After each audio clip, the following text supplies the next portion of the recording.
atau sudah kadaluarsa. Kakak, minum vitamin dulu ya. Oke.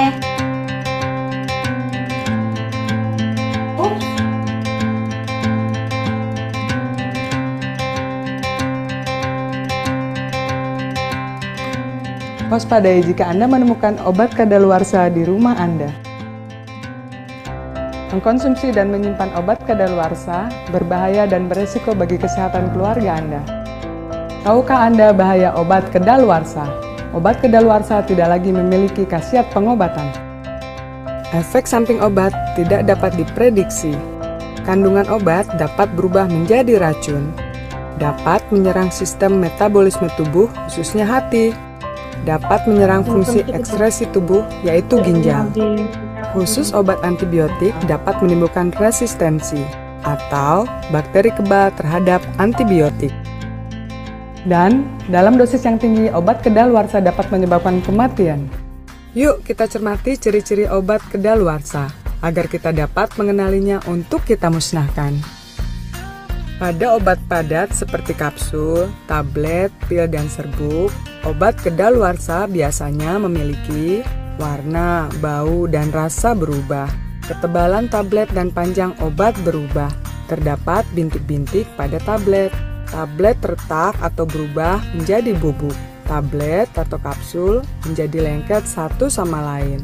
Tulisan pada tablet memudar. Obat puyer menggumpal. Kemasan pun menggelembung atau rusak.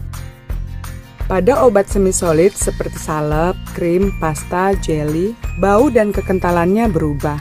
Bentuk partikel tidak merata, kemasan bocor atau rusak. Pada obat cair seperti eliksir, sirup, emulsi, suspensi oral, warna, pH, kekentalan, dan kelarutan berubah. Terdapat partikel-partikel kecil yang mengambang. Bau dan rasa obat berubah menjadi tajam. Terdapat endapan. Waspadai juga jika botol rusak atau bocor. Makanya kita harus musnahkan obat kadaluarsa di rumah kita dengan cara yang benar. Cara pemusnahan obat dengan benar. Keluarkan obat tablet atau kapsul atau serbuk dari kemasan. Larutkan dengan air sampai rusak. Kemudian dicampur dengan sampah rumah tangga atau tanah. Keluarkan obat cair seperti sirup dari botol dan dibuang ke saluran air. Rusak atau robek label kemasan pada botol. Jika memungkinkan, rusak atau pecahkan botol agar tidak bisa digunakan kembali. Untuk kemasan obat berupa box atau dus, leaflet, lakukan hal yang sama dengan mensobek atau merusak kemasan dahulu, baru dibuang. Nah, kalau ada pertanyaan atau Anda membutuhkan informasi lain tentang obat-obat khusus, silakan menghubungi Halo BPOM di 1500533.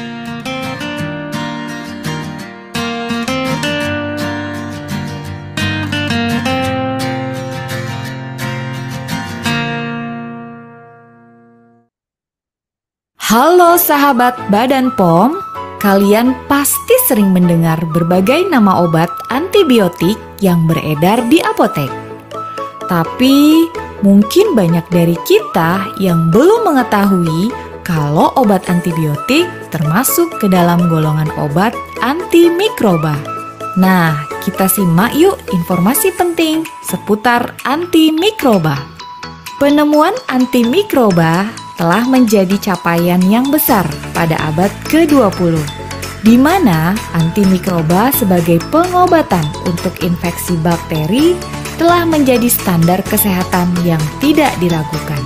Keberhasilan antimikroba dalam pengobatan penyakit menular selama 7 dekade terakhir mengakibatkan distribusi dan konsumsi antimikroba sangat luas dan mengakibatkan potensi penggunaan yang tidak tepat, antara lain penggunaan secara bebas tanpa resep dokter, konsumsi yang tidak tuntas, pola peresepan yang tidak tepat atau tidak rasional, penggunaan antimikroba yang tidak memenuhi syarat seperti kadar antimikroba yang tidak sesuai standar atau bahkan palsu, membuang sembarangan, penggunaan pada hewan yang berlebihan atau tidak rasional. Ancaman ini menjadi sangat nyata karena jumlah penemuan terhadap antimikroba baru sangat kecil. Penggunaan antimikroba yang berlebihan dan tidak tepat dapat menyebabkan kemunculan populasi mikroba yang kebal terhadap antimikroba yang lebih dikenal dengan resistensi antimikroba.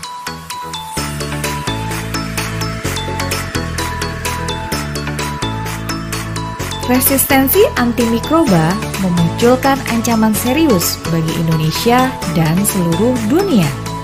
WHO memprediksi pada tahun 2050, jika resistensi antimikroba tidak dapat dikendalikan, maka total kematian akan mencapai 10 juta jiwa per tahun. Di sisi lain, jumlah penemuan terhadap antimikroba baru sangat kecil dibanding dengan kejadian mikroba yang resisten terhadap antimikroba lebih cepat. Jika tubuh kebal terhadap antimikroba, tindakan medis lain seperti transplantasi organ, kemoterapi, pengobatan diabetes, dan operasi besar menjadi sangat berisiko, sehingga dikhawatirkan menjadi penyebab utama kematian atau dapat digunakan menjadi senjata biologis. Ancaman ini akan terjadi jika tidak ada upaya untuk mengendalikan resistensi antimikroba. Di antaranya adalah upaya Badan POM bersama dengan kementerian lembaga lain yang berperan dalam merumuskan berbagai kebijakan untuk mendukung implementasi pengendalian resistensi antimikroba. Kegiatan pengawasan dan edukasi kepada masyarakat merupakan salah satu langkah Badan POM untuk meningkatkan kepatuhan pelaku usaha dan kesadaran masyarakat. Untuk menjawab tantangan resistensi antimikroba yang beririsan antara sektor manusia dan hewan, Badan POM melaksanakan pemeriksaan bersama atau joint inspection bersama dengan Kementerian Pertanian, Kementerian Kesehatan, dan lembaga lainnya. Seluruh upaya-upaya tersebut direplikasi dan dijalankan oleh setiap unit pelaksana teknis Badan POM di 33 provinsi di Indonesia, agar supaya pengendalian resistensi antimikroba di Indonesia dapat berjalan lebih optimal. Tak hanya tenaga kesehatan yang memiliki peran besar bagi pengendalian antimikroba, masyarakat sebagai pengguna tentu memiliki peranan terbesar agar bisa terhindar dari resiko kesehatan dengan menggunakannya secara benar. Yuk kita simak bagaimana cara kita mengenali antimikroba dan bagaimana kita mampu melawan resistensi antimikroba. Antimikroba adalah obat untuk mengatasi berbagai penyakit infeksi yang disebabkan oleh bakteri, virus, jamur, atau parasit lainnya. Namun, sebagian kuman menjadi kebal terhadap antimikroba yang sering disebut dengan resistensi antimikroba. Kejadian resistensi antimikroba di dunia menjadi ancaman besar bagi kesehatan manusia di masa depan. Sehingga kita semua, baik pemerintah, tenaga kesehatan, dan masyarakat, berperan penting untuk dapat melawan resistensi antimikroba. Mari kita mengenal ABC 4T. A. Apa itu resistensi antimikroba? Resistensi antimikroba adalah berkurangnya kemampuan antimikroba untuk membunuh atau menghambat perkembangan mikroba, bakteri, virus, jamur, dan parasit yang dapat menyebabkan penyakit. B. Bahaya resistensi antimikroba. Penyakit karena mikroba yang resisten akan memicu penggunaan antimikroba dengan dosis yang lebih tinggi atau membutuhkan antimikroba baru, sehingga biaya yang dikeluarkan lebih besar dan berdampak pada kualitas kesehatan manusia. Penyakit menjadi lebih sulit diobati dan meningkatkan risiko kematian, terutama pada anak-anak populasi lansia dan masyarakat yang mengalami penurunan fungsi imun atau imunosupresi. C. Cara mikroba menjadi resisten. Mikroba dapat bermutasi dan resisten terhadap antimikroba, baik secara alamiah atau karena penggunaan antimikroba yang berlebihan atau overuse, atau tidak sesuai ketentuan dan pemanfaatannya yang salah atau misuse.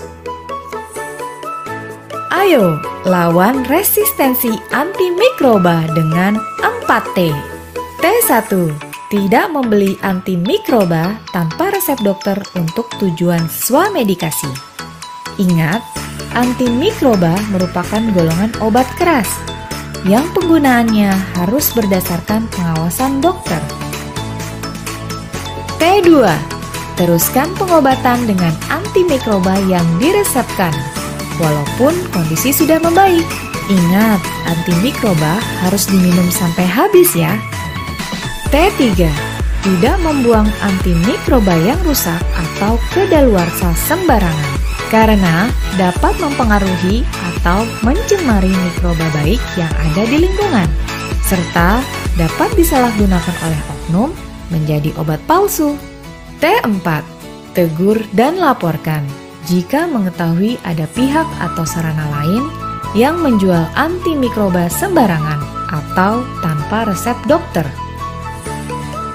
Pengendalian resistensi antimikroba menjadi perhatian seluruh pihak di Indonesia. Baik pemerintah, tenaga kesehatan, dan masyarakat saling bahu-membahu melawan resistensi antimikroba menuju generasi yang sehat dan bangsa yang hebat.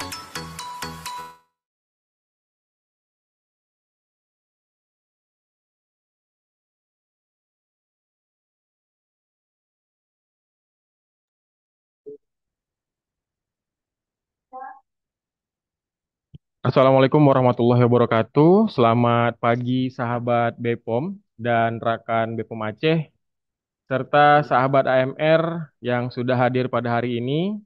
Salam sehat, salam sejahtera bagi kita semua. Yang saya hormati dan juga yang telah hadir, Bapak Kepala Balai Besar POM di Banda Aceh, Bapak Yudi Noviandi, MSCT Apoteker. Yang saya hormati, Bapak Ibu narasumber yang luar biasa, yang sudah ditunggu-tunggu ya dari tadi paparan materinya. Yang saya hormati seluruh tenaga kesehatan yang telah hadir, termasuk dari Ikatan Dokter Indonesia, perwakilan dari Ikatan Apoteker, perwakilan dari Perawat Indonesia, kemudian dari perwakilan dari Ikatan Bidan, serta tenaga kesehatan lainnya. Selamat bergabung kami ucapkan kepada Bapak Ibu. Salam kenal, saya Ari Syuhada Putra yang akan menjadi moderator pada webinar kita pada hari ini yang bertema AMR, Tantangan Global, Solusi Lokal, peran kritis tenaga kesehatan di Aceh. Saya mohon izin sebelumnya Bapak Ibu, untuk webinar ini selama berlangsung kami akan merekam kegiatan ini untuk dokumentasi dan dipersilahkan kembali kepada Bapak Ibu untuk mengganti usernya dengan format nama, underscore, tempat bekerja atau instansi. Selanjutnya juga dipersilahkan kepada Bapak Ibu untuk mengganti virtual background sesuai dengan yang telah disediakan oleh panitia. Mungkin tadi sudah dikirim sama panitia di kolom chat atau mungkin bisa diakses melalui Linktree garis miring WOW 2024. Baik Bapak Ibu, adapun rangkaian acara yang bersama kita simak pada hari ini dimulai dari pembukaan dan doa yang sedang berlangsung, dilanjutkan nanti dengan kata sambutan dan pembukaan oleh Kepala Balai Besar POM di Banda Aceh. Selanjutnya kita akan lanjutkan dengan sesi foto bersama, kemudian pemaparan materi dari 4 narasumber yang luar biasa yang sudah kita nanti-nantikan materinya. Yang pertama dari Direktur Pengelolaan dan Pelayanan Kefarmasian Kementerian Kesehatan.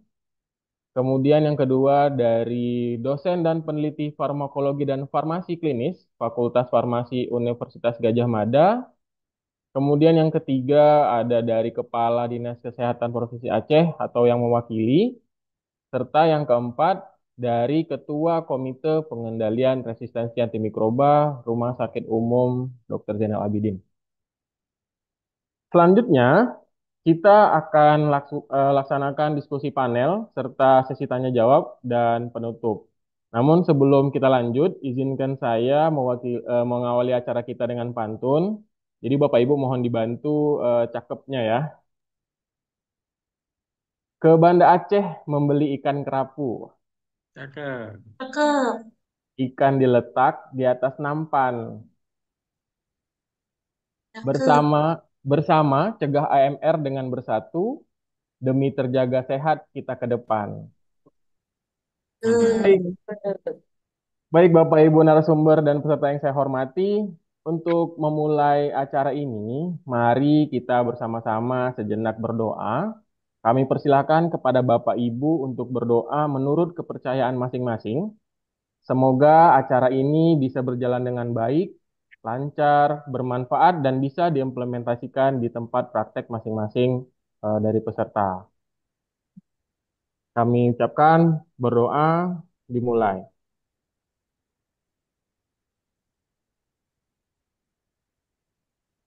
Berdoa selesai. Terima kasih. Baik, sahabat AMR, sesaat lagi kita akan mendengarkan kata sambutan sekaligus pembukaan dari Kepala Balai Besar POM di Banda Aceh. Namun sebelum itu, kami ingatkan kembali kepada Bapak Ibu untuk mengganti virtual background-nya, karena setelah ini kita akan ada sesi foto bersama. Terima kasih. Langsung saja kami persilahkan kepada yang terhormat Bapak Yudi Noviandi MSCTEK Apoteker selaku Kepala Balai Besar POM di Banda Aceh untuk memberikan sambutan sekaligus membuka acara secara resmi. Kepada Bapak Yudi, waktu dan tempat kami persilahkan. Baik, terima kasih atas kesempatan yang diberikan. Assalamualaikum warahmatullahi wabarakatuh. Selamat pagi, salam sehat, salam sejahtera untuk kita semua. Syukur Alhamdulillah pada pagi yang berbahagia ini kita semua bisa berkumpul walaupun secara virtual dalam rangka mengikuti kegiatan webinar pengendalian AMR dalam rangka memperingati menyemarakan Hari World AMR Awareness Week tahun 2024 tanggal 18 sampai dengan 24 November ini dengan tema Educate, Advocate, dan Act Now. Kami dari Balai Besar POM di Banda Aceh merasa terhormat ini bisa mengundang Bapak Ibu sekalian ya dalam rangka mengikuti kegiatan webinar dengan tema AMR Tantangan Global Solusi Lokal Peran Kritis Tenaga Kesehatan di Aceh. Kemudian selawat teriring salam mari kita sanjung sajikan kepada junjungan kita Nabi besar Muhammad SAW beserta kerabat dan umatnya hingga akhir zaman. Bapak Ibu narasumber yang saya hormati, izin saya menyapa, mungkin beliau saat ini belum semua bergabung karena ada sesinya. Yang pertama yaitu Ibu Dr. Anda Agustin Banun Saptaningsi, APT Mars. Beliau Direktur Pengelolaan dan Pelayanan Kefarmasian dari Kementerian Kesehatan. Yang kami hormati juga Bapak Dr. Munawar, SPOG, Kepala Dinas Kesehatan Aceh. Yang kami hormati juga Profesor Apoteker Ika Puspitasari, MSc, PhD, dosen dan peneliti farmakologi dan farmasi klinis Fakultas Farmasi UGM, juga selaku Direktur SDM pada Rumah Sakit Akademik UGM. Yang saya hormati juga Bapak Dr. Samsul Rizal, SP BPPE, selaku Ketua Komite Pengendalian Resistensi Antimikroba RSUD Zainal Abidin. Yang saya hormati juga, namun beliau ini absen, Bapak Dr. Safrizal Rahman, selaku Ketua ID Aceh, yang mana kami menawarkan kepada beliau untuk bisa memberikan sambutan, namun karena kesibukan pada waktu yang bersama sedang ada wisuda, sehingga beliau mewakilkan kepada saya untuk bisa memberikan sambutan dan sekaligus membuka.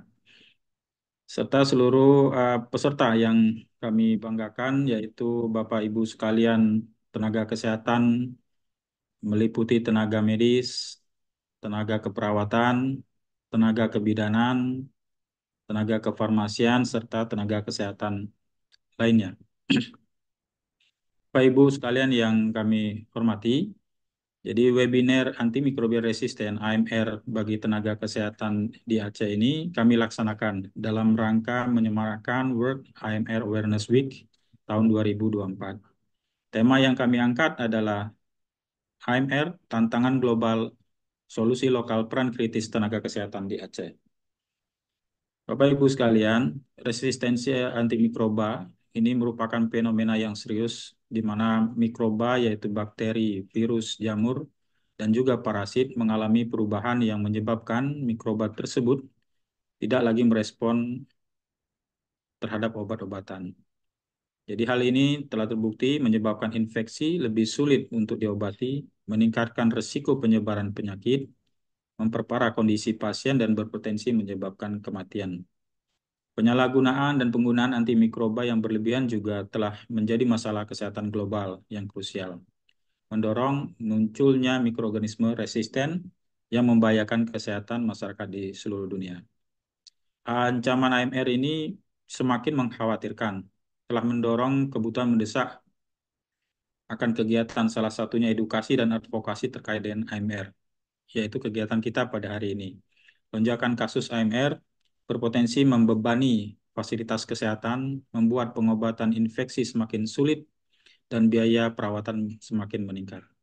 Tentunya dibutuhkan kolaborasi lintas sektor menjadi sangat penting untuk mengurangi beban penyebaran resistensi tersebut, mencakup pada aspek kesehatan manusia, hewan, dan juga lingkungan.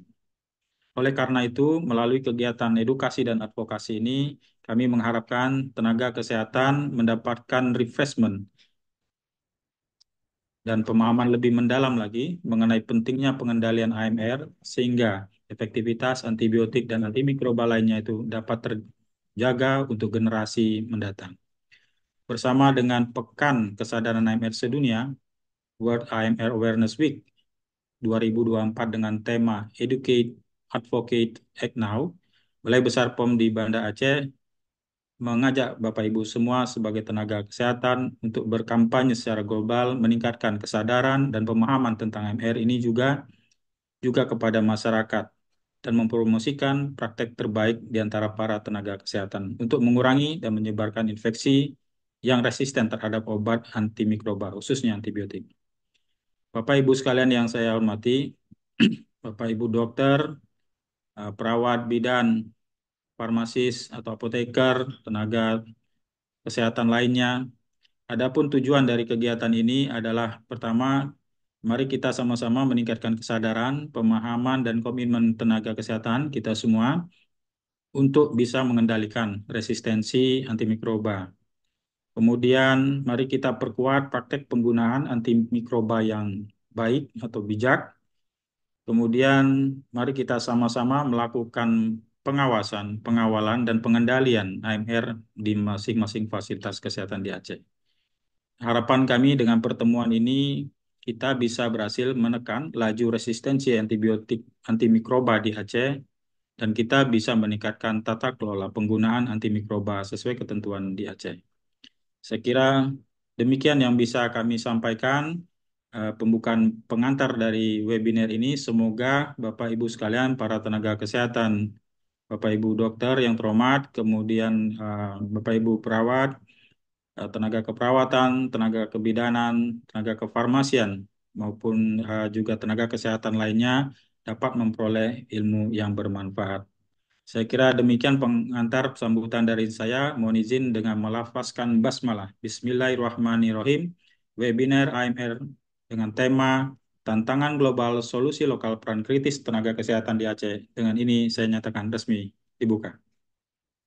Sekian, terima kasih. Assalamualaikum warahmatullahi wabarakatuh. Waalaikumsalam warahmatullahi wabarakatuh. Terima kasih kami ucapkan kepada Bapak Kepala Balai Besar POM di Banda Aceh, Bapak Yudin Noviandi, MSCT Apoteker.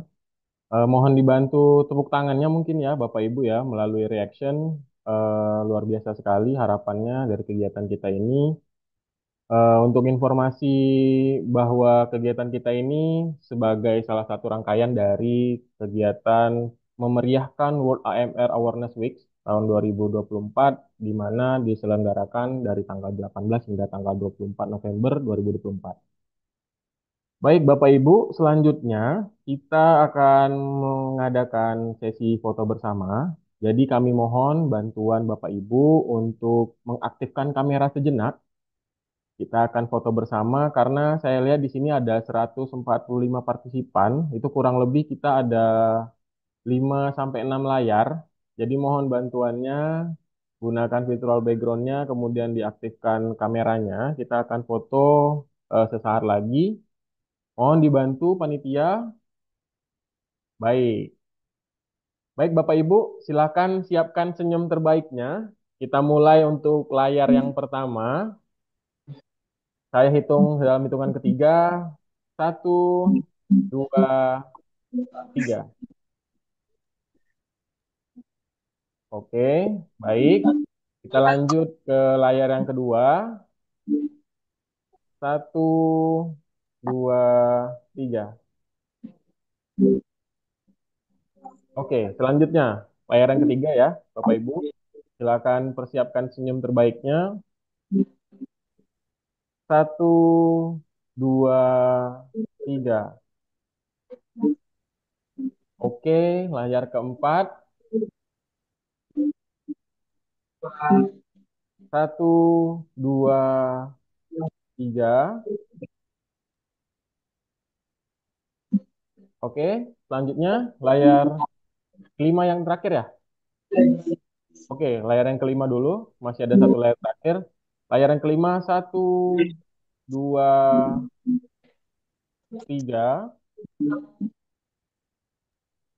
Lanjut Bapak Ibu, layar yang keenam, satu, dua, tiga. Oke, terima kasih Bapak Ibu semua. Eh, untuk yang sedang bertugas, kami ucapkan selamat bertugas juga di sambil mengikuti kegiatan webinar kita yang baru sekali hari ini. Terima kasih Bapak Yudi sudah menemani kami untuk memberikan kata sambutan dan pembukaan. Selanjutnya, kita akan memasuki sesi utama dengan berbagai materi menarik pada hari ini, Bapak Ibu, yang akan disampaikan oleh narasumber-narasumber hebat kita. Pada hari ini, narasumber kita akan membahas sebuah topik yang sangat penting, yaitu tentang resistensi antimikroba atau yang kita kenal dengan antimicrobial resistance. Nah, antimicrobial resistance ini menjadi salah satu ancaman kesehatan global terbesar saat ini, dan melalui webinar ini kita harapkan bisa menggali kebijakan, strategi, hingga praktek terbaik dalam mengatasi AMR khususnya di Aceh. Jadi Bapak Ibu, untuk World AMR Awareness Week atau yang kita singkat dengan WOW ini, itu merupakan sebuah kampanye global yang bertujuan untuk meningkatkan kesadaran dan aksi nyata dalam pengendalian resistensi antimikroba. Baik, izinkan saya menyapa dulu narasumber kita. Mungkin yang pertama, apakah sudah hadir Ibu Direktur Pengelolaan dan Pelayanan Kefarmasian dari Kementerian Kesehatan, Ibu Dr. Anda Agustin Banun Saptaningsih, Apoteker Mars. Selanjutnya, mungkin beliau menyusul ya. Selanjutnya, yang kedua ada dosen dan peneliti farmakologi dan farmasi klinis Fakultas Farmasi Universitas Gadjah Mada, Profesor Apoteker Ika Puspitasari, MSI PhD. Selanjutnya, yang ketiga dari Kepala Dinas Kesehatan Provinsi Aceh, Dr. Munawar SPOG, yang mungkin diwakili karena konfirmasi tadi pagi beliau juga sedang berkegiatan. Dan yang keempat, eh, ini yang beberapa minggu ini memang membantu kita sekali dalam pelaksanaan pengendalian AMR. Bapak Ketua Komite Pengendalian Resistensi Antimikroba dari Rumah Sakit Umum Zainal Abidin, Bapak Dr. Samsul Rizal, SPBPRE. Selamat pagi, Bapak.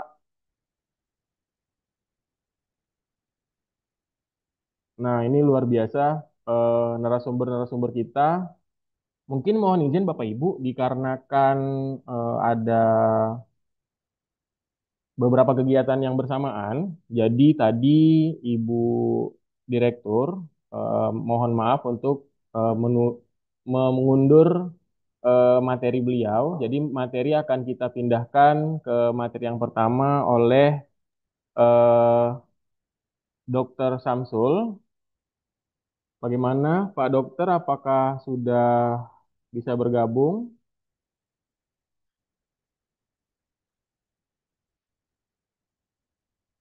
Baik, Pak Ari. Oh, luar biasa. Selamat pagi, Dokter. Pagi, Pak Ari. Ya, sehat, Bagaimana Dokter ya. suara saya terdengar dengan jelas? Terdengar, Dokter. Alhamdulillah, luar biasa. Baik, terima Baik, kasih, Pak Ari. Tadi mau ya, dihubungi agar saya bisa mengisi materi lebih dahulu. betul, betul, Dokter. Terima kasih, Dokter. Mungkin sembari kita memulai, izinkan saya untuk menyampaikan sedikit kurikulum vitae-nya. Jadi, Dokter Samsul Rizal ini lahir di Bandung pada 25 Juli ya, Dokter ya. Luar biasa. Ini saya lihat banyak sekali eh, tanggung jawab beliau ya. Ada anggota dari Internal Quality Auditor Universitas Syahkuala, anggota dari Manajemen Skill Lab, OSC Center, ini luar biasa. Kemudian anggota dari kurikulum unit Faculty of Medicine, nih Fakultas Kedokteran. Kemudian juga pengajar ya, dok ya, ini luar biasa sekali. Saya ngelihat Bapak Ibu narasumber-narasumber kita pada hari ini emang narasumber-narasumber yang kompeten di bidangnya. Jadi saya minta kepada Bapak Samsul Rizal dengan segala hormat untuk bisa menyampaikan pemaparan materinya selama 20 hingga 30 menit ke depan kepada Dr. Samsul. Waktu dan tempat saya persilahkan. Baik, terima kasih, Pak Ari. Selamat pagi untuk semuanya. Assalamualaikum warahmatullahi wabarakatuh. Salam sehat ya untuk semuanya kita yang hadir pada webinar pada pagi hari ini. Terima kasih kepada BP POM Aceh yang sudah memprakarsai untuk eh, acara ini sehingga kita semua dapat berkumpul dalam secara daring. Sebelumnya marilah kita panjatkan puji dan syukur kepada Allah Subhanahu wa taala dan tentu tak lupa kita memberikan salam kita dan salawat kepada Nabi besar kita Nabi Muhammad SAW. Baik, saya perkenalkan diri tadi sudah diperkenalkan diri oleh Pak Ari sebagai moderator pada pagi ini. Dalam kesempatan kali ini saya lebih banyak sharing sebenarnya dan mendapatkan materi tentang bagaimana apa saja tantangan dan peluang bagi tenaga kesehatan dalam upaya mencegah dan mengendalikan AMR atau antimicrobial resistant pada fasilitas kesehatan di Aceh. Dan kebetulan karena saya mendapat amanah sebagai ketua KPRA di Rumah Sakit Umum Dr. Zainal Abidin sebagai rumah sakit rujukan utama di Aceh. Jadi lebih banyak bercerita tentang bagaimana pelaksanaan AMR di RSUD Zainal Abidin. Dan juga ada sedikit bulan lalu kami dari Zainal Abidin diikut sertakan pelatihan Drive AMS yaitu suatu pelatihan yang berfungsi untuk bagaimana kita melakukan evaluasi penggunaan di tempat kita bekerja. Baik, mungkin next.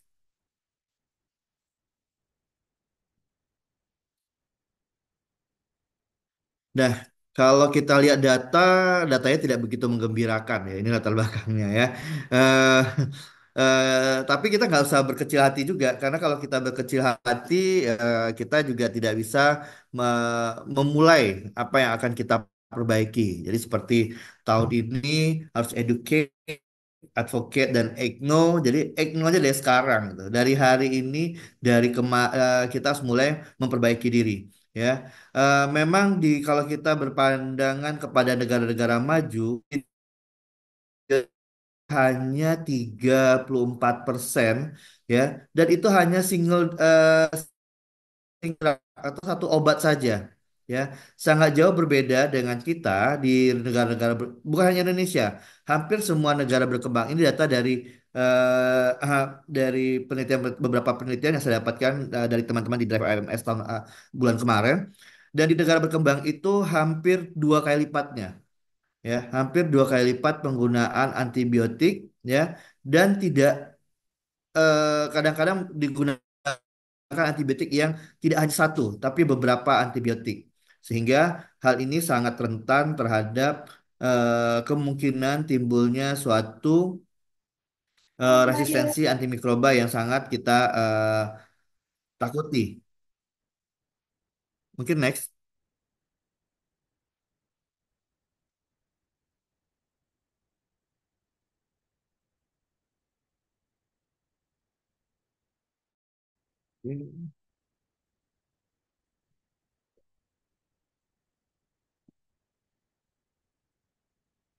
Ya, inilah latar belakang ya. Apa itu resistensi antimikroba? Saya rasa teman-teman sekalian yang ada di sini sudah mengetahuinya, yaitu suatu keadaan di mana ketika bakteri, terutama bakteri ya, secara bertahap mulai bermutasi dan menjadi resisten terhadap obat yang antimikroba yang ada, sehingga infeksi tersebut menjadi lebih sulit untuk diobati. Dan meningkatkan resiko penyebaran penyakit yang akan lebih parah dan fatal. Ini mungkin yang saat ini bisa kita temukan di rumah sakit. Kenapa pasien-pasien kita gampang sekali terjadi sepsis, masuk ke ICU dengan rawatan-rawatan intensif, tapi tidak bisa kita selamatkan dengan baik sehingga terjadi suatu peningkatan angka mortalitas. Salah satunya adalah kemungkinan besar disebabkan oleh angka dari AMR yang sudah cukup tinggi di tempat kita bekerja atau di rumah sakit kita bekerja. Penyebab utamanya tadi seperti yang sudah dibicarakan sebelum beberapa hari ini dan juga tadi di video dari BP POM, penyebab utamanya adalah penyalahgunaan atau misuse dan penggunaan yang berlebihan atau overuse. Eh, jadi tidak tepatnya penggunaan antibiotik dan tidak ada indikasinya penggunaan antibiotik sehingga membuat kuman-kuman yang tadinya mungkin mampu diberikan pengobatan antibiotik ternyata sudah tidak bisa lagi karena timbulnya resistensi. Inilah yang menyebabkan hampir ke kalau secara global itu infeksi bakteri itu penyebab kedua kematian terbesar setelah penyakit jantung. Bayangkan, setelah penyakit jantung itu adalah penyebab kematian terbesar adalah infeksi. Nah, itu hampir 13,6% penyebab kematian global di tahun 2019 disebabkan oleh infeksi. Dan hampir 1,27 kematian di tahun 2019 itu juga menurut data WHO disebabkan oleh infeksi yang dikarenakan antimikrobial resisten. Dan itu yang kita prediksi jika WHO memprediksi mungkin 2050 bisa menimbulkan 10 juta kematian per tahun. Ini angka yang sangat besar sekali dan sangat mencemaskan sebenarnya bagi kita semua. Jadi harus kita mulai dari sekarang bagaimana ini kita cegah, kita turunkan supaya angka ini tidak menjadi semakin lebih tinggi. Makanya Kementerian Kesehatan sudah mengeluarkan komitmen ya untuk memperbaiki kondisi ini dengan adanya aksi dari Kementerian Kesehatan mengeluarkan PMK nomor 7 tahun 2021 dan yang terbaru adalah yang tahun 2024 yaitu merupakan suatu strategi penanggulangan AMR oleh Kemenkes kita. Capaian yang terjadi pada saat ini masih kurang menggembirakan ya adanya peningkatan ISBL ya 2000 lalu data sepsis juga meningkat. Nah, sehingga memang hal inilah yang menjadi titik tolak ukur dari Kementerian Kesehatan untuk mencoba memperbaiki strategi-strategi penanggulangan AMR secara nasional. Next.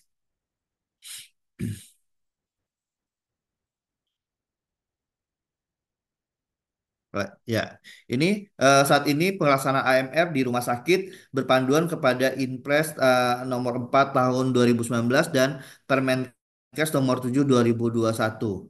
Jadi inilah landasan hukum rumah sakit untuk melaksanakan AMR terutama pasca COVID ya penggunaan antibiotik yang cukup tinggi khususnya di rumah sakit sehingga program PNR di rumah sakit diatur kembali yang dulunya ada di PMK nomor 8 tahun 2015, akhirnya dilakukan perubahan-perubahan. Nah, di mana perubahan itu salah satunya lah kewajiban melaporkan program KPRA atau PPRA di rumah sakit, lalu mengirimkan data resistensi SBL dan sentinel yang akibat kematian yang dicurigai akibat resistensi. Dan sekarang juga di 2024 yang terbaru adalah dikembalikannya program KPRA atau PGA yang namanya sekarang menjadi suatu proknas di akreditasi rumah sakit. Sehingga jika rumah sakit ingin mendapatkan standar akreditasi dengan nilai paripurna atau bintang 5, itu program dari KPRA-nya harus berjalan dengan baik dan pelaporannya harus 100%. Hal ini mendorong rumah sakit untuk berusaha lebih baik dalam mengupayakan pengendalian AMR di masing-masing rumah sakit. Next.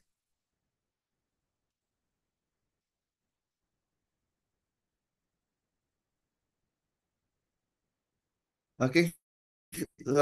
Sebenarnya kenapa kita bahwa AMR itu harus ditangani dengan baik. Jadi AMR itu tidak hanya berhubungan dengan masalah resistensi kuman. Loh, kuman itu kan kecil banget ya. Ukurannya mikroskopis. Jadi bukan hanya itu, tapi ternyata AMR itu bisa meningkatkan di rumah sakit.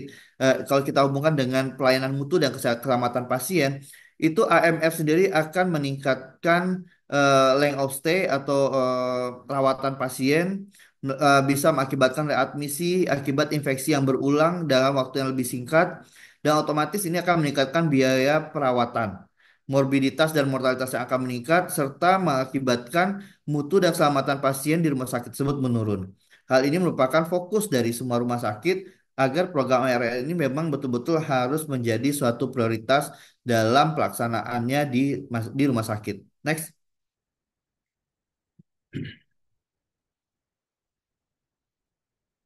Ini kebijakan-kebijakan tadi sudah ada, kita mulai dari 2015 di Indonesia ada PMK nomor 8 tahun 2015, ternyata masih stagnan hasilnya, masih belum ada, tidak seperti yang diharapkan, sehingga keluarlah hampir setiap tahun keluar PMK baru untuk mengevaluasi kebijakan-kebijakan yang ada. Sehingga pada tahun 2024 sudah ada SK Dirjen yang terbaru, yaitu ya kewajiban rumah sakit untuk kembali menyalakan PPRA dan AMR di rumah sakit. Dan ini nanti yang dikaitkan eh, dengan proses akreditasi di rumah sakit. Evaluasi ini disesuaikan dengan strategi nasional, kegiatan sosialisasi dan kegiatan Monef yang ada di rumah sakit itu sendiri. Next.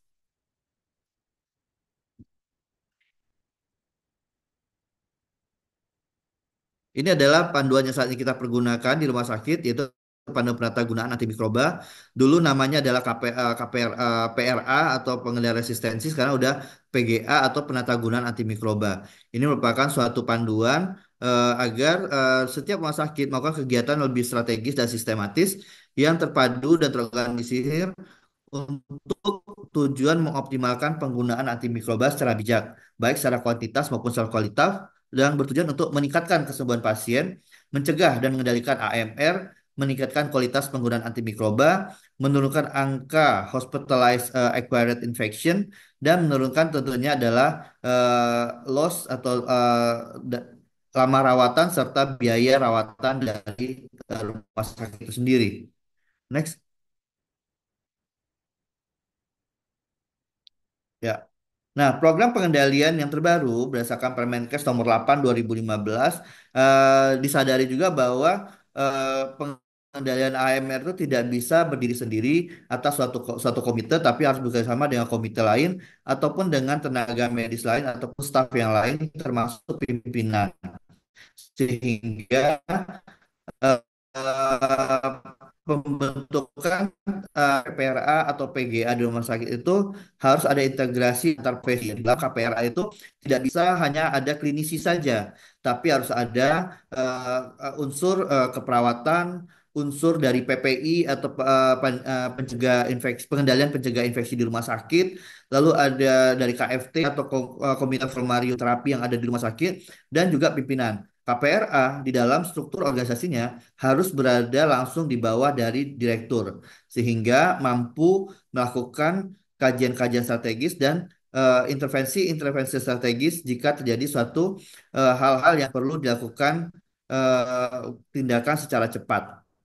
Dan setelah terbentuknya tim KPRA di rumah sakit, tim KPRA tersebut harus melakukan penyusunan dan kebijakan pengevaluasian kebijakan dari PPAB yang ada di rumah sakit, di mana saat ini di mulai tahun 2020 itu antibiotik itu harus dibagi menjadi golongan yang excess, was, dan reserve atau disebut dengan aware.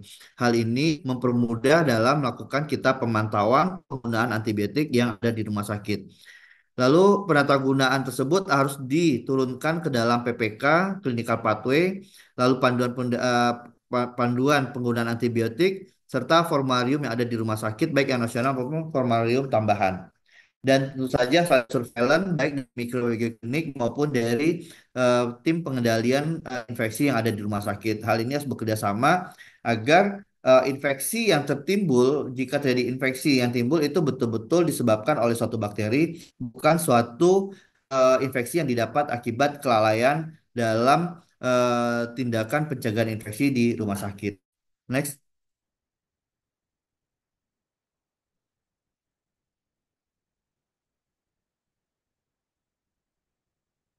Ini data terbaru tahun 2022 dari Drive IMS Indonesia. Di data ini merupakan data systematic review penggunaan antibiotik yang ada di Indonesia pada tahun 2000 sampai 2021.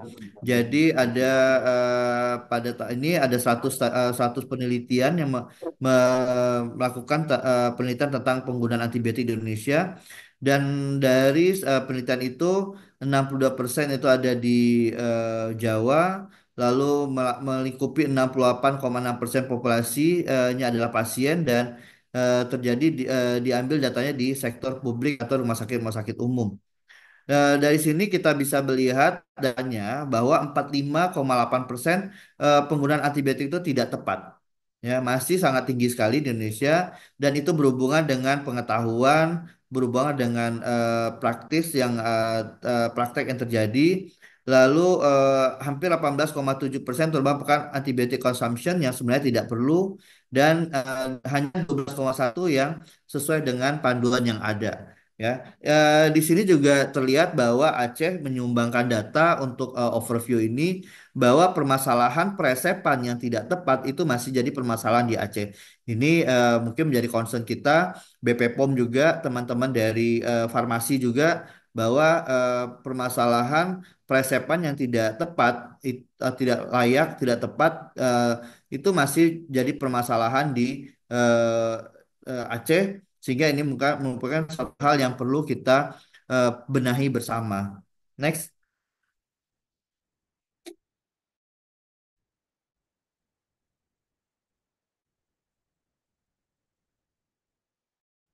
Ini mungkin teman-teman farmasi sudah bisa mengetahui bahwa ternyata setiap tahun penggunaan antibiotik itu memang meningkat. Dan yang mengkhawatirkannya adalah penggunaan antibiotik yang meningkat ini ternyata seiring dengan peningkatan angka DDD. Angka DDD yang meningkat itu berarti penggunaan antibiotik tersebut sudah tidak selektif lagi. Jadi penggunaannya sudah tidak bijaksana lagi, dipakai tidak juga sesuai dengan indikasi, ya, sehingga penggunaannya banyak, tapi ternyata dia selain penggunaan yang banyak, juga tidak selektif dalam tujuan dari pengobatan. Hal ini juga masih permasalahan bagi kita semua. Ini kita bisa lihat bahwa DD nggak tidak jauh berbeda sih antara Pulau Jawa dengan pulau di luar Jawa. Yaitu kalau di Pulau Jawa, kalau kita anggap sebagai yang lebih padat penduduknya, itu 121,2 DDD-nya. Dibandingkan dengan di luar Jawa itu 193. Jadi tidak terlampau jauh jaraknya sebenarnya. Dan hal ini menandakan bahwa peningkatan penggunaan antibiotik di Indonesia juga juga terjadi penggunaan antibiotik yang kurang selektif di Indonesia. Next.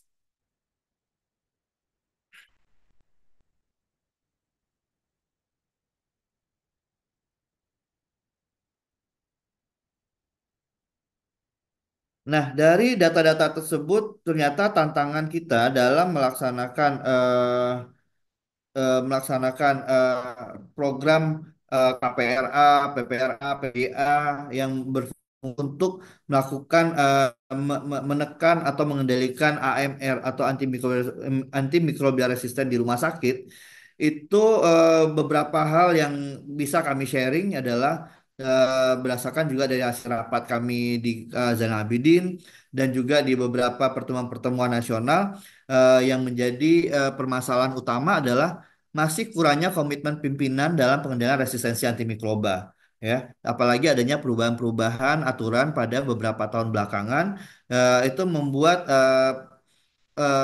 penata laksanaan pengendalian AMR ini tidak begitu menjadi suatu prioritas di beberapa rumah sakit ya. Jadi ini bukan kami di Zainal Abidin ya, tapi ini di beberapa data karena kebetulan saya juga merupakan surveyor dari akreditasi rumah sakit. Pada saat laporan-laporan kita tanya bagaimana laporan KPRA, PGA itu ternyata masih kurang di beberapa rumah sakit. Hal inilah yang menyebabkan beberapa angka AMR di rumah sakit itu juga cukup tinggi. Lalu yang menjadi permasalahan kedua adalah keterbatasan sumber daya di rumah sakit. Kita di Aceh jumlah laboratorium yang mampu melakukan pemeriksaan mikrobiologi klinik itu tidak banyak. Cuma ada dari 23 rumah sakit RSUD, cuma kalau tidak salah cuma ada dua atau tiga rumah sakit yang ada mikrobiologi kliniknya. Jadi masih banyak sekali eh, eh, penunjang untuk pemeriksaan mikrobiologi ataupun patologi klinik yang berhubungan dengan pola kuman tidak tersebar merata di kita di Aceh. Sehingga kalau ada melakukan pemeriksaan-pemeriksaan itu harus dikirim ke Zainal Abidin, dikirim ke mungkin beberapa laboratorium swasta. Hal itu tentu akan menimbulkan kos yang cukup tinggi bagi pasien. Dan distribusi dari itu juga distribusi dari mikrobiologi klinik yang kurang. Farmasi klinik juga tidak begitu banyak. Mungkin teman-teman farmasi juga mengetahui klinisi konsultan infeksi juga tidak begitu banyak di kita. Sehingga hal ini menyebabkan penggunaan panduan antibiotik yang kurang diminati atau kurang terpantau di rumah sakit. Sehingga biaya pemeriksaan-pemeriksaan ini yang juga cukup tinggi, diagnostik yang kurang, eh, me- me- memicu kurang ter eh, kurang terpantaunya pelaksanaan PPRA di beberapa rumah sakit. Lalu marketing, ini nih teman-teman farmasi. Saya sebagai klinisi ya masih sering tuh produk-produk obat itu datang ke rumah sakit hanya untuk menawarkan obat-obat baru gitu. Padahal kan itu sudah dilarang ya, tidak boleh ada berhubungan, terutama di RSUD ya. Sudah ada komitmen tidak boleh berhubungan dengan dokter klinisi secara langsung di dalam jam bekerja itu tidak boleh di RSUD. Tapi masih ada yang datang, dok, ini ada obat baru dok, ini dok, begini dok. Itu masih ada. Padahal itu sudah dilakukan himbauan untuk tidak mendatangi klinisi-klinisi dan itu masih masih terjadi. Lalu hal ini menyebabkan semua hal ini mengakibatkan pengawasan penggunaan antimikroba yang masih belum optimal. Dan mudah-mudahan sih dengan adanya perubahan dari poin-poin akreditasi di rumah sakit di 2025 nanti, di mana PPRA itu dijadikan suatu program nasional, hal ini akan mengungkit daya strategik dari rumah sakit untuk menangani AMR secara baik. Next.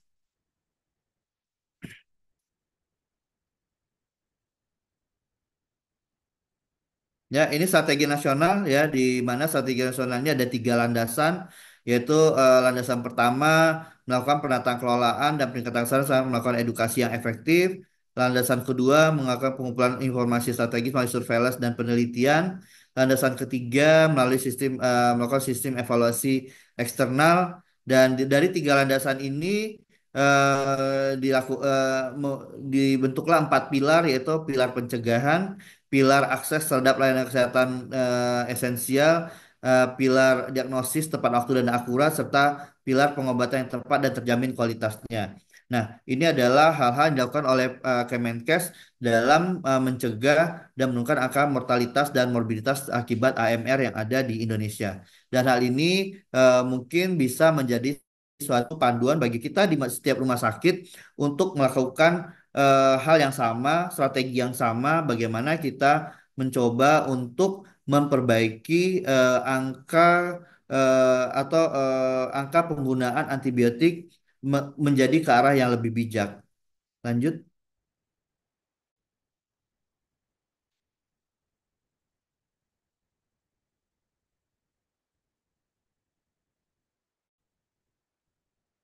Ya, jadi kalau kita lakukan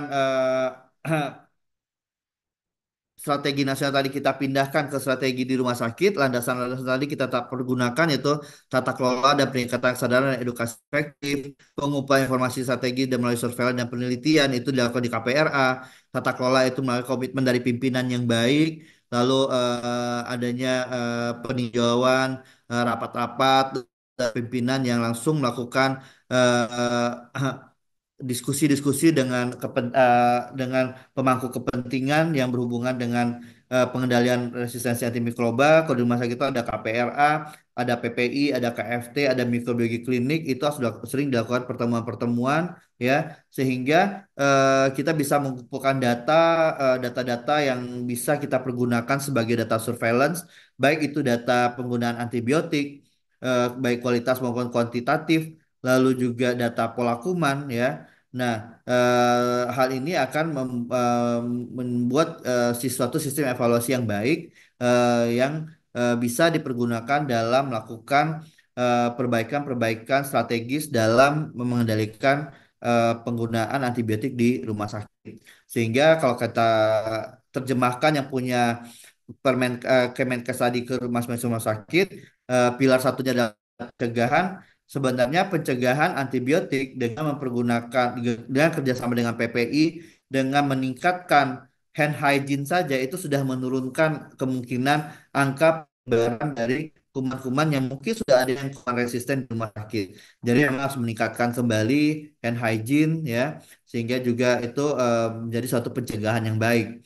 Lalu pilar kedua akses terhadap layanan kesehatan, diagnostik, rumah sakit harus melengkapi diagnostik infeksi yang cepat dan tepat dan dipantau penggunaan antibiotik yang bijak. Hal ini sudah kalau di Zanabdin alhamdulillah sudah terlaksana. Lalu pilar ketiga diagnosis yang tepat tepat waktu dan akurat ini yang harus kita kerjakan, di mana penyediaan pelayanan penunjang pemeriksaan mikrobiologi klinik pada rumah sakit itu memang harus disegerakan. Ini mungkin sebagai di beberapa RSUD belum ada, bisa diajukan ya, atau bisa diadakan raker ataupun pertemuan-pertemuan tahunan di masing-masing rumah sakit agar ini juga menjadi suatu prioritas. Lalu pengobatan yang tepat dan berkualitas, berikanlah pantaulah penggunaan antibiotik secara baik dan benar, baik secara kualitatif maupun secara kualitatif, eh, sehingga kita bisa memantau bahwa antibiotik yang diberikan itu tepat indikasi, tepat golongannya, tepat dosisnya, tepat jalurnya, tepat rutenya, dan sesuai dengan indikasi yang diberikan kepada pasien-pasien kita. Next,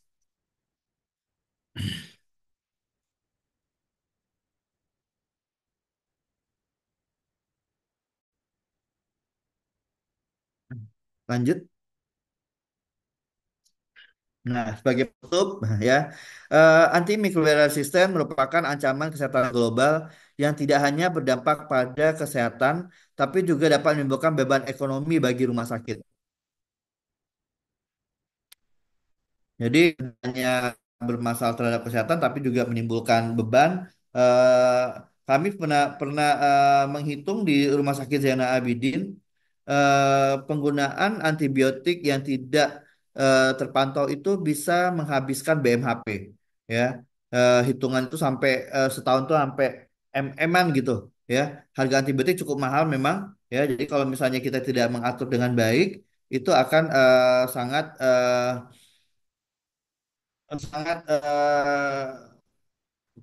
sangat apa ya u- pengeluaran yang cukup cukup tinggi bagi suatu rumah sakit. Jadi kalau kan kita berhemat, dalam penggunaan antibiotik, sebenarnya uang yang kita hemat itu bisa kita pergunakan untuk hal-hal lain, termasuk untuk pengadaan diagnostik untuk infeksi, pengadaan yang lain yang mungkin lebih bermanfaat dibandingkan mengeluarkan uang untuk hal-hal yang tidak tidak tidak tidak begitu penting. Seperti tadi bahwa antibiotik yang tidak bijak dipergunakan juga akan meningkatkan biaya rawatan dan juga lama rawatan di pasien.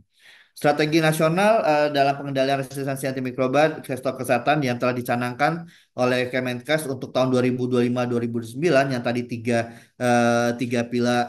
tiga landasan dengan 4 pilar tadi bisa dijadikan sebagai acuan standar dalam pelaksanaan kegiatan pengendalian AMR di masing-masing rumah sakit yang tentu saja harus melibatkan pimpinan. Jadi pimpinan rumah sakit memang harus concern, harus aktif dalam pengendalian AMR di sini.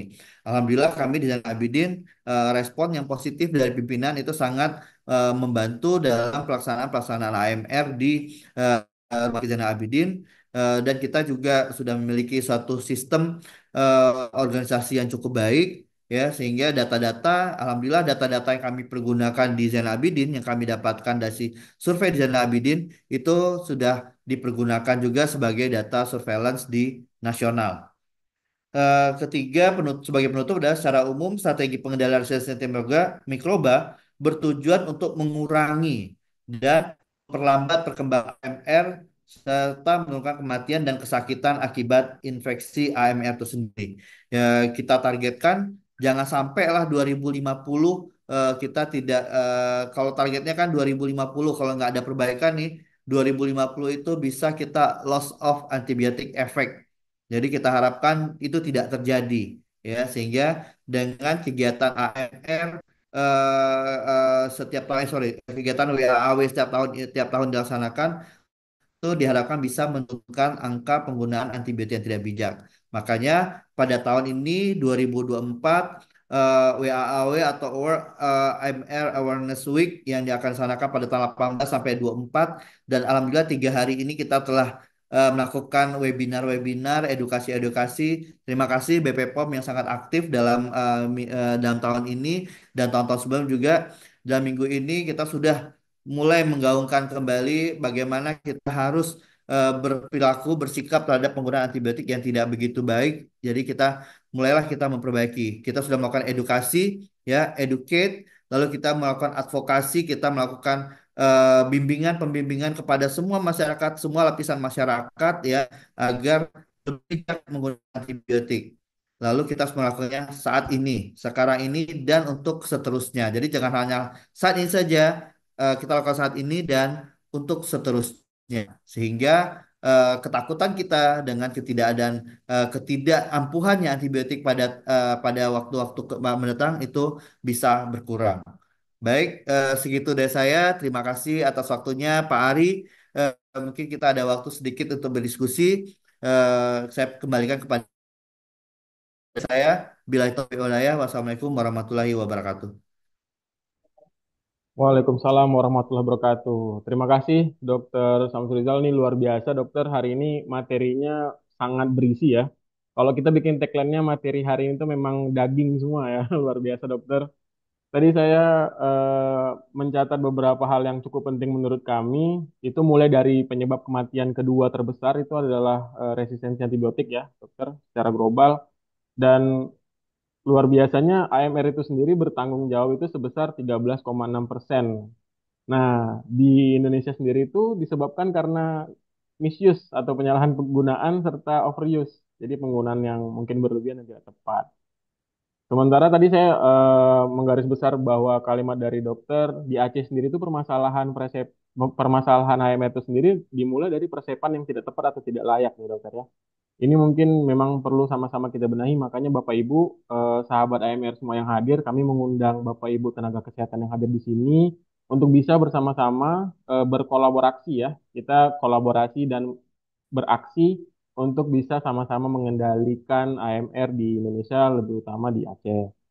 Tadi juga disampaikan oleh Dokter Rizal bahwa ada 3 antibiotik yang luar biasa penggunaannya untuk DDD-nya atau dosis harian tertentunya itu cukup perlu kita kendalikan, diikuti dengan adanya 4 pilar pengendalian ya dokter. Luar biasa tadi ada pencegahan dan lain sebagainya.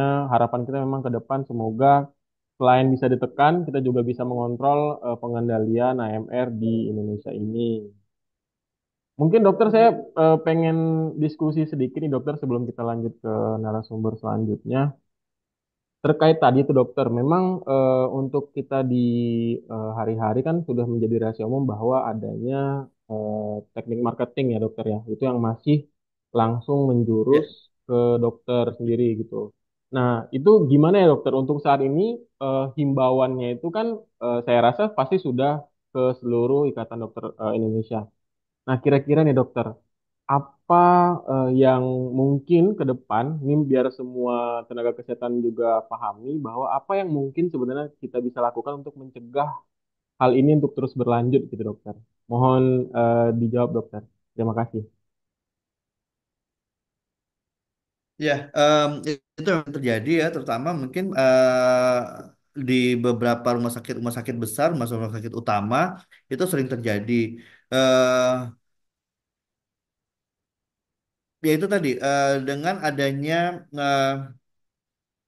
dengan adanya komitmen dari pimpinan itu sangat membantu. Kami di Zainal Abidin sudah ada keluar suatu surat dari direktur langsung bahwa dokter itu dilarang menerima medical representatif dari obat apapun dalam jam kerja.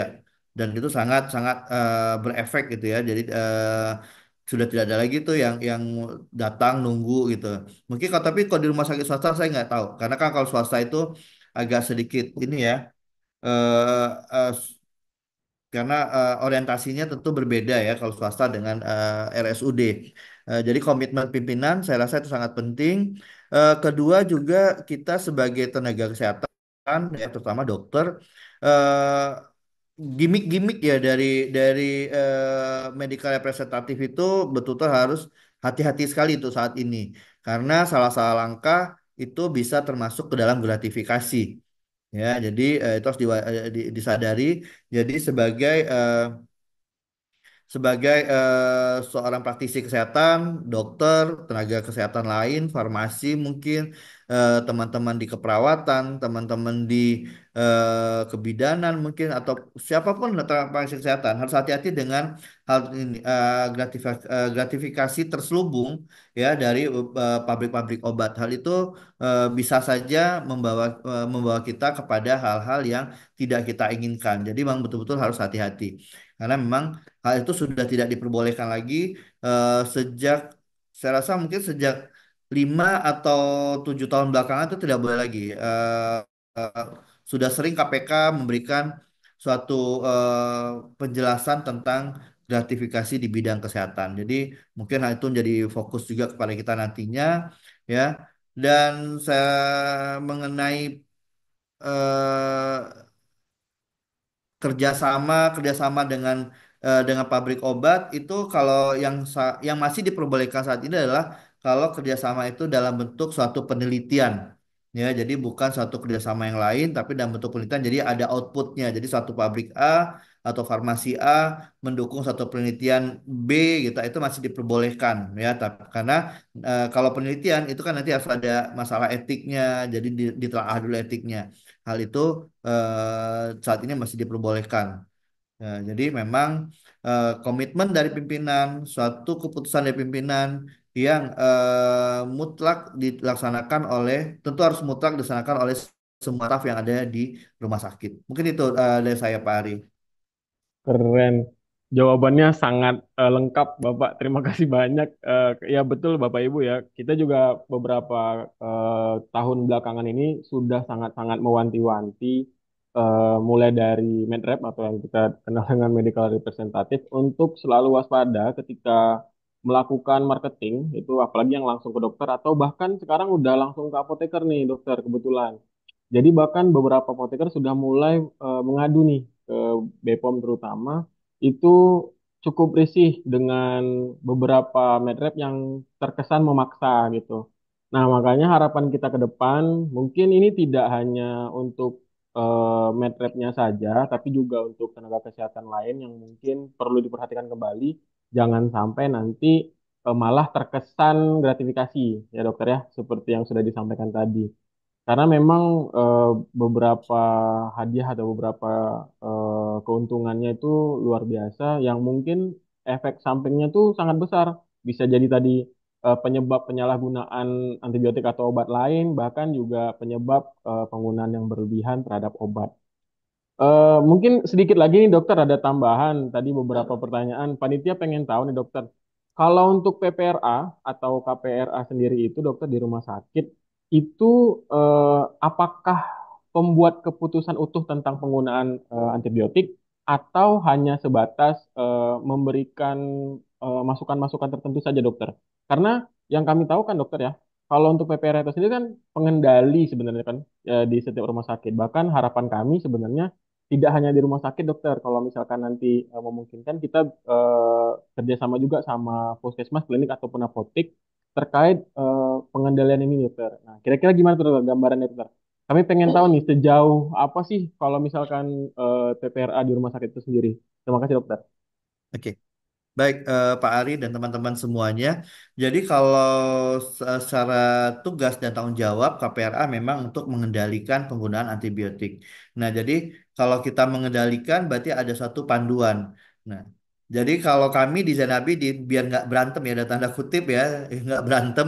Karena kan masing-masing dokter mempunyai privilege sendiri, mempunyai keilmuan sendiri ya, masing-masing divisi, masing-masing bagian, masing-masing subdivisi itu punya pandangan sendiri dalam penggunaan antibiotik. Jadi panduan penggunaan antibiotik itu dibuat oleh masing-masing bagian atau KSM yang ada di rumah sakit. Jadi mereka mengajukan dulu, ya mengajukan. Tentu kalau mengajukan suatu panduan penggunaan antibiotik berdasarkan literatur yang ada. Jadi mereka ajukan dan itu base-nya kita pergunakan adalah panduan penggunaan antibiotik yang dikeluarkan oleh kementerian dulu. Kira-kira di rumah sakit cocok nggak ini gitu. Kalau misalnya nggak cocok, tolong dong diperbaiki gitu. Kalau emang nggak ada perbaikan, apa dasarnya? Jadi setelah panduan itu disepakati bersama oleh masing-masing KSM, baru nanti kita laksanakan pengendaliannya. Karena kalau kita yang menetapkan sendiri, dokter A nggak boleh, dokter bagian A nggak boleh pakai obat A, B, C, D itu berantem Pak Ari, nggak boleh karena masing-masing punya nih. Mereka punya sendiri, dok, saya mau pakai ini, pakai itu hak saya gitu. Nah, jadi kemarin kayak Prof bilang juga kemarin itu memang nggak bisa benturan langsung sama teman-teman di sesama dokter gitu. Jadi secara klinisi itu menjadi sangat riskan terjadi ya, perselisihan. Jadi biarkan teman-teman dari masing-masing KSM mengeluarkan panduan. Kalau misalnya yang belum ada, kita berikan panduan yang ada ya, dari kementerian, lalu suruh koreksi. Nanti apa yang mereka koreksi itu kita turunkan dalam bentuk satu panduan yang ditandatangani oleh Pak Direktur melalui komite medik, baru nanti kita pergunakan. Jadi kita hanya mengatur apa yang mereka buat panduannya. Jadi jangan kita yang bikin panduan. Ya, kita hanya mengendalikan supaya itu jalannya masing-masing enak gitu. Nah, jadi kalau misalnya terjadi satu di luar alurnya kita tinggal bilang, dok, kemarin katanya pakai obatnya ini dok, oh sekarang pakai ini ya dok ya. Oh iya, maaf, balik lagi kayak gitu. Jadi lebih enak gitu dibanding kalau kita benturan di tengah jalan gitu. Itu kan kayak kita ditilang polisi gitu Pak. Pasti nggak mau, pasti udah ada rejeksi. Jadi di situ trik-trik kadang-kadang kalau kita dalam melaksanakan kegiatan-kegiatan KPRA ya seperti itu. Jadi kita hanya mengendalikan, tapi kita tidak membuat aturan yang ini. Kita hanya membuat aturan-aturan bagaimana antibiotik itu dipergunakan secara baik secara sistemnya. Jadi makanya di 2022 itu 2020 itu sudah dibagi antibiotik ada yang akses. Akses itu adalah antibiotik yang bisa diakses oleh semua dokter yang ada di rumah sakit, baik dokter umum, dokter ahli, dokter klinisi subspesialistik itu silakan, itu bisa diakses. Lalu ada yang di watch, watch itu harus diperhatikan. Nah, ini penggunaan antibiotiknya hanya bisa dikeluarkan kalau sudah ada approval dari KSM itu sendiri. Jadi ada tim PGA di KSM itu sendiri. Jadi kalau misalnya di rumah sakit itu ada 10 tim KSM, 10 KSM, berarti tim PGA juga ada 10. Jadi yang mengevaluasi penggunaan antibiotik di KSM satu KSM itu adalah dari KSM itu sendiri, dari bagian itu sendiri. Jadi jangan disilangkan dengan bagian lain. Ya. Lalu yang ada antibiotik yang namanya reserve atau yang di eh, kita eh, restriksi, kita batasi sekali. Ya, itu golongan 3, antibiotik baru, antibiotik yang berpotensi untuk menyembuhkan jika terjadi suatu resistensi. Nah, itu betul-betul dikeluarkan kalau sudah ada approval dari KPRA rumah sakit. Berarti levelnya lebih di atas. Dan pada saat kita melihat ada permintaan tersebut, restriksi, kita akan lihat pasiennya dulu. Betul nggak butuh apa tidak. Nah, pada saat dia sesuai dengan kebutuhannya, kita akan keluarkan. Jadi di situ ada diskusi antara ahli dengan KPRA. Kita akan lihat pasiennya bersama-sama. Dok, ini sepertinya nggak perlu deh dok pakai obat yang linezolid dok, nggak perlu pakai tegaseklim dok. Kayaknya bisa pakai ini dulu dok gitu. Jadi ada semacam negosiasi bahwa betul-betul yang restriksi itu betul-betul kita kita bukan minimalkan, tapi kita tepatkan penggunaannya. Nah, jadi dan itu semuanya ada di panduan penggunaan antibiotik. Jadi mereka sudah tahu alurnya. Memang untuk membuat suatu sistem pengendalian yang baik itu berulang-ulang sosialisasinya, sosialisasi ulang, lalu nilai lagi, sosialisasi lagi, mulai lagi dari bagian-bagian yang per bagian itu harus diedukasi secara berkala, secara bertahap agar betul-betul ngerti gitu. Karena pola penggunaan antibiotik saat ini itu berbeda dengan 10 atau 20 tahun pada saat para klinisi dokter yang udah jadi klinisi saat ini mendapat pendidikan. Dulu kan mau kasih antibiotik apa saja, ayo mungkin ya, tapi sekarang udah nggak bisa gitu. Nah, jadi kalau nggak ada indikasinya dikeluarkan, ini nggak bisa dok, maaf dok, ya. Dan teman-teman farmasi juga dibantu dengan ada sangat membantu sekali. Ya nanti mereka ngingatin dok, ini udah 14 hari dok. Dok, ini udah 10 hari, dok. Dok, ini udah 6 hari, kok belum ada definitifnya. Nah, kayak gitu merupakan suatu komunikasi yang perlu kita bina antara tenaga kesehatan yang ada di rumah sakit dan yang ada di KPRA itu sendiri. Mungkin itu Pak Ari. Luar biasa, kompleks sekali, keren. Baik, Bapak, Ibu tenaga kesehatan yang hadir, sahabat AMR semua, tadi adalah sedikit diskusi kita. Mungkin nanti akan kita sambung setelah materi yang lain ya, Pak Dokter. Terima kasih banyak, Pak Dokter. Luar biasa diskusi kita hari ini. Sebelum itu mungkin saya menyapa dulu yang telah hadir pada hari ini. eh, Ibu Direktur Pengelolaan dan Pelayanan Kefarmasian Kementerian Kesehatan, Ibu Dr. Anda Agustin Banun Saptaningsih, APT Mars. Selamat pagi, Bu.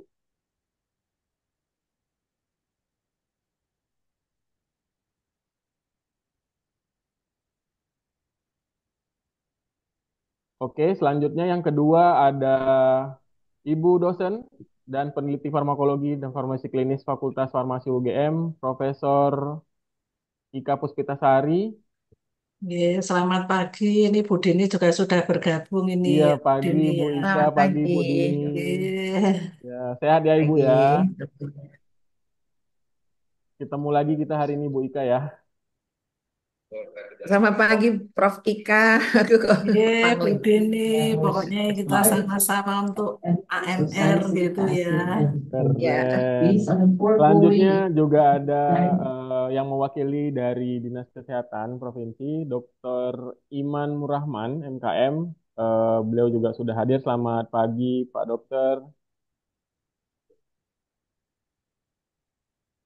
Baik, terima kasih. Eh, untuk materi selanjutnya, setelah tadi materi dari Dr. Samsudizal, luar biasa, kita akan lanjut lagi nih. Ini udah ditunggu-tunggu nih, Bu Dini. Luar biasa hari ini tanggapan dari teman-teman kita. Kita akan lanjutkan materi yang kedua dari Direktur Pengelolaan dan Pelayanan Kefarmasian Kementerian Kesehatan, Ibu Dr. Anda Agustin Banun Saptaningsih, APT Mars. Kepada Ibu, kami mohon kesediaannya untuk bisa memaparkan materi selama kurang lebih 20 hingga 30 menit ke depan.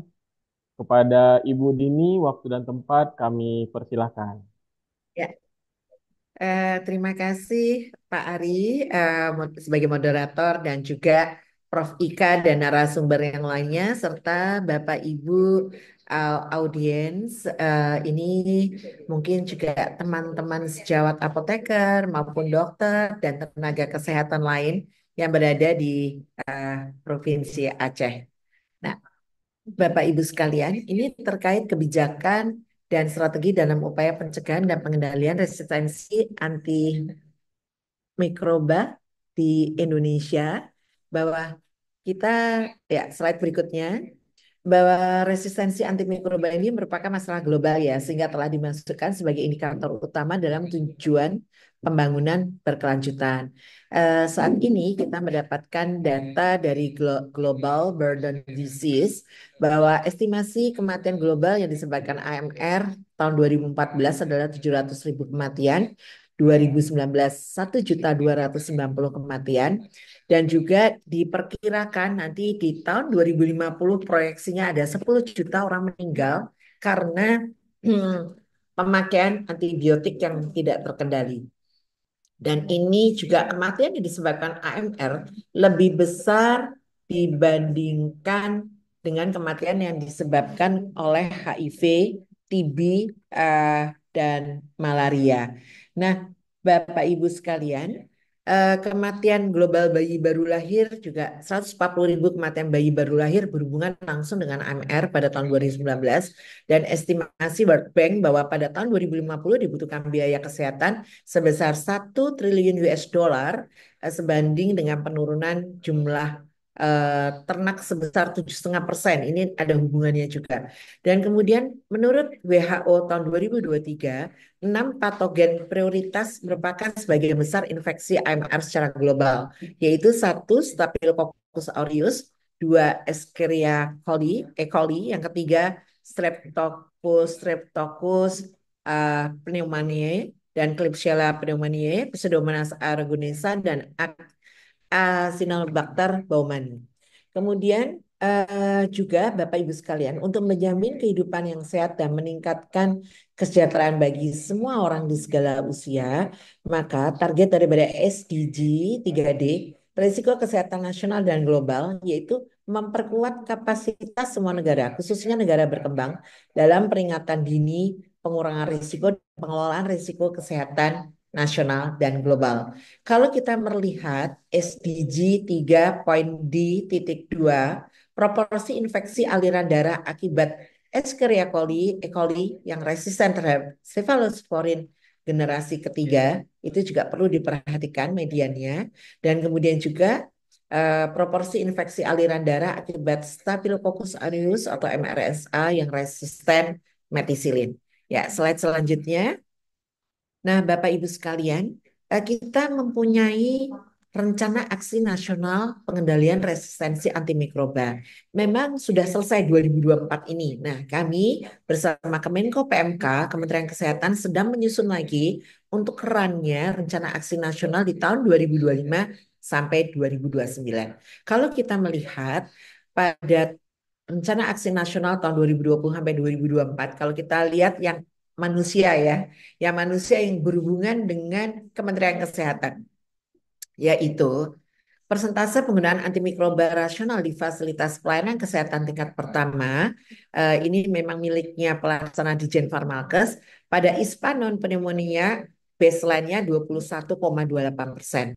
Target 2024 ini agar turun sama dengan 20%. Pada diare non spesifik baseline-nya 18,27% dan targetnya turun sama dengan 8%. Namun Bapak Ibu sekalian, yang dua ini untuk target 2024 ini kita belum selesai mengukur hingga Desember. Sekarang masih November, sehingga nanti kita bisa tahu angka 2024-nya itu setelah melewati bulan Desember dan kita akan ukur di bulan Januari. Slide berikutnya. Ya.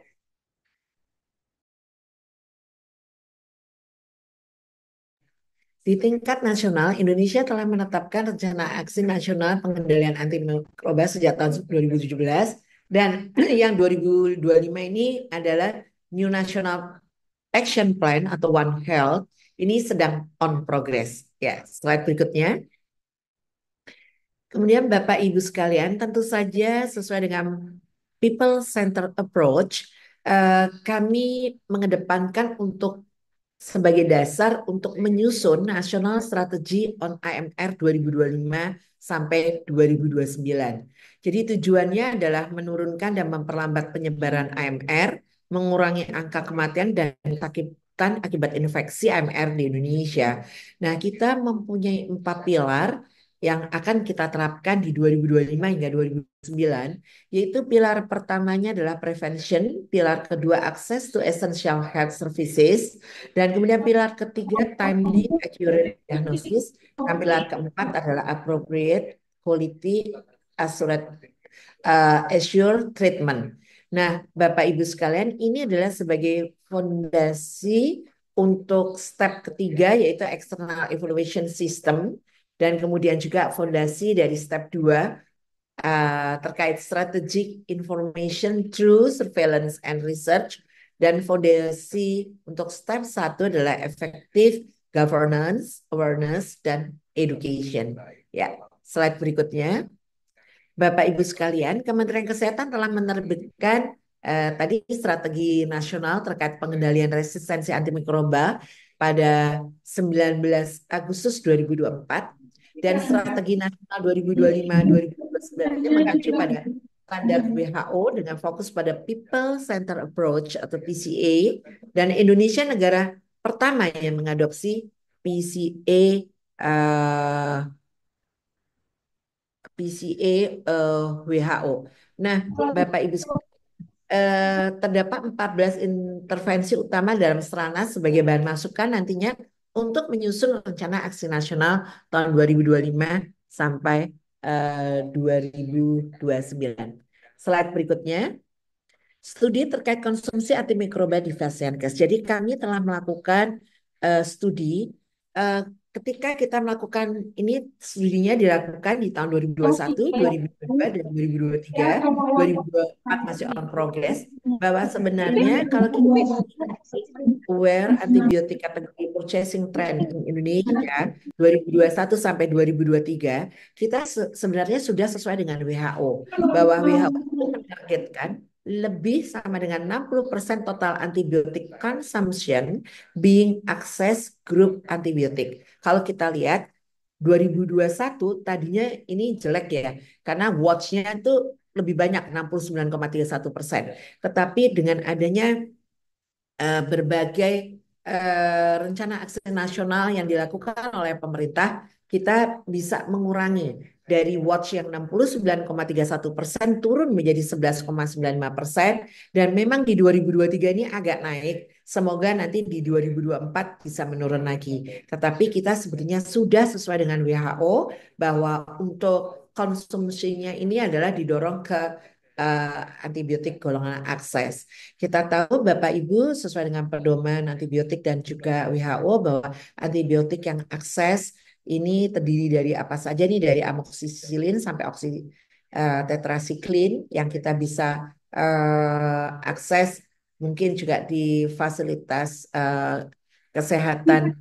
Mohon maaf.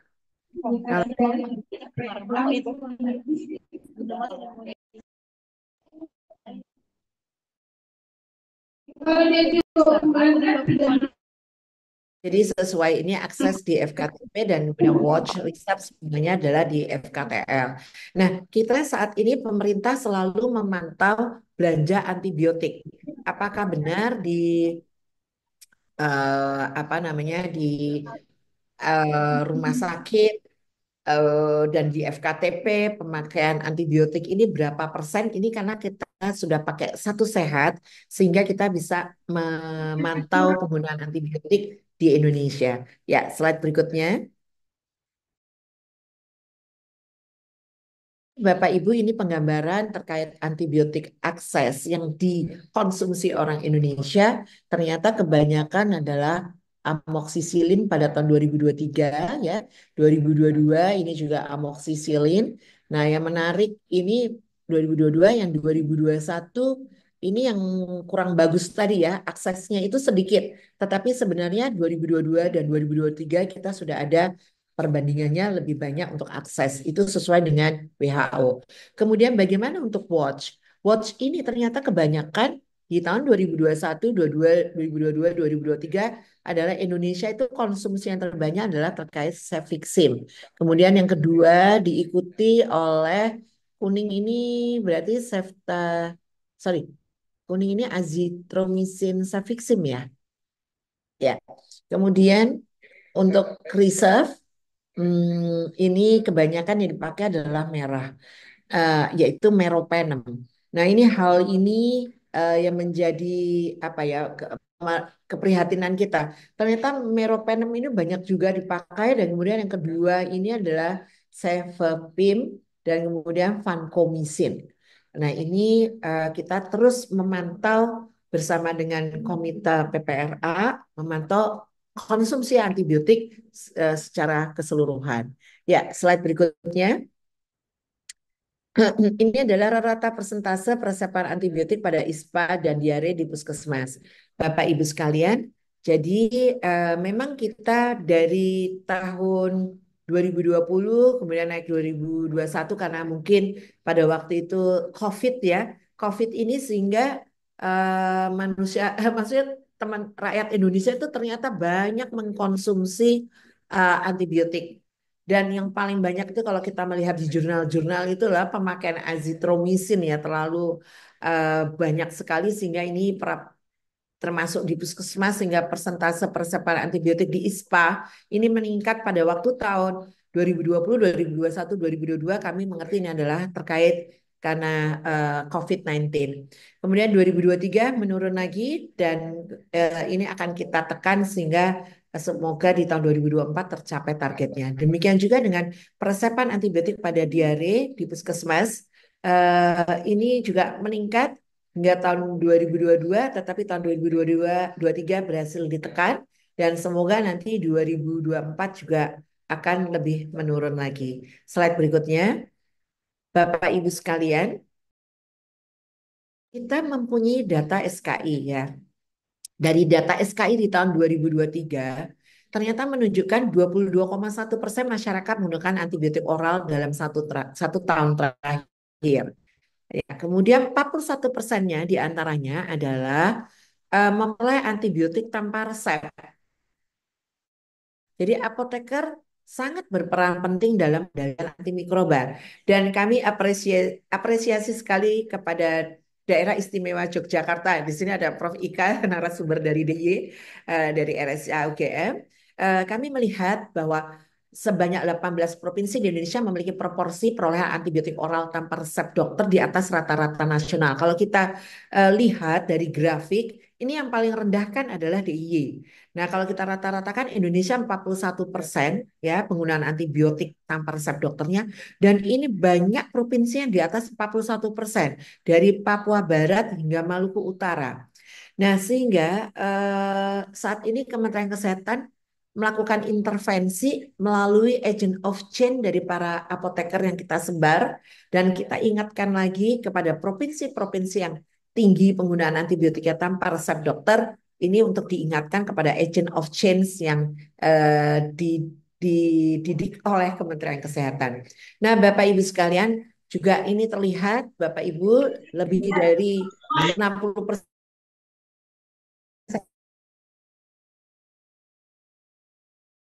antibiotik tanpa resep itu di apotek. Kami saat ini menyusun rancangan peraturan Menteri Kesehatan yang nantinya akan memberikan sanksi kepada apotek ataupun toko obat yang memberikan antibiotik tanpa resep dokter, termasuk juga praktek mandiri non-dokter.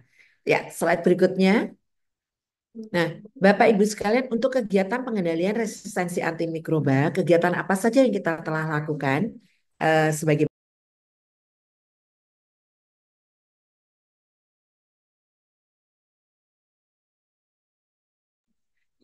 jadi ketika kita melakukan Joint External Evaluation 2023 yang dipandu oleh WHO, peran aktif Indonesia dalam mengikuti mekanisme pemantauan International Health Regulation sejak 2005 dapat menjadi modal baik untuk mengajak negara-negara di kawasan untuk dapat memperkuat kapasitas dan kesiapan kawasan dalam menghadapi darurat kesehatan akibat wabah penyakit menular. Kemudian Indonesia mendorong agar GEE yang diadopsi oleh WHO untuk memperkuat implementasi IHR 2005 dan Indonesia telah melaksanakan Joint External Evaluation IHR 2005 pada bulan November 2017 dan Oktober tahun 2023. Ya, untuk Joint External Evaluation 18 Oktober 2023 pada Technical Area Antimicrobial Resistance, proses penilaian GEE melalui self-assessment dan tentunya kebetulan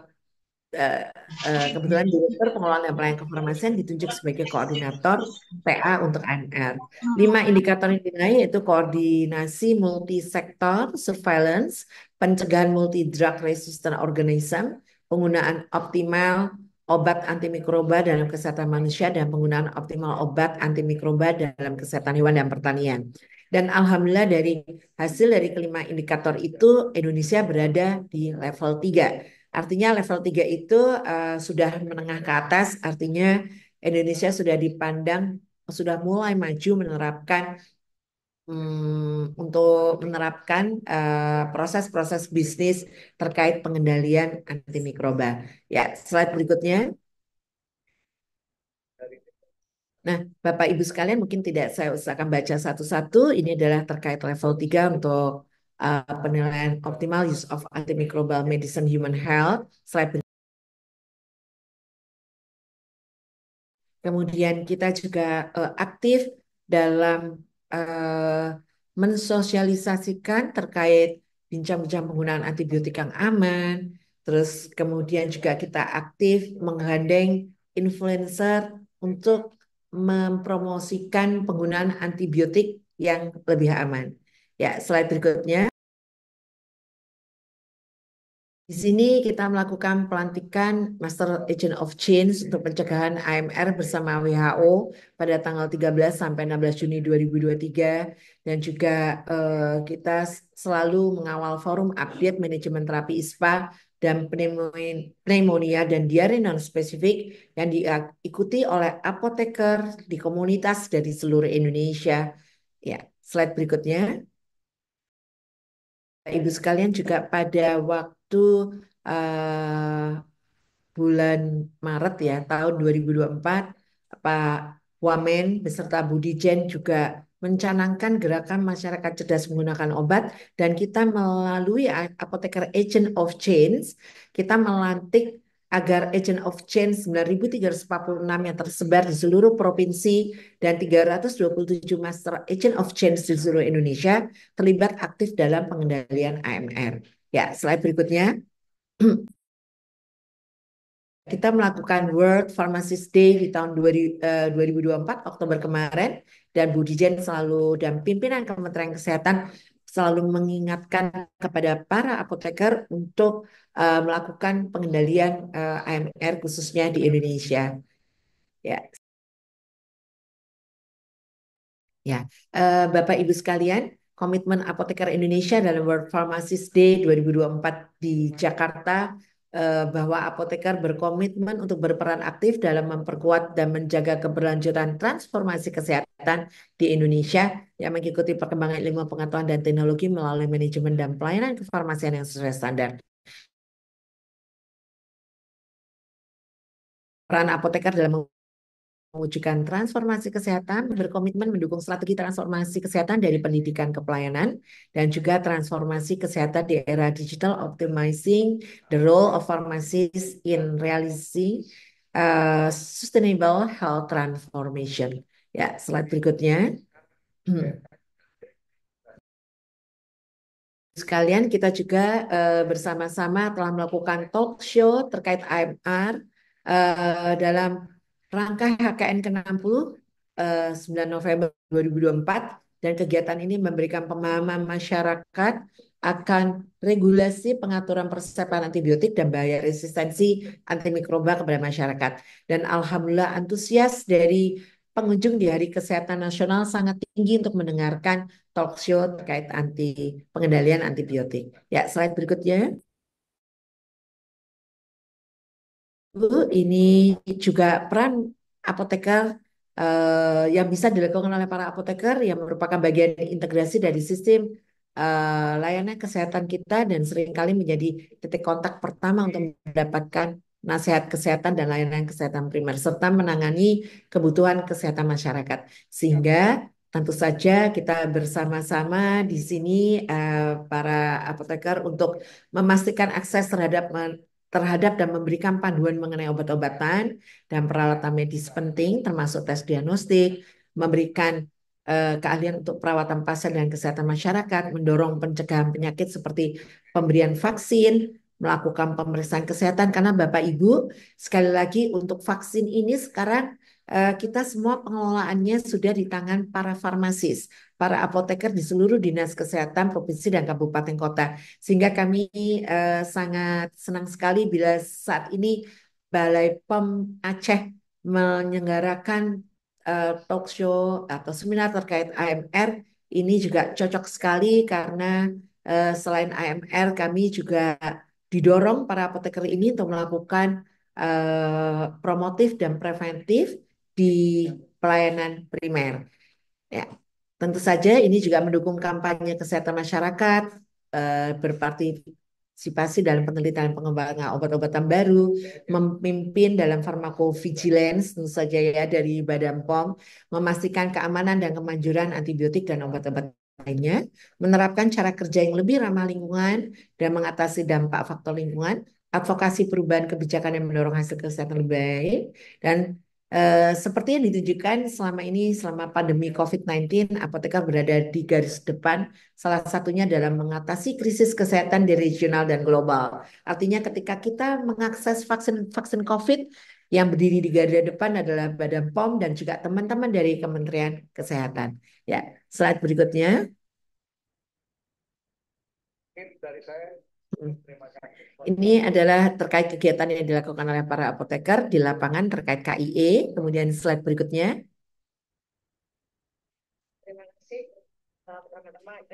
Ya, slide berikutnya. Nah, ini adalah optimalisasi peran AOC. Slide berikutnya. Ya, slide berikutnya.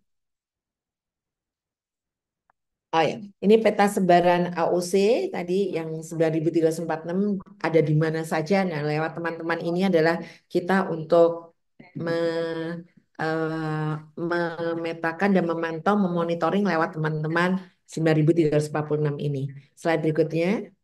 Nah, untuk penyediaan antimikroba, slide berikutnya. Ya, Bapak Ibu sekalian, tentu saja kita untuk memasukkan suatu antibiotik di dalam formularium nasional atau di dalam pelayanan CKN, kita sudah mempunyai komite HTA dan kemudian komite PPRA yang akan menilai semua antibiotik yang diusulkan di dalam pelayanan CKN. Slide berikutnya. Nah, ini Bapak Ibu untuk memasukkan obat melalui jalur SAS. Di sini juga penyediaan obat-obat AMR dapat diperoleh juga melalui donasi atau pemakaian SAS, tapi tentu saja ini sesuai dengan kebijakan Badan POM dan Kementerian Kesehatan harus dikelola dengan baik dan tidak sembarangan untuk memasukkan antibiotik kecuali satu, Kementerian Kesehatan telah berkoordinasi, telah melakukan pemasukan antibiotik karena rifampicin pada tahun 2024 ini NII-nya sempat mati semua sehingga kita kekurangan rifampicin sehingga harus dilaksanakan SAS. Oke, slide berikutnya. Slide berikutnya ini untuk slide berikutnya. Ya, sebagai kesimpulan, tentu saja antibiotik pada dasarnya berbeda dari obat lain karena termasuk obat keras, tapi dapat mengakibatkan kematian karena mengakibatkan resistensi sehingga menimbulkan tantangan dan kebutuhan khusus untuk mengendalikan penggunaan Nuvaciankes. Upaya pengelolaan antibiotik harus fokus pada optimalisasi penggunaan yang tepat, bukan sekedar mengurangi penggunaan, dan perlu peningkatan kolaborasi dan komitmen tenaga kesehatan dalam pencegahan dan pengendalian resistensi dengan penggunaan antibiotik yang bijak, dan dibutuhkan data yang lebih akurat dan andal terkait resistensi, penggunaan dan konsumsi antimikroba pada manusia, hewan, tumbuhan, makanan, dan lingkungan. Hal tersebut harus dilakukan melalui koordinasi antara kementerian lembaga dan pendekatan One Health. Terima kasih Bapak Ibu sekalian. Demikian yang dapat saya sampaikan. Waalaikumsalam warahmatullahi wabarakatuh. Waalaikumsalam warahmatullahi wabarakatuh. Terima kasih Bu Dini atas paparan materi yang luar biasa. Balik lagi Bapak Ibu, benar-benar berisi daging ya, luar biasa sekali hari ini. Tadi saya mencatat beberapa hal yang cukup penting menurut kami itu ada bahwa AMR ini sendiri sudah menjadi indikator utama pembangunan berkelanjutan, di mana kita itu diharapkan untuk bisa menurunkan dan memperlambat penyebaran AMR serta mengurangi angka kematian. Kami juga tertarik tuh Bu, ada tadi agen perubahan, apoteker agen perubahan ya, itu luar biasa, ada 9.346 agen disertai dengan 327 master agen perubahannya. Semoga nanti bisa kita adopsi untuk bisa mengendalikan AMR di masing-masing instansi di Aceh terutama. Baik, Bapak Ibu, dikarenakan keterbatasan waktu dari Bu Direktur, kami mohon kesediaan Bapak Ibu untuk silahkan mempersiapkan pertanyaan sebanyak 3 pertanyaan terlebih dahulu. Kami mohon kesediaan Ibu Dini nanti untuk menjawab beberapa pertanyaan tersebut. Di kolom komentar saya melihat nih ada pertanyaan langsung nih dari Pak Yudi Noviandi nih. Bagaimana Pak Yudi? Apakah langsung bertanya atau saya bacakan di kolom komentar Pak Yudi? Boleh dipersilakan Pak Yudi.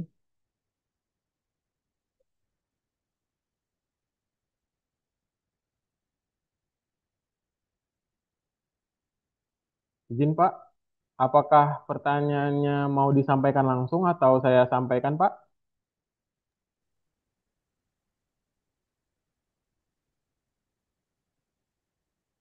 Baik, baik Pak. Saya akan bacakan izin Bu Dini.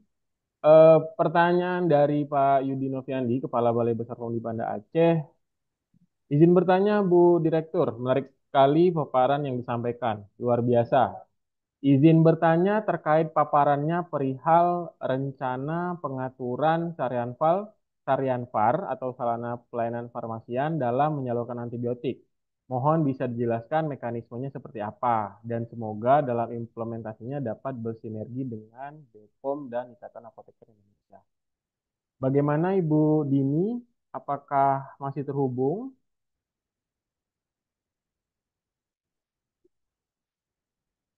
Baik, Bapak Ibu, sembari mungkin Ibu Dini sedang berkegiatan, saya ingin menyampaikan kembali Bapak Ibu untuk pertanyaan-pertanyaannya bisa disampaikan langsung ataupun dituliskan di kolom komentar. Nanti jika seandainya para pemateri kita dan narasumber kita tidak bisa menjawab, pertanyaan akan kita tampung dan akan kita sampaikan langsung ke beliau. Nanti untuk jawaban pertanyaannya akan kami sampaikan melalui WhatsApp yang terdata melalui absen. Jadi mohon Bapak Ibu untuk bersedia mengisi daftar hadirnya yang ada di link tree kami atau nanti bisa bantuan panitia untuk bisa mengirimkan kembali ke chat Zoom daftar hadirnya serta nanti tadi ada pertanyaan juga bahwa minta rekaman. Boleh Bapak Ibu, kita sudah menyediakan rekaman Zoom kita mulai dari kegiatan kita yang sebelumnya hingga yang hari ini nanti di channel YouTube Bepom Aceh.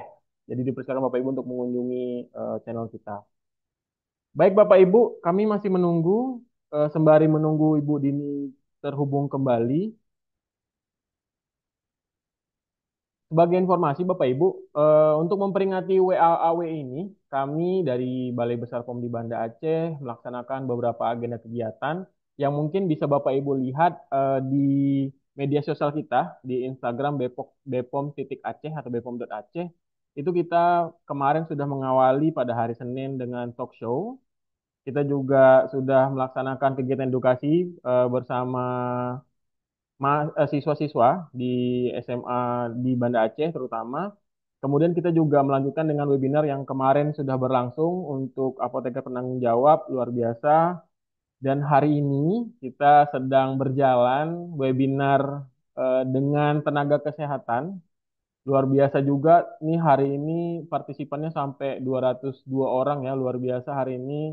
Mungkin boleh tepuk tangan dulu melalui reaction ya Bapak Ibu ya atas kehadiran kita semua pada hari ini. Selanjutnya nanti hari ini juga sedang berjalan tadi dari tim inspeksi kita melakukan joint inspection Bapak Ibu. Seperti yang Bapak Ibu ketahui bahwa antibiotik tidak hanya dikonsumsi oleh kita manusia, tapi juga digunakan pada hewan ternak dan lainnya.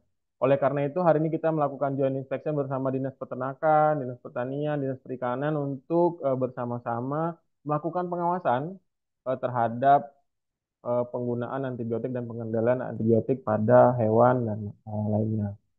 Selanjutnya nanti juga ada webinar khusus untuk peternak ya. Itu ada webinar poultry yang mungkin akan diagendakan besok.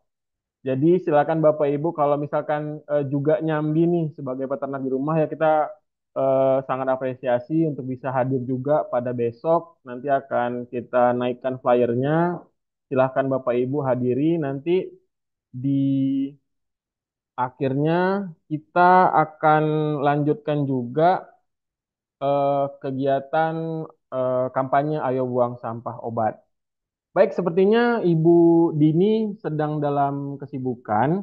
Kita akan lanjut saja Bapak Ibu ke materi kita yang ketiga yang akan dipaparkan oleh Ibu dosen dan peneliti farmakologi dan farmasi klinis Fakultas Farmasi Universitas Gajah Mada, Profesor Apoteker Ika Puspitasari, MSc PhD. Salam sehat Ibu. Akhirnya Oke, Pak ketemu Ari, lagi oke, Profesor. ketemu Ya lagi. kemarin kita Kemarin kemarin kita juga. iya, baru bahas yang seru-seru juga ya kemarin Profesor ya. Saya yakin hari ini pasti lebih seru lagi dari yang kemarin. Untuk itu, untuk tidak memperpanjang waktu, saya mohon kesediaannya Profesor Ika untuk bisa menyampaikan paparan materinya selama kurang lebih 20 hingga 30 menit ke depan. Kepada Profesor Ika, waktu dan tempat kami persilahkan. Iya, terima kasih Pak Ari. Assalamualaikum warahmatullahi wabarakatuh. Kayaknya saya share sendiri aja ya Pak Ari, Waalaikumsalam. karena banyak yang saya tambahkan kayaknya.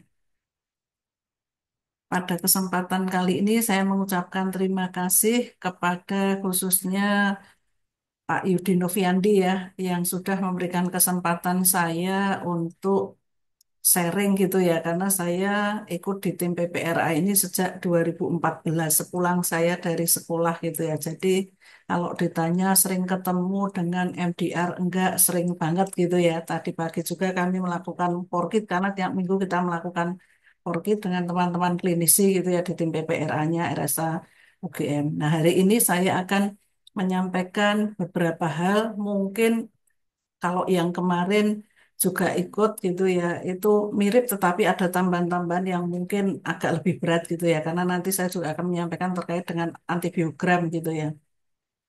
Juga terima kasih ini tadi ada Bu Agustini Banun ya, dan juga ada Dr. Samsul Rizal ya kemarin yang juga ikut di acara kemarin. Nah, hari ini kita akan melihat kayaknya kita nggak bisa menunggu ya, nggak usah nunggu 2050 kejadian benar apa enggak, tetapi saatnya sekarang kita ini bertindak. Dan tentunya kita nanti sebagai satu kesatuan, sebagai tenaga kesehatan ya, akan kita lihat bersama kenapa sih kita harus bertindak sekarang gitu ya. Dan tadi teman dokter juga menyampaikan bahwa nggak cuma sekarang tapi seterusnya. Kemudian situasi global saya akan secara cepat karena mungkin juga sudah disampaikan. Kemudian gambaran AMR, saya punya data nggak cuma di rumah sakit. Kebetulan saya banyak meneliti yang di puskesmas juga karena dapat dana hibah. Kalau enggak kayaknya juga nggak mampu gitu ya, karena untuk kultur dan sensitivitas kan tidak murah. Kemudian kita nggak boleh lupa tentang pendapat masyarakat karena hari ini kita juga harus memulai untuk educate and advocate gitu ya, termasuk peran kita di masyarakat. Kemudian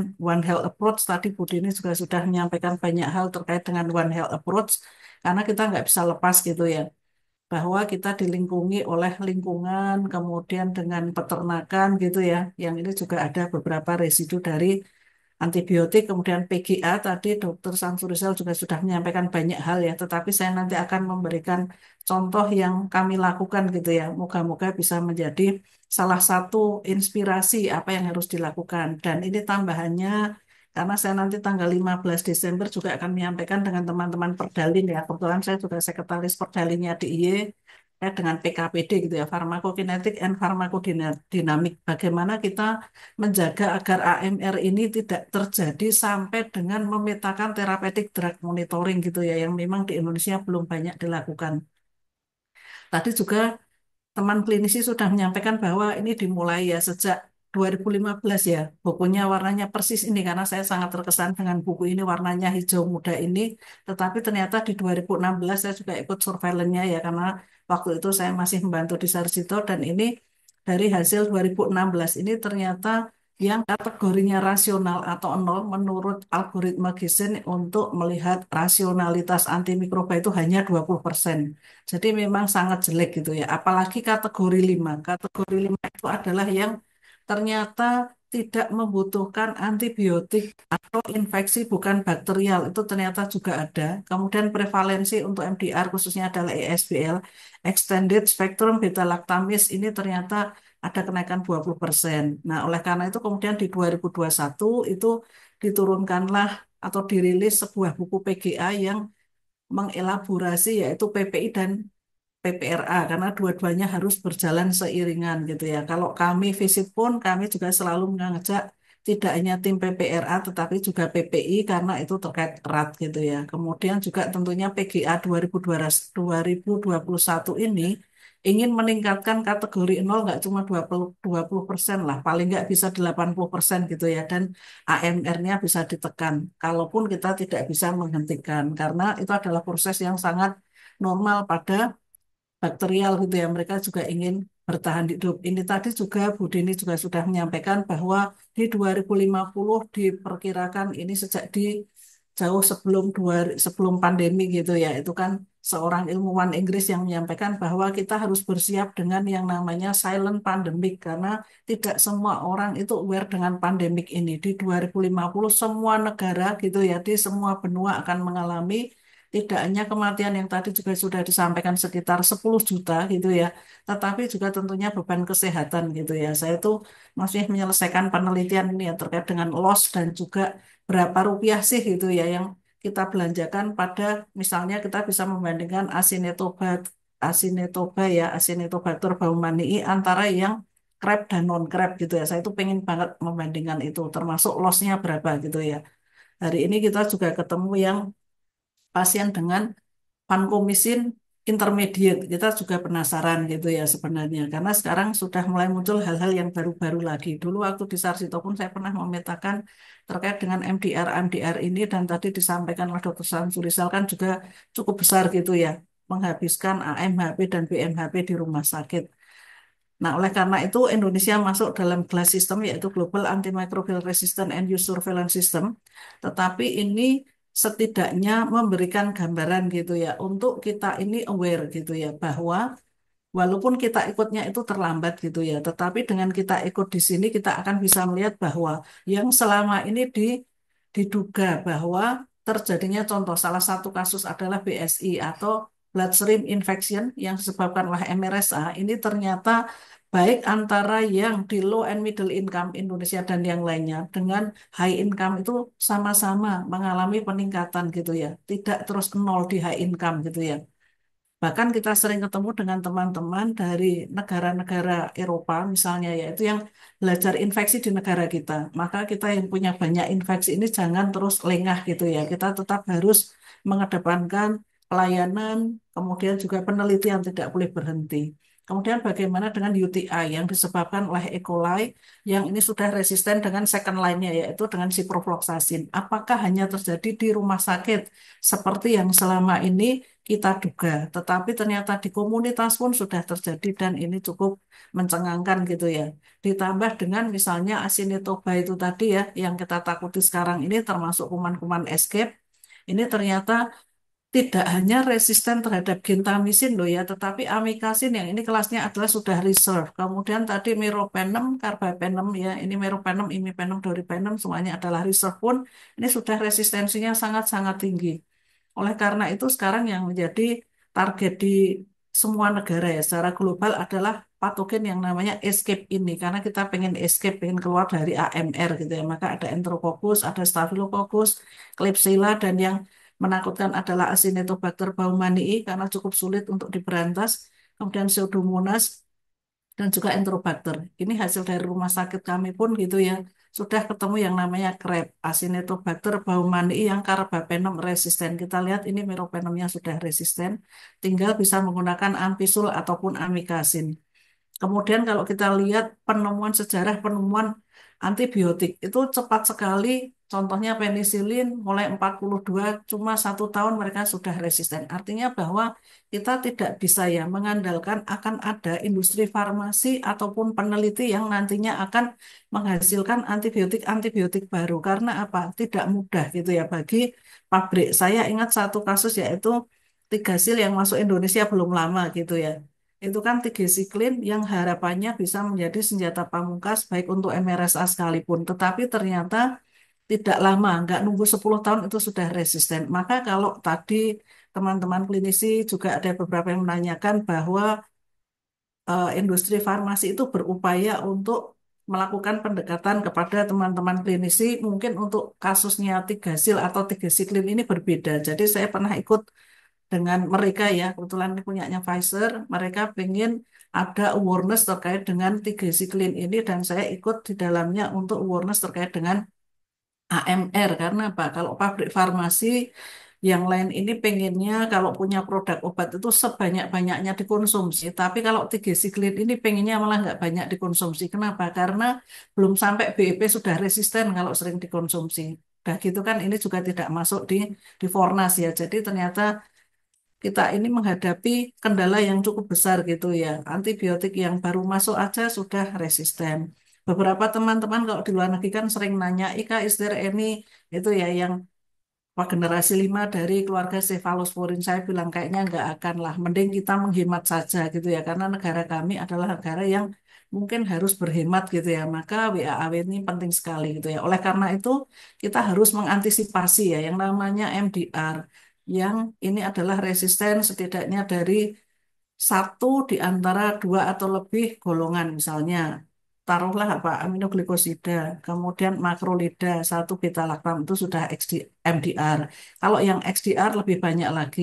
PDR pernah ketemu Bu Ika pernah 2017 kami punya pasien yang PDR juga. Jadi semuanya sudah habis. Jadi tidak menunggu lama ya 2013 2014 aja kita punya ya pasien-pasien NICU ini ya NICU masih kecil-kecil itu ternyata resistensinya luar biasa. Ketemunya juga bakteri-bakteri gram negatif yang luar biasa ya, bukan yang biasa-biasa saja. Tidak hanya E. coli tapi sudah sampai kepada Acinetobacter baumannii. Ini yang pan resisten tadi ya, pan drug resisten kasus dari pasien kami ini semuanya sudah habis, semuanya resisten sehingga kami tidak memberikan antibiotik tetapi cukup melakukan debridement lebih sering gitu ya. Kemudian kalau ada pus juga segera dibersihkan, kemudian mengurangi tension gitu ya di kaki. Nah, ini ternyata pasiennya membaik ini ya. Dan kita pun tidak mau apa namanya penelitian ini hanya sebatas mengetahui ini kemungkinan Burkholderia, tapi kita pastikan dengan RT-PCR ya. Ya memang mahal gitu ya penelitian ini dulu mahal, publikasinya ya luar biasa mahal gitu ya di atas 25 juta publikasinya. Sementara penelitiannya saya nyumbang 50 juta, dokter Titik nyumbang 50, mahasiswa kami juga dapat proyek, dokter Rizka dapat proyek. Jadi ini nggak murah gitu ya.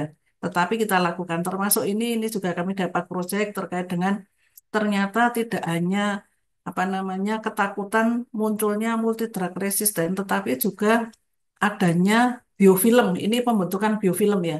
Pasien kami selama 7 bulan baru membaik ya. Memang PEDI skornya bisa jadi sangat bagus ya. Ini granulasinya juga kelihatan. Jadi kami memang mencoba ya. Artinya tidak hanya terkait dengan antibiotik itu seperti apa, tapi antibiotik yang diberikan conjunction gitu ya dengan antibiofilm. Yang kita pakai apa? Yaitu eugen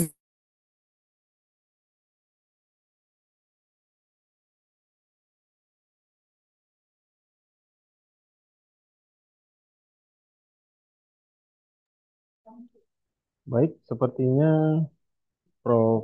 Ika sedang mengalami gangguan ya, Bapak Ibu. Mohon izin, Prof. Ika.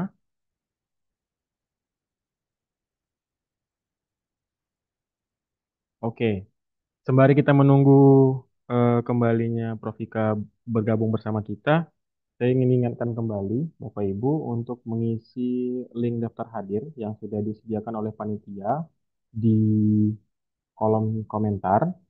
Dan selanjutnya untuk pertanyaan-pertanyaan terkait materi kita mungkin sudah bisa ditanyakan, bisa melalui kolom komentar, kolom chat, ataupun bisa nanti raise hand Bapak Ibu.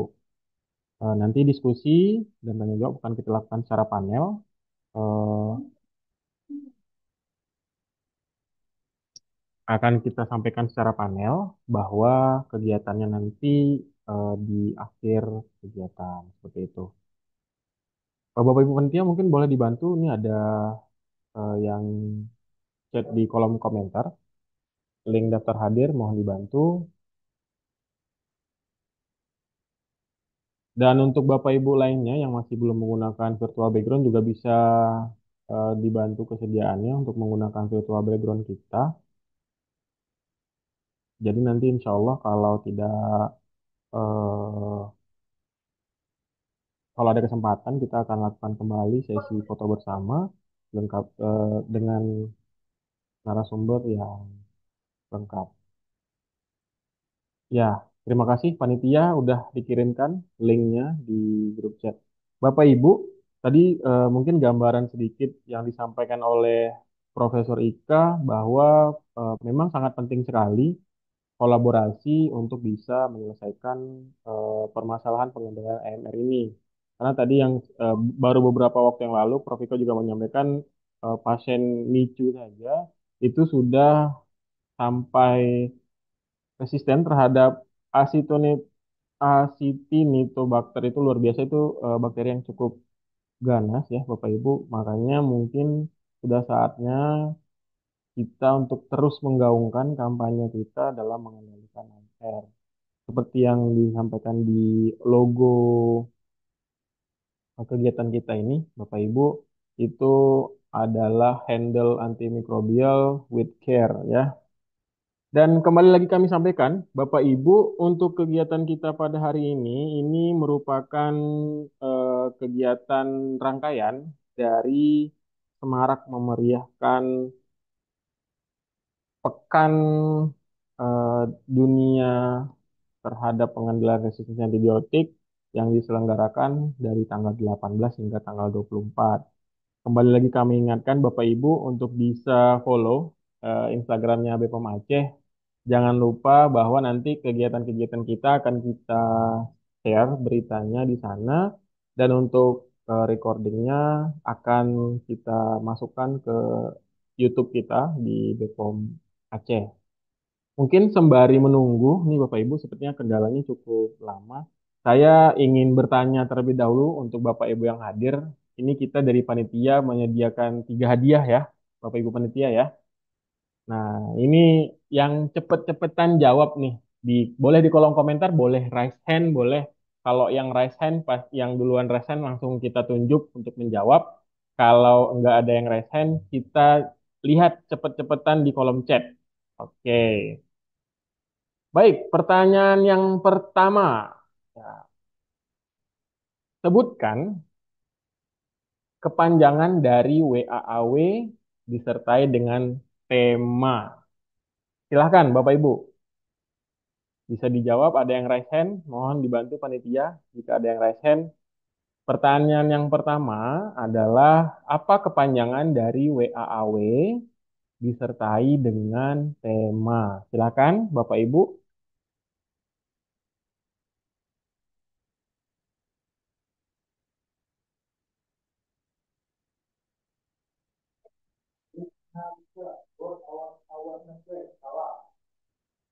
Ya, baru 1 orang nih. 2 orang, oke. Oke. Mohon dibantu kelengkapannya. Kepanjangan dari WAAW dilengkapi dengan temanya. Temanya.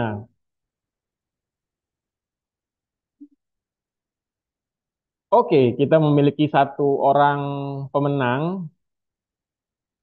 Oke, kita memiliki satu orang pemenang di sini. Terima kasih kami ucapkan kepada Ibu Siti. Ini luar biasa ya, Ibu Siti Mukminatin ya dari tim PPRA RSUA Ponorogo. Luar biasa. Ternyata tidak hanya di Aceh saja Bapak Ibu, kita menjangkau nasional ya. Jadi kepanjangan dari WAAW itu adalah World Antimicrobial Awareness Week dengan tema Educate, Advocate, and Act Now. Luar biasa. Sayang sekali nih Pak Eko ya, terlambat sedikit saja. Seandainya tadi menjawab lebih cepat, juga bisa mendapat hadiah. Izin nanti Ibu Siti, nanti tim kita itu akan chat di kolom komentar untuk menanyakan nomor ya, nomor WA untuk bisa dihubungi. Nanti hadiahnya akan kita kirimkan kan, panitia ya. Oke, baik, keren sekali. Bagaimana Bapak Ibu? Masih ada dua pertanyaan ini. Masih ada dua pertanyaan. Pertanyaan yang kedua. Oke. Wah, keren sekali nih Bu Khairun Nisa Nisak nih luar biasa. Pertanyaan yang kedua adalah sebutkan media sosial BPOM Aceh terutama Instagram. Nah, silakan sebutkan media sosial BPOM Aceh terutama Instagram.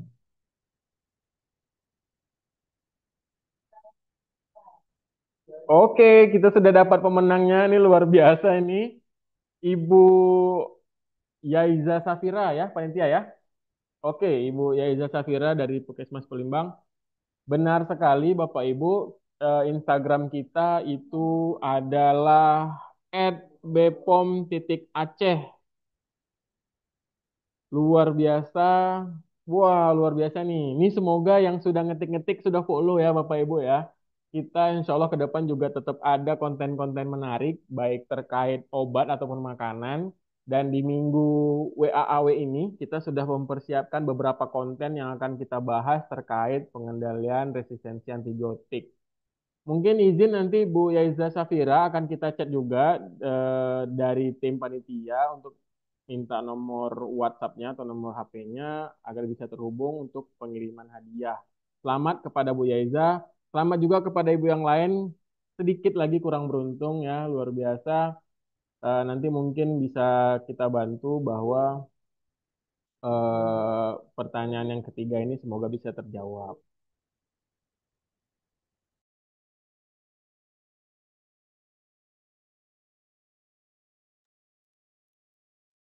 Oke, sepertinya Prof. Ika sudah mulai terkoneksi. Eh, oke, izin Prof. Apakah sudah terhubung kembali bersama kita?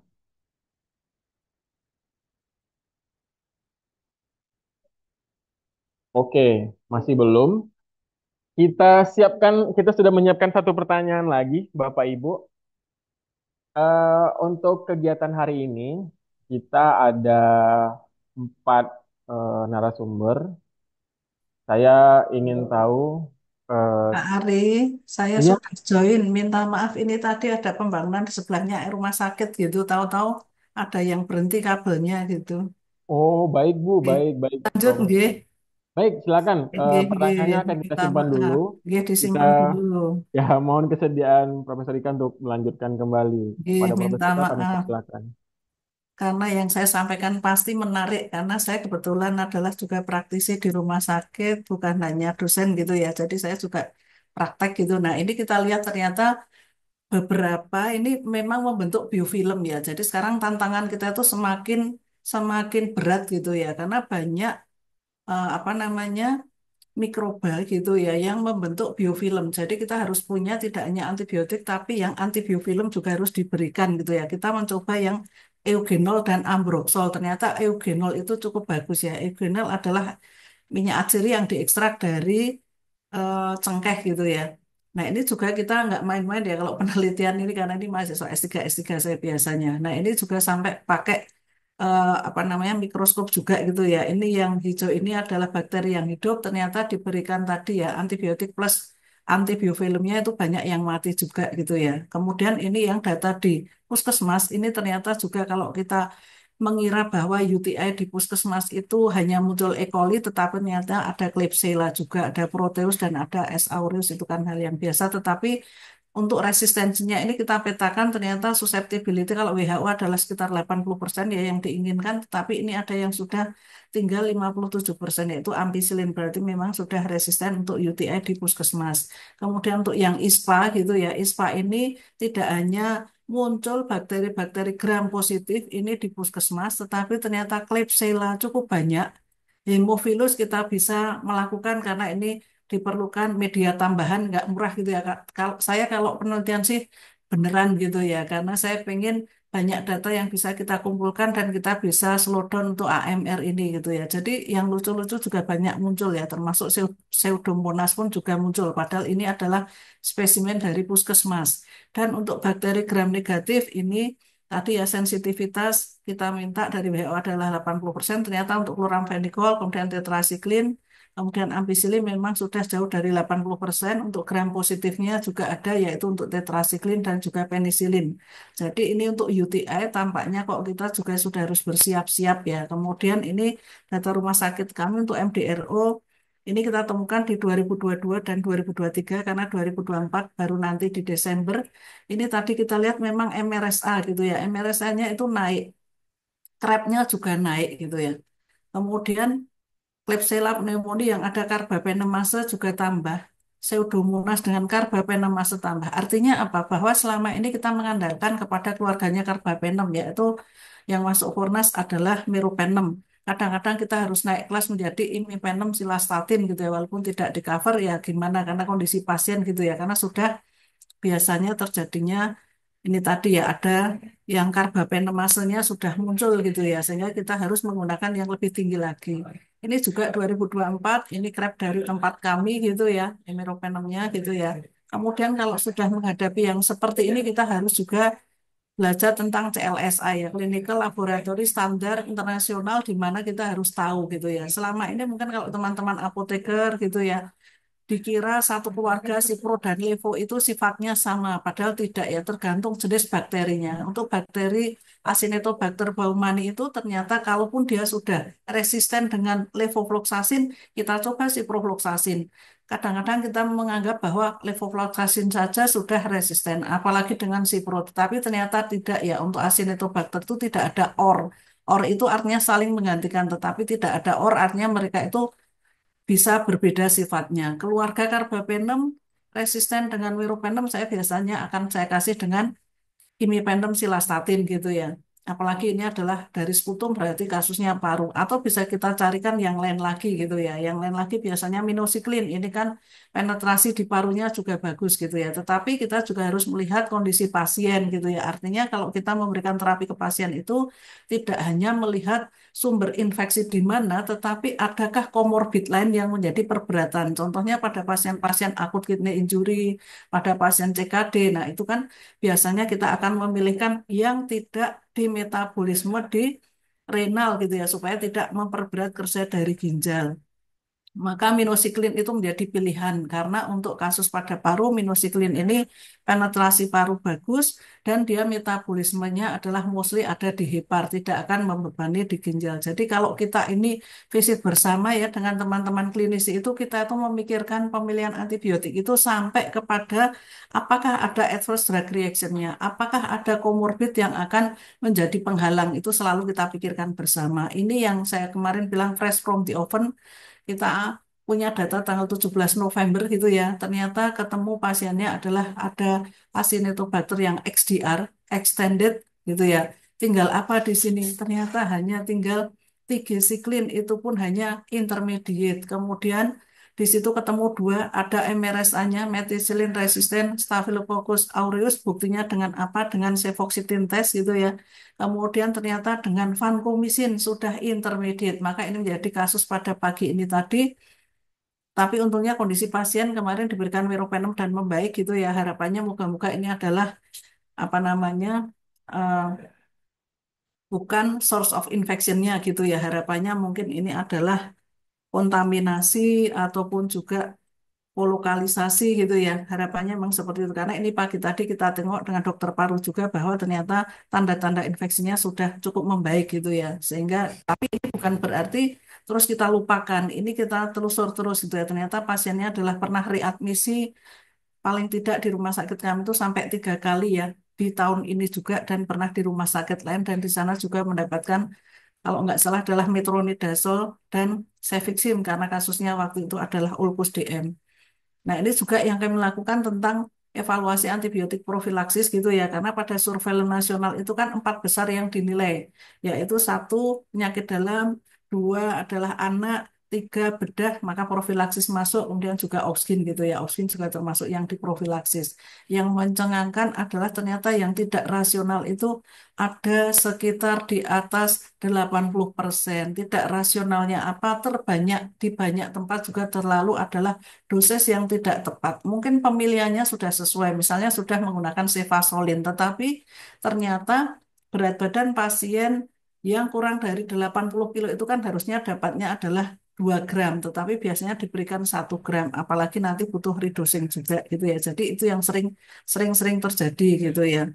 Kemudian ada redosing atau tidak, misalnya pada perdarahan lebih dari 1.500 mili ataupun operasi yang lebih dari 4 jam itu kan harus dilakukan redosing. Cefazolinnya harus diberikan misalnya 2 gram sama gitu ya. Kadang-kadang yang dinamakan redosing tadi sudah dikasih 2 gram tapi untuk setelah 4 jam ternyata hanya diberikan 1,5 gitu ya, nggak ikhlas gitu ya, atau bahkan hanya 1 gram ya tetap nggak benar gitu ya. Jadi memang ternyata di profilaksis pun juga masih banyak hal-hal yang belum rasional. Ini juga pada pneumonia anak gitu ya, tetap ada yang tidak rasional walaupun rasionalitas memang cukup tinggi. Tetapi untuk yang demam tifoid ini, waduh variasinya cukup besar gitu ya, karena ternyata ada yang terlalu pendek, kemudian dosisnya tidak sesuai, bahkan ada antibiotik yang sebenarnya lebih efektif gitu ya. Ini juga terjadi. Artinya kalau teman-teman tidak memiliki pemeriksaan kultur dan sensitivitas, jangan terus berhenti gitu ya. Karena untuk empirik pun kita bisa melakukan analisis untuk Gisen dan DDD sekaligus gitu ya. Maka ini kami juga memberikan penekanan pada beberapa lokasi yaitu pada ICU. Nah, ICU pun ternyata yang selalu kita pantau bersama gitu ya, jam ke jam, tetapi ternyata juga rasionalitasnya juga ternyata belum juga membaik gitu ya.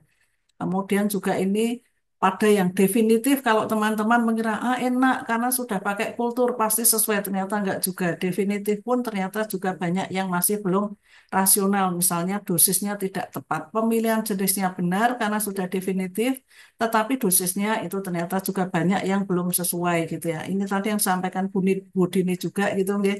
Terkait dengan DIY sebagai satu wilayah di mana penggunaan antibiotik oral tanpa resep ini ternyata yang terbagus, tetapi apakah kita berpuas diri? Tidak, karena ternyata profil antibiogram di beberapa rumah sakit di DIY pun sudah luar biasa, bisa dibilang tidak bagus. Bukan berarti bahwa kami ini harus berpangku tangan gitu ya, karena organisasi profesi berperan besar di sini di DIY ini, yaitu dari ID, PDGI, IAI, IBI, dan PPNI. Kita punya paguyuban bersama ya. Jadi kita memang ingin mensukseskan ini dan ini bukan kerja baru kemarin. Ini sejak 2012 kita punya kesepakatan bersama gitu nggih. Kemudian kalau kita lihat beberapa ini di Aceh juga masuk di sini, bukan berarti teman-teman berkecil hati, tetapi tentunya kegiatan hari ini akan banyak maknanya gitu ya. Kenapa saya tandai Jawa Timur? Karena sama-sama di Jawa, tetapi ternyata variasi itu cukup besar. Maka nanti pun kita bisa melihat bahwa antibiogram di satu rumah sakit pun juga banyak variasinya gitu ya. Maka masyarakat juga harus kita lihat bagaimana pendapat mereka gitu ya. Maka kita kan hari ini terkait dengan educate, advocate gitu ya, karena banyak yang menyampaikan bahwa antibiotik itu digunakannya untuk antipiretik gitu ya, karena untuk menurunkan demam gitu ya, atau bahkan kadang-kadang mereka sukanya tetap menyimpan, rasanya nggak pede kalau di rumah nggak menyimpan antibiotik, padahal antibiotik kalau benar digunakan kan mestinya habis ya, nggak ada yang tersisa, nggak ada yang buat kakaknya, besok kalau adiknya sakit gitu ya, sering masih disimpan buat tetangganya, nah itu. Jadi kan tidak tuntas. Kemudian juga beberapa masyarakat masih menganggap bahkan antibiotik itu bisa untuk meningkatkan imunitas. Antibiotik bisa digunakan untuk pegel-pegel gitu ya. Nah, itu yang sangat-sangat kita itu kebablasan gitu ya. Kalau yang terkait dengan mungkin ya orang tua dari pasien-pasien anak itu batuk pilek dikit aja pasti sudah apa mendikte dokternya ya untuk minta antibiotik. Nah, itu kita sebagai misalnya klinisi juga harus tegas gitu ya. Kalau kami sih jelas gitu ya. Kebetulan suami saya juga dokter, di rumah juga punya praktek gitu. Kalau ada ibu pasien yang kayaknya maksa ya suami saya sih halus gitu ya untuk mempersilahkan udah pindah aja ke dokter lain gitu ya karena memang sebenarnya tidak membutuhkan antibiotik. Kemudian tadi konsep dari One Health yang Bu Dini juga sampaikan ya bahwa resistensi itu tidak hanya kita sebagai manusia yang membawa tetapi ternyata gen-gen yang resisten ini juga ditemukan di lingkungan yang asalnya bisa jadi dari livestock atau ternak gitu ya, baik ternak yang rendah maupun yang besar-besar. Karena apa? Mereka biasanya juga dapat medicated feed. Zaman sebelum 2019 itu memang belum ada larangan ya di Indonesia bahwa ada antimicrobial as a growth promoter AGP. Tetapi 2019 ya kami termasuk ikut di tim kerjanya dengan teman-teman Kementan, teman-teman di Asosiasi Obat Hewan, kemudian Persatuan Dokter Hewan Indonesia untuk menahan gitu ya, untuk jangan sampai banyak sekali antibiotik yang digunakan di ternak. Diupayakan antibiotik yang di ternak itu ya berbeda lah dengan yang di manusia. Dulu kami pernah menemukan bahwa tembakan pertama untuk ternak itu adalah amoksisilin kolistin. Saya tuh sampai nangis gitu ya. Kenapa? Karena kolistin itu bagi manusia itu adalah sudah senjata pamungkas. Kok di ternak malah jadi senjata nomor satu gitu. Dan mereka tidak tahu gitu ya. Jadi mungkin ketidaktahuan juga maka koordinasi antar sektor itu sangat-sangat penting gitu ya. Karena apa? Begitu kita punya ada residu di daging, di telur, kemudian di hewan-hewan yang lebih besar ini ada gen-gen yang resisten atau ada residu yang kita nggak sengaja mengkonsumsi itu kan sama saja dengan kita mengkonsumsi antibiotik yang subdosis gitu ya yang sehingga itu bisa menimbulkan terjadinya resistensi termasuk ikan gitu ya termasuk di airnya, termasuk di tanahnya. Saya punya penelitiannya dengan mahasiswa S3 kami gitu ya. Ini juga kemarin juga sudah disampaikan bahwa ternyata ditemukan beberapa residu yang terbanyak kan pasti enrofloxacin ya pada ternak. Karena kalau di manusia adalah cipro, di ternak terbanyak adalah enrofloxacin. Walaupun di dalam tubuh enrofloxacin itu juga akan dimetabolisme, akhirnya juga sama menjadi ciprofloxacin sama sebenarnya. Sementara oksitetrasiklin banyak digunakan pada ternak, di manusia adalah yang tetrasiklinnya. Memang harapannya kan berbeda gitu ya. Tapi ternyata ini kan di beberapa provinsi ditemukan ya, baik yang itu ada di daging ayamnya maupun yang di hati ayamnya itu juga tetap sama gitu ya. Ini beberapa wilayah mungkin belum semua disampling gitu ya. Ini juga 2024 teman-teman dari kedokteran hewan juga menemukan kebetulan di DIY gitu ya, bukan berarti DIY sudah bagus tadi capaiannya, terus berpangku tangan karena ternyata di chicken, di egg, di fish juga ditemukan ya baik di supermarket maupun di apa namanya pasar yang lain gitu ya ada residu gitu. Nah ini juga teman kami ini sudah almarhum ya dokter Hewan Gagak Doni Satria kita doakan husnul khotimah ini karena penelitiannya banyak terkait dengan residu antibiotik pada ikan gitu ya. Kita lihat kalau ini dengan HPLC gitu ya kalau teman-teman yang belajar tentang analisis pasti sudah terbiasa di sini kita bisa melihat untuk sampel ikan ya daging ikannya yang tidak mengandung residu tetrasiklin ini kan kosong di daerah apa namanya untuk lokasi serapan dari tetrasiklin di sekitar 5 sampai 6 gitu ya. Ini kan kosong nggak ada peak. Sementara ini kalau yang standar murni ini muncul ya. Sementara ini yang memang ditemukan ada ikan nila itu ternyata di situ muncul ada tetrasiklin residunya. Nah, ini saya pengen menegaskan untuk hal yang ini banyak penelitian di negara lain memang penelitian kami belum jadi gitu ya karena kita juga ingin melihat yang di Indonesia seperti apa. Apakah ada pengaruh teknik memasak gitu ya yang akan mengurangi jumlah residu? Karena selama ini saya sering dikomplain dengan banyak teman Bu Ika, emangnya kita itu makan daging, makan telur itu mentah, oh enggak saya gitu ya. Nah makanya ini untuk menegaskan bahwa ternyata dengan berbagai proses pun ya, ternyata residu itu tidak hilang. Saya ambil contoh satu aja lah, enrofloxacin. Pada whole chicken meat, jadi pada daging yang unprocessing itu ditemukan enrofloxacinnya cukup tinggi residunya. Sesudah direbus masih ada, di grill ada, microwave, masak yang lebih modern ada, roasting juga banyak. Artinya dengan metode memasak yang macam-macam sekalipun suhunya cukup tinggi, tetapi ternyata tetap ada gitu ya, residunya itu nggak hilang. Bagaimana dengan hati? Karena kita tahu hati adalah tempat terjadinya metabolisme obat. Pasti jumlah obat ataupun antibiotik yang ada di hati itu pasti akan jauh-jauh lebih banyak gitu ya.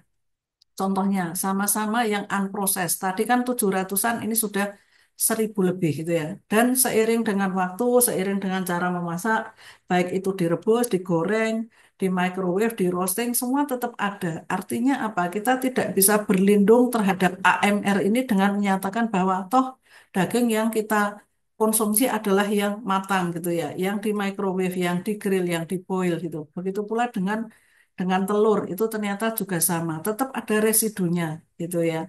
Kemudian yang kita tekankan pada teman-teman di Kementan, karena kita tahu bahwa teman-teman peternak ini kan pasti ternaknya tidak cuma seperti Bu Ika di rumah, ternak cuma dua gitu ya, karena hanya untuk memenuhi telur di rumah. Tetapi mereka kan pasti ternaknya itu sampai jutaan. Nah, kalau yang sakit, misalnya ayamnya hanya 10, apakah ya hanya 10 yang diobati? Pasti tidak. Pasti ya 1 juta itu semua dikasih medicated feed. Maka kita membantu teman-teman dan juga membantu kesehatan manusia itu dengan cara mengkampanyekan yang namanya withdrawal period. Kita belajar farmakokinetik, salah satunya untuk ini di mana seiring dengan waktu itu ada proses metabolisme obat dan eliminasi di mana ada kadar yang bisa di apa namanya di approve gitu ya bahwa misalnya safe levelnya untuk enrofloxacin adalah 74 mikrogram per kilogram itu tercapai kapan?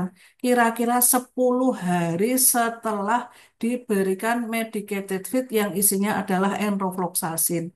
Kalau ternaknya sakit, tunggu. Kalau kemarin sudah dikasih enrofloxacin, jangan 2 hari langsung disembelih atau dijual. Itu adalah akan menimbulkan residu yang sangat-sangat tinggi karena metabolisme obatnya belum adekuat, maka tunggulah sampai 10 hari. Lah nanti 10 hari sudah mati Bu Ika ya. Kalau memang itu adekuat ya enrofloxacinnya, nah itu mestinya dia juga akan sembuh gitu ya. Dan juga tidak ditemukan residu yang cukup besar. Itu yang selalu kita kampanyekan. Dan sebenarnya di teman-teman Asosiasi Obat Hewan, setiap antibiotik itu ada yang namanya withdrawal period itu ada di labelnya, tapi apakah pada dibaca ternyata tidak. Maka kita juga termasuk mengedukasi baik para penyuluh gitu ya. Kemudian di ternak itu kan ada apa namanya petugas-petugas gitu ya yang menyebar terkait dengan obat hewan karena obat hewan itu kalau dibandingkan dengan manusia itu konsumsinya jauh lebih luar biasa gitu ya. Dan sekarang kita juga bekerja sama dengan teman-teman Persatuan Dokter Hewan untuk bagaimana caranya menghitung dosis, membuat peresepan populasi karena selama ini ya cuma dikasih tidak dihitung berapa yang dibutuhkan oleh hewan. Ini juga penelitian kami dengan mahasiswa S3, kita pengen memetakan apakah ada korelasi antara resistensi yang terjadi pada pasien gitu ya yang ada di puskesmas di A dan lokasi B serta lokasi dekat-dekat situ kan ada peternakan juga gitu ya. Nah, ini ternyata di manusianya atau pasiennya seperti ini resistensinya sudah cukup-cukup tinggi gitu ya. Nah, bagaimana dengan yang di tanah? Tadi kita lihat konsep One Health. One Health itu di tanah pun ditemukan ada ternyata Klebsiella cukup besar, E. coli iya. Kemudian kita lihat resistensinya gitu ya. Ini jujur saya pakai hibah ya, hibahnya sampai berapa nggak tahu berapa ratus juta gitu ya. Kalau enggak ya mungkin saya nggak punya data ini gitu ya dengan mahasiswa S3 kami. Ternyata ampicillin sulbactam sekalipun itu ya, baik itu yang dari tanah pun juga sudah terjadi resistensi gitu ya. Cefazolin, cefuroxim, chloramphenicol, tetracycline, cotrimoxazole gitu ya. Itu sudah resisten semua. Bagaimana dengan air? Ternyata air di peternakan itu juga sudah banyak ditemukan bakteri juga dan ada resistensinya. Jadi kita cukup lengkap ya bikin. Kita nggak main-main lah ini gitu ya. Bikin One Health gitu ya. Ternyata kita korelasikan resistensi yang ada di pasien, di dagingnya, di air, di peternakan, tanahnya, bahkan peternaknya juga kita swab ya, ternyata ada korelasinya bahwa ampicillin itu sudah habis gitu ya, sudah resisten di hampir semua. Amoxiclav, padahal ada clavulanatnya juga sama ya, cefuroxim, cefazolin, ceftriaxone, ceftazidime, tetracycline, cotrimoxazole. Nah, ini yang terkait dengan Kemenkes bahwa PPRA sebagai prognas harus 100% capaian pada akreditasi dan juga bagaimana kita melakukan interoperabilitas ya. Kemarin ada acara interoperabilitas, tapi karena saya nggak bisa ikut gitu ya, tapi teman-teman PPRA kami ikut, karena saya kebetulan juga mewakili Pak Dirut saya pada acara yang lain gitu ya. Nah ini tentunya PGA semakin dikencengin lagi gitu ya, karena apa di sini nanti ada aran-arannya, apa yang harus dilakukan, kita harus punya PPK, kita harus punya formularium rumah sakit, kita harus punya juga PPAB, pedoman penggunaan antibiotik versi rumah sakit, bukan versinya beberapa negara dulu ya. Waktu saya masih di rumah sakit sebelumnya, itu banyak teman-teman yang bilang, Bu Ika, aku mau punya PPAB seperti di Royal Children Hospital di Melbourne. Oke, siapa lagi bilang, enggak, aku mau pakainya yang Boston Hospital. Oke, yuk kita ketemu. Kita temukan ternyata apa? Beda banget dengan pola antibiogram di Indonesia. Maka kami tawari, dok, pengen ikut Amerika, pengen ikut Australia, kebetulan saya juga pernah ke sana semua gitu ya, atau pengen ikut lokal kita, ya ikut lokal kita, lah beda banget masalahnya gitu ya, maka nanti ada yang namanya pedoman empirik, dasarnya adalah antibiogram lokal, nggak nyontoh ke sana-sana yang mereka itu beda banget polanya gitu ya. Saya punya hasil penelitian terkait dengan ulkus ya, ulkus diabetikum yang ada di salah satu rumah sakit di Jogja ini ternyata 80% sebagian besar adalah bakteri gram negatif MDR. Mirip siapa Bu Ika? Mirip Singapura? Nggak mungkin. Mirip Malaysia? Jauh. Mirip Thailand? Enggak. Kita ternyata mirip dengan India. Maka kita tidak bisa menggunakan antibiogram yang bukan dari rumah kita sendiri. SPO jelas ya. Kemudian aware tadi Bu Dini juga menyampaikan harus terus kita lakukan. Mungkin saya nanti akan cerita bagaimana aware itu sesungguhnya diterapkan gitu nggih. Nanti akan saya lihatkan yang kami lakukan gitu ya. Kemudian Forkit ini tadi pagi kita juga forum kajian kasus infeksi terintegrasi, klinisi jalan bareng dengan farmasi klinik, dengan mikrobiologi klinik, dengan patologi klinik, kemudian juga dengan perawat dan juga di PJP yang lain. Ini yang kita lakukan ya. Kemudian yang tadi pagi kayaknya belum difoto ya tadi. Kemudian tentunya arahan-arahan tentang AMR ini sangat serius karena sampai dengan menteri, gubernur, bupati, wali kota semuanya ikut mengawasi. Kalau tidak memberikan data sampai dengan 31 Agustus tahun depan, ini tentunya akan ada sanksi gitu ya, teguran lisan tertulis sampai dengan tadi ya penyesuaian terkait dengan akreditasi. Padahal akreditasi itu adalah nyawanya rumah sakit gitu ya. Kalau sekarang kebetulan saya kan di manajemen rumah sakit dan pelaporannya juga sudah ada yang online gitu ya. Dan tentunya ke depan nanti akan bisa kita lihat bersama ya data nasional. Gitu. Ini PGA 2021 di mana tadi ya untuk meningkatkan yang rasionalitas. Ini kegiatan yang strategis, sistematis, tapi ingat ini adalah punyanya banyak orang terpadu, terorganisir ya antar bidang, antar nakes. Tujuannya apa? Tentu ya angka HIS-nya biar turun, outcome pasiennya meningkat, mortalitas, morbiditas menurun gitu ya. Loss-nya pasti kita harapkan juga lebih pendek, biaya tentunya bisa lebih ditekan. Nah, tentunya tadi sudah disampaikan juga bahwa KPRA ini langsung di bawahnya direktur gitu ya. Saya anggota ya di dalam KPRA. Kalau saya sebagai direktur juga nanti jadi ketua KPRA nanti kan lucu gitu ya. Kok jeruk makan jeruk. Maka saya di dalam KPRA saya sebagai anggota gitu ya. Dan saya nggak pengen terlalu mendikte lah biar teman-teman juga berjalan. Tapi di sini kelihatan bahwa ini dikelola dengan sangat baik. Ada koordinator-koordinator bidang karena apa? Tidak hanya surveillance dan penelitian yang kami lakukan, tetapi tentunya ada pelatihan dan edukasi gitu ya. Contohnya hari ini kita temukan apa? Oh, ternyata pengambilan spesimennya belum betul. Maka kita harus melakukan edukasi terkait dengan pengambilan spesimen. Mau di ruang mana dulu gitu ya. Apakah kita dengan prioritas, oh ini kok IBS ketemunya paling jelek gitu ya, maka IBS dulu misalnya. Jadi itu memang harus selalu dilakukan pelatihan dan edukasi yang continuous gitu ya. Kalau kita tergabung dalam tim PGA dijamin nggak akan kita berhenti. Tetapi kalau saya sih senang gitu ya, artinya kita manfaat gitu ya, ilmu kita terus bermanfaat. Maka core elemen untuk PGA atau antimicrobial stewardship itu adalah mulai dari tentu nggak boleh dilupakan infection prevention control, baru nanti tentang prescriptionnya gitu ya. Kemudian surveillance dan ini juga educating staff serta tentunya supporting untuk interdisciplinary approach termasuk dengan IT system gitu ya. Maka di sini anggotanya tadi sudah jelas ada teman-teman klinisi, farmasi klinik, mikrobiologi klinik atau patologi klinik dan juga farmakologi klinik serta perawat ya. Tentu kalau belum mampu nanti ada penyesuaian tapi jangan terus kita berhenti gitu ya. Kita harus mulai bergerak ya dengan apapun yang kita miliki, tetapi jangan lupa anggota ini sudah mendapat pelatihan gitu ya terkait dengan PPRA itu tadi dan PPI. Nah, jadi masing-masing punya tugas masing-masing gitu ya. Di sini kelihatan yang merah dengan yang merah. Misalnya farmasis juga harus banyak mengedukasi, kemudian melakukan apa namanya monitoring gitu ya. Apakah itu efficacy maupun terkait dengan adverse drug reaction. Teman-teman dokter itu tentunya juga banyak tugasnya gitu ya, termasuk nurses seperti apa gitu ya. Semua ada tugasnya dan kalau dilihat di buku PGA ini semua punya tugas yaitu DPJP apa tugasnya, farmasi klinik ngapain gitu ya.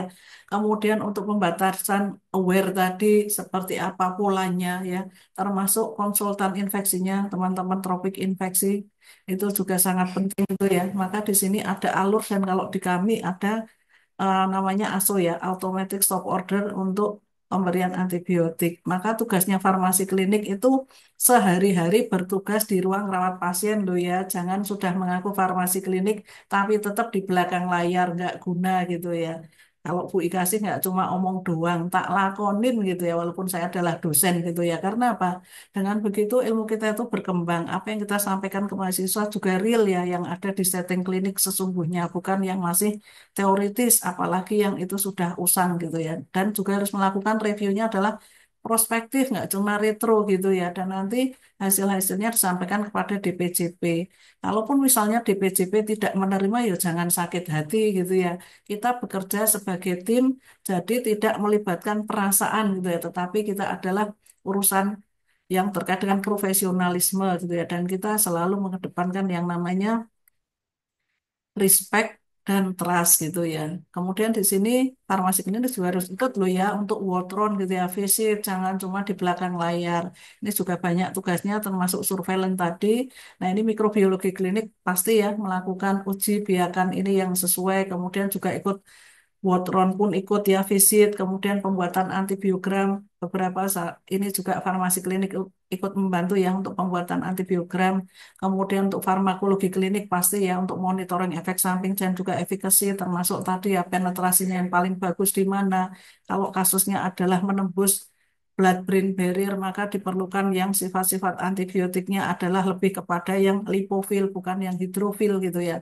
Itu juga penting. Kemudian peran pimpinan, saya kebetulan juga manajemen, maka saya selalu memberikan dukungan baik manajerial dan finansial gitu ya. Pak Dirut kami juga sama, karena dulu juga mantan direktur utama gitu ya di beberapa rumah sakit, jadi sudah terbiasa dengan PGA ini gitu ya. Kemudian dokter DPJP tentu ya, ini ya untuk membuat PPAB, maka tadi saya ingat jangan sampai KPRA itu memaksa gitu ya, tetapi kita biasanya ngundang teman-teman, misalnya sekarang misalnya teman-teman bedah mau pakai yang apa, Oxkin mau yang apa, yuk kita jalanin gitu ya, silahkan pilih tetapi kita jalankan sesuai dengan aware itu tadi.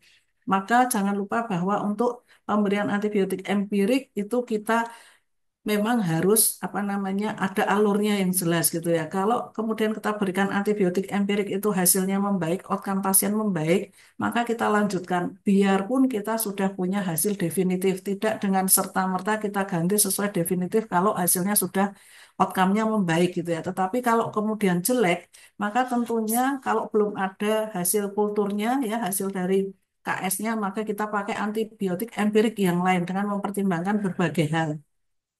Kalau ternyata juga tidak membaik, nah ditunggu sampai ada definitifnya, tetapi kan bukan berarti antibiotik empirik ini harus stop gitu ya. Tetapi kita harus punya yang namanya automatic stop order gitu ya. Seperti apa sih kita atur? Maka ini contohnya ya, alur untuk empirik itu juga harus diatur.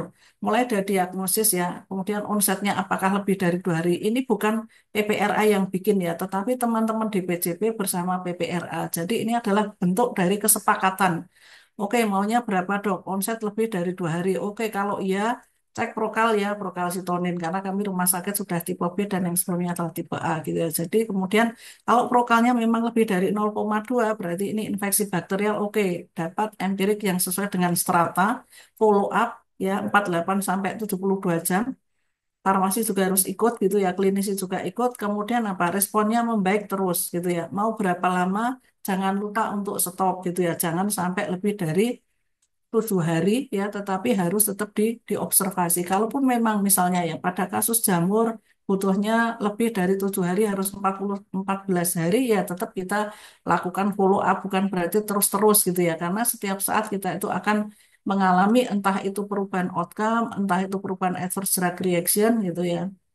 Kalau ternyata follow up 3 hari responnya tidak membaik, maka ganti ya. Gantinya yang seperti apa, kita punya aturan-aturannya. Tadi kalau prokalsitoninnya tidak lebih dari 0,2, ya sudah, ini pasti bukan bakterial tetapi virus. Maka ya harus berani stop gitu ya, tidak perlu antibiotik. Dan ini kita kita sepakati, kita patuhi bersama gitu ya. Nggak ada yang berdebat-debat lagi karena ini sudah diatur berdasarkan apa namanya, kerjasama bersama gitu ya. Nah, maka tadi kalau ditanya Bu Ika, yang jadi dasar untuk antibiotik empirik itu apa? Katanya tadi nggak boleh lihat punyanya Amerika, nggak boleh lihat tetangga sebelah yang dekat Australia gitu ya. Tetapi harus didasarkan pada apa? Data epidemiologi yang ada di rumah sakit kita sendiri gitu ya, yang namanya local antibiotic resistant data atau antibiogram. Karena apa? Antara negara itu apa namanya, polanya berbeda banget. Bahkan kalau kita mau memetakan gitu ya, di dalam satu hospital pun gitu ya, antar unit itu beda. Sama-sama pasien anak, yang satu pasien anak isolasi karena cancer, satunya enggak, beda banget. Kemudian tadi ya ICU anak dengan ICU dewasa, oh beda banget gitu ya. Maka di sini pentingnya adalah local antibiotic resistant data. Tetapi kalau nggak punya Bu Ika, ya udah kita bantu. Kalau belum punya, maka untuk empirik itu bisa melihat yang terdekatnya. Maka ini saya berikan dari teman-teman PAMKI ya, Perhimpunan Mikrobiologi Klinik. Contohnya yang di tahun 2022. Sebenarnya data 2023 sudah ada bukunya juga gitu. Mungkin nanti teman-teman bisa update. Ini hanya contoh aja. Betapa sebenarnya antibiogram tiap wilayah itu berbeda. Contohnya ini ada Jawa Tengah dan DIY dari data rumah sakit. Ini sudah kita bedakan dengan yang akses itu yang 0 sampai 49% sensitivitasnya. Kalau kemudian 50 sampai 75 itu kita namakan dengan akses, itu warnanya kuning. Kemudian yang masih kita sayang-sayang, yang reserve itu yang karena dia di atas 76% ya sensitivitasnya. Maka bisa kita lihat bersama ya, teman-teman semua bisa lihat di sini.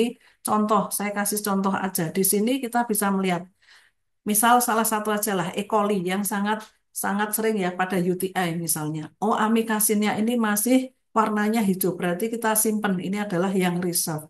Sementara cefepim, ceftazidime, amoklavulonat itu kuning, berarti ini adalah watch. Kemudian yang merah itu ada cefotaxime, ceftriaxone, Cefixim gitu nggih.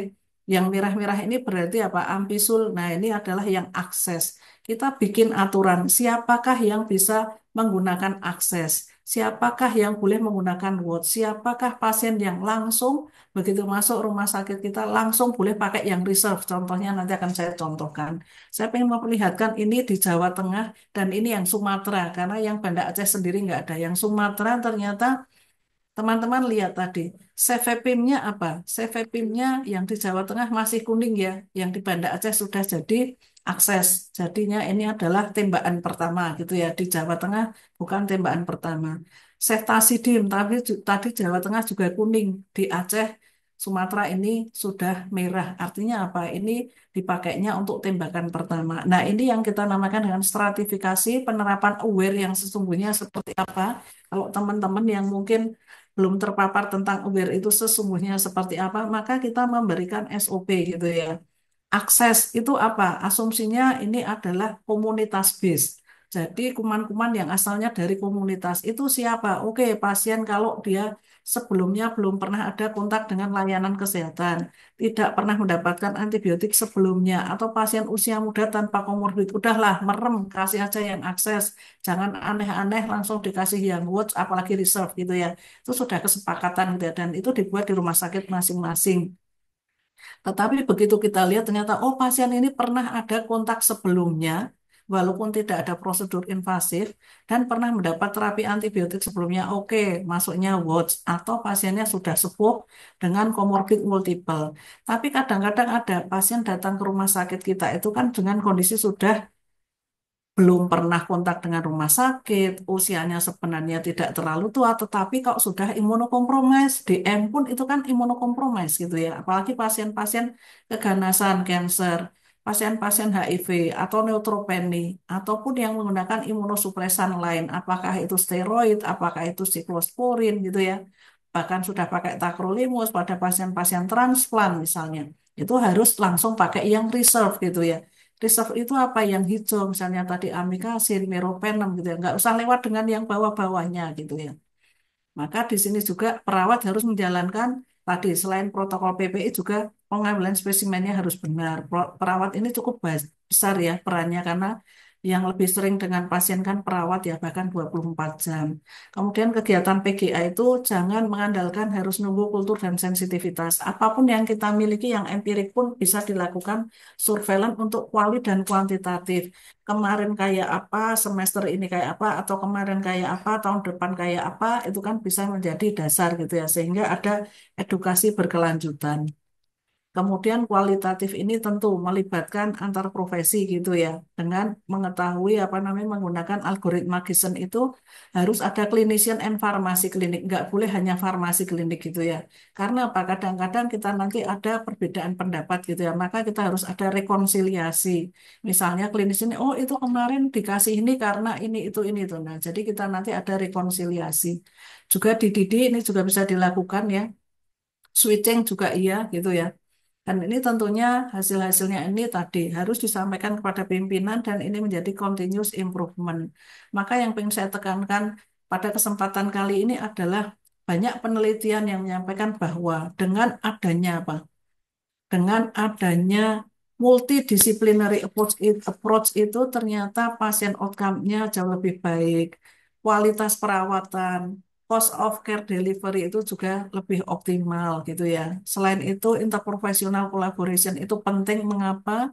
Apalagi dalam rangka AMR ini karena tadi reducing adverse drug reaction, preventing emergency hospitalization, kemudian juga tentu morbiditas dan mortalitasnya juga semakin turun dan tentunya mengoptimasi pemberian dosis pada obat-obatan. Maka ini tentunya juga mengurangi medication error, mengurangi terjadinya komplikasi yang lebih jauh gitu ya. Maka kita penting sekali untuk melakukan bekerja bersama-sama, berkolaborasi. Ini contoh yang kami lakukan ya di pasien anak, ini di NICU, kemudian ini di Irna Dewasa. Jadi kalau jalan kita memang banyak orang, tetapi artinya kita memikirkan pasien-pasien infeksi ini dengan banyak disiplin ilmu gitu ya, termasuk ini dipicu. Nah, yang penting di sini adalah apa? Dalam kita berkolaborasi pasti tiga-tiganya A, B, C harus punya attitude, behavior, and cognition.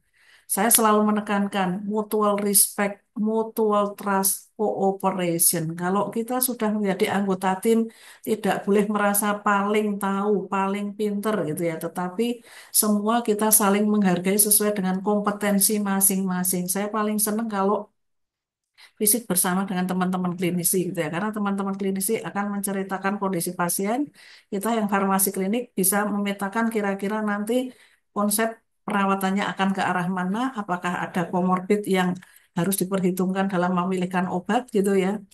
Nah, ini juga saya pengen mengenalkan untuk akhir dari presentasi saya adalah tentang therapeutic drug monitoring atau TDM yang belum banyak dilakukan di Indonesia. Ya, jadi kita berharap bahwa kalau pasien-pasien yang apa namanya menggunakan antibiotik itu harapannya kan bisa optimal gitu ya. Salah satu dari cara mengurangi AMR kan optimalisasi dari sisi antibiotiknya sendiri. Selain tentu tadi prevention infection controlnya juga penting gitu ya. Yang kita lakukan adalah pengambilan biasanya darah ya yang paling mudah gitu ya dari pasien, kemudian kita lakukan ekstraksi gitu ya, kemudian sesudah menjadi plasma, kita ini contohnya pada yang meropenem ya, sebenarnya saya sudah banyak melakukan untuk TDM ini karena saya penasaran data Indonesia itu seperti apa, dan kita tidak main-main karena kita menggunakan LCM SMS gitu ya, nggak cuma HPLC ya. LCM SMS ini kalau dihitung satu kali penetapan itu harganya 1,1 juta, yo masih mahal ya. Tetapi ya kita lakukan gitu ya. Ini memang di fakultas kami ada gitu ya, dan kami manfaatkan. Nah dengan analisis dari kadar obat ini kita bisa tahu ya, ternyata seperti ini teman-teman. Bagaimana variasi yang terjadi pada amikasin ya, ini mahasiswa S3 kami juga baru aja selesai. Kadar amikasin dengan dosis yang sama gitu ternyata waduh variasinya pada menit ke 30 dan 60 luar biasa gitu ya. Ternyata banyak banget ini ya. Padahal kita sudah upayakan kondisi pasiennya ini yang mirip gitu ya. Sehingga kita bisa melihat bahwa memang ya kita itu harus mengoptimalkan, yaitu di mana semak dibagi MIC itu di atas 8 kali gitu ya. Berapa yang tercapai? Ternyata hanya 60-an% ya. Banyak yang tidak tercapai pada yang 60 menit. Maka sekarang kalau amikasin saya sih akan banyak memberikan di 30 menit. Kemudian toksisitas itu dicapai dengan ceminnya kurang dari 2,5 mikrogram per mili. Ternyata apa? Ini yang terjadi adalah peningkatan kreatinin itu akan terjadi kalau lebih dari 2,5 mikrogram per mili gitu ya. Nah ini ternyata ceminnya yang tercapai tidak banyak juga gitu ya. Tetapi ternyata pada yang 30 menit ini ternyata efek sampingnya yang muncul juga lebih sedikit. Maka kita biasanya akan memilihkan amikasin diberikannya adalah per 24 jam dan habis setelah 30 menit ya. Karena melihat bahwa tercapainya jauh lebih banyak dan efek sampingnya jauh lebih rendah. Ini salah satu ya untuk amikasin. Ini juga kita melakukan ciprofloxacin ternyata luar biasa ya variasinya bukan seindah yang di luar negeri gitu ya. Di Indonesia ini ternyata antara yang 200 miligram dengan 400 miligram infus, kemudian yang oral ini ternyata luar biasa gitu ya. Maka kayaknya kita harus lebih banyak lagi gitu ya, karena ternyata banyak yang targetnya tidak tercapai ya. Semak per MIC-nya dengan PKPD ini ternyata harusnya kan 10 ya kalau untuk ciprofloxacin. Banyak yang semak per MIC-nya itu jauh dari 10. Walaupun ini dosisnya itu sudah sesuai yang kita berikan, tetapi ternyata karena CMAX MIC-nya tidak tercapai, maka kita nyatakan bahwa dosis yang kita berikan ini ternyata belum sesuai gitu ya. Diberikan 400 atau 200 miligram ya. 400 miligram per 24 jam sama dengan yang 200 miligram per 12 jam, artinya sehari kan dapatnya 400 ya. Ternyata belum bisa mencapai. Atau yang oral 500 miligram per 12 jam juga belum tercapai. Ini yang terbaru adalah meropenem. Aduh luar biasa lagi. Pokoknya pusing kalau ngelihat gitu ya. Ini kita punya 20 pasien meropenem gitu ya. Yaitu pakai pakai uangnya proyek gitu ya. Kalau ini punyanya BRIN ini yang meropenem. Kalau uang kita sendiri nggak mungkin gitu ya untuk rumah sakit. Tapi ini artinya bahwa variasinya cukup besar ya. Maka sebenarnya penelitian-penelitian farmakokinetik pada pasien itu penting gitu ya untuk menemukan sebenarnya untuk orang Indonesia itu harus seperti apa sih dosisnya. Pada pasien-pasien sepsis di mana volume distribusi meningkat itu juga harus seperti apa. Perlu nggak loading dose berapa, maintenance dose-nya juga seperti apa gitu nggih. Nah, maka saya akan mengakhiri presentasi saya bahwa AMR ini pasti tidak bisa dicegah, tetapi hanya bisa diperlambat dengan antibiotik yang bijak. Peran kita semua ada di dalamnya. One Health semua sektor juga harus kita kencengin gitu ya. Kemudian tentunya di mana tempat kita bekerja, kita punya tugas yang ada di komunitas juga mengedukasi masyarakat itu tidak lelah gitu ya, termasuk dengan berupaya untuk bersama dengan BPOM untuk membatasi antibiotik tanpa resep dokter atau dokter gigi itu tidak kita serahkan kalau kita bekerja di apotek. Kemudian juga teman-teman perawat dan bidan juga bisa melakukan hal yang sama. Kemudian tentunya kerjasama antar profesi gitu ya, karena dalam berkolaborasi kita harus mengedepankan yang namanya trust and respect. Ya, demikian dari kami, maka PGA ini adalah kolaborasi profesi naga semuanya, bukan hanya kami farmasi gitu ya, tetapi kita semua bisa dan kita mulai dari saat ini. Nggih, matur nuwun Pak Ari. Assalamualaikum warahmatullahi wabarakatuh. Waalaikumsalam warahmatullahi wabarakatuh. Luar biasa, Prof. Ika ini kita banyak banget mendapatkan insight pada hari ini. Mulai dari tadi yang mungkin menurut kami itu sangat sejalan dengan tema kita pada hari ini, Prof. Terkait penggunaan antibiogram yang harus dari lokal, karena memang sebenarnya sesuai dengan tema kita itu tantangan global, solusi lokal. Oleh karena itu memang dibutuhkan sekali tadi itu peran kritis tenaga kesehatan untuk selalu berkolaborasi dalam pengendalian AMR.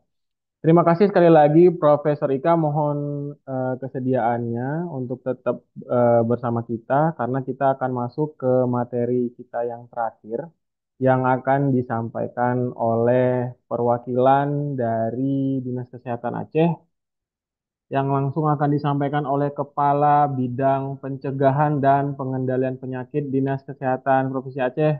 Sudah terhubung bersama kita Dr. Iman Murrahman MKM. Selamat siang, dokter. Ya, selamat siang. Salam sehat dokter, semoga sehat selalu. Terima kasih sudah bersedia bergabung bersama kami. Mungkin untuk tidak memperpanjang waktu, kami mohon kesediaannya dokter untuk bisa menyampaikan paparan materinya selama beberapa menit ke depan kepada dokter Iman. Waktu dan tempat kami persilahkan. Ya, terima kasih. Assalamualaikum warahmatullahi wabarakatuh. Alhamdulillah, bersyukur kita kehadirat Allah SWT bisa bergabung di webinar ini, Bapak Ibu. Terima kasih undangannya juga untuk Dinas Kesehatan Provinsi Aceh. Yang saya hormati narasumber sebelumnya, Bapak Ibu di Badan POM Aceh yang juga sudah melaksanakan kegiatan ini. Eh, Mohon maaf, Bapak Kepala Kesehatan juga pada saat bersamaan ada kegiatan sehingga tidak bisa menghadiri kegiatan ini. Izinkan kami menyampaikan sedikit profil Pak Ibu karena tidak terlalu banyak yang bisa kami sampaikan karena sudah banyak sekali yang saya juga dengar tadi dari eh, mulai Dr. Samsul Rijal sampai ke Prof ya tadi, mudah-mudahan itu sudah isinya semua yang memang sudah luar biasa Bapak Ibu. Berikut sedikit tentang profil penggunaan operasional di Provinsi Aceh, terutama di tahun 2024. Next mungkin.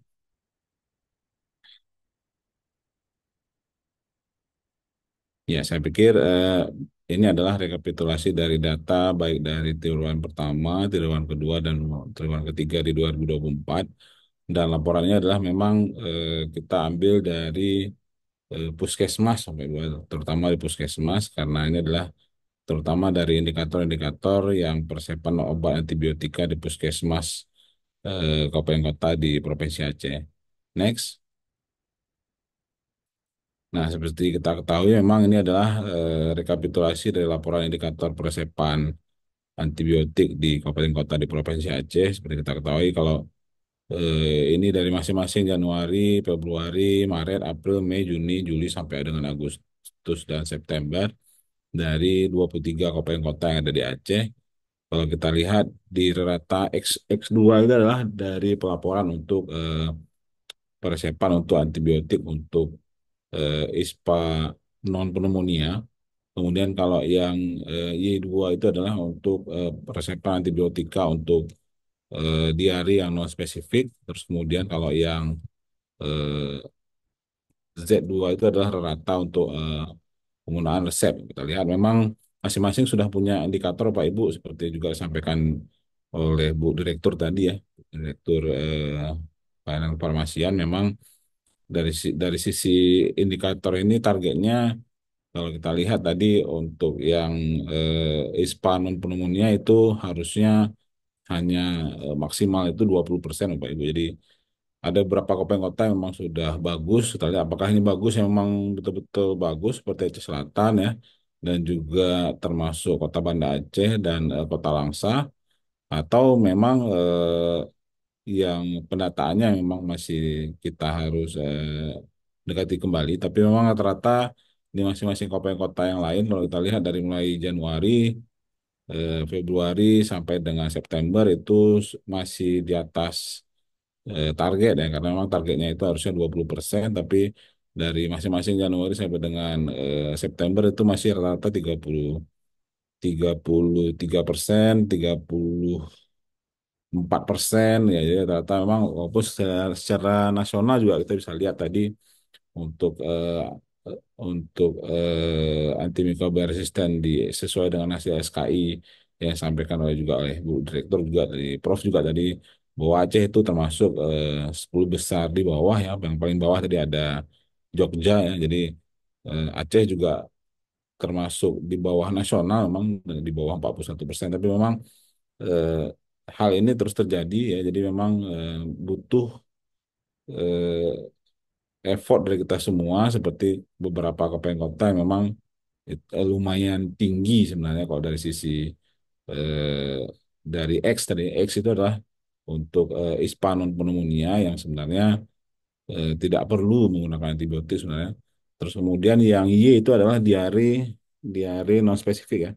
Kalau diare non spesifik ini harusnya memang hanya 8%. Jadi hanya 8% targetnya dan ini banyak sekali kabupaten kota yang di atas 8% ya.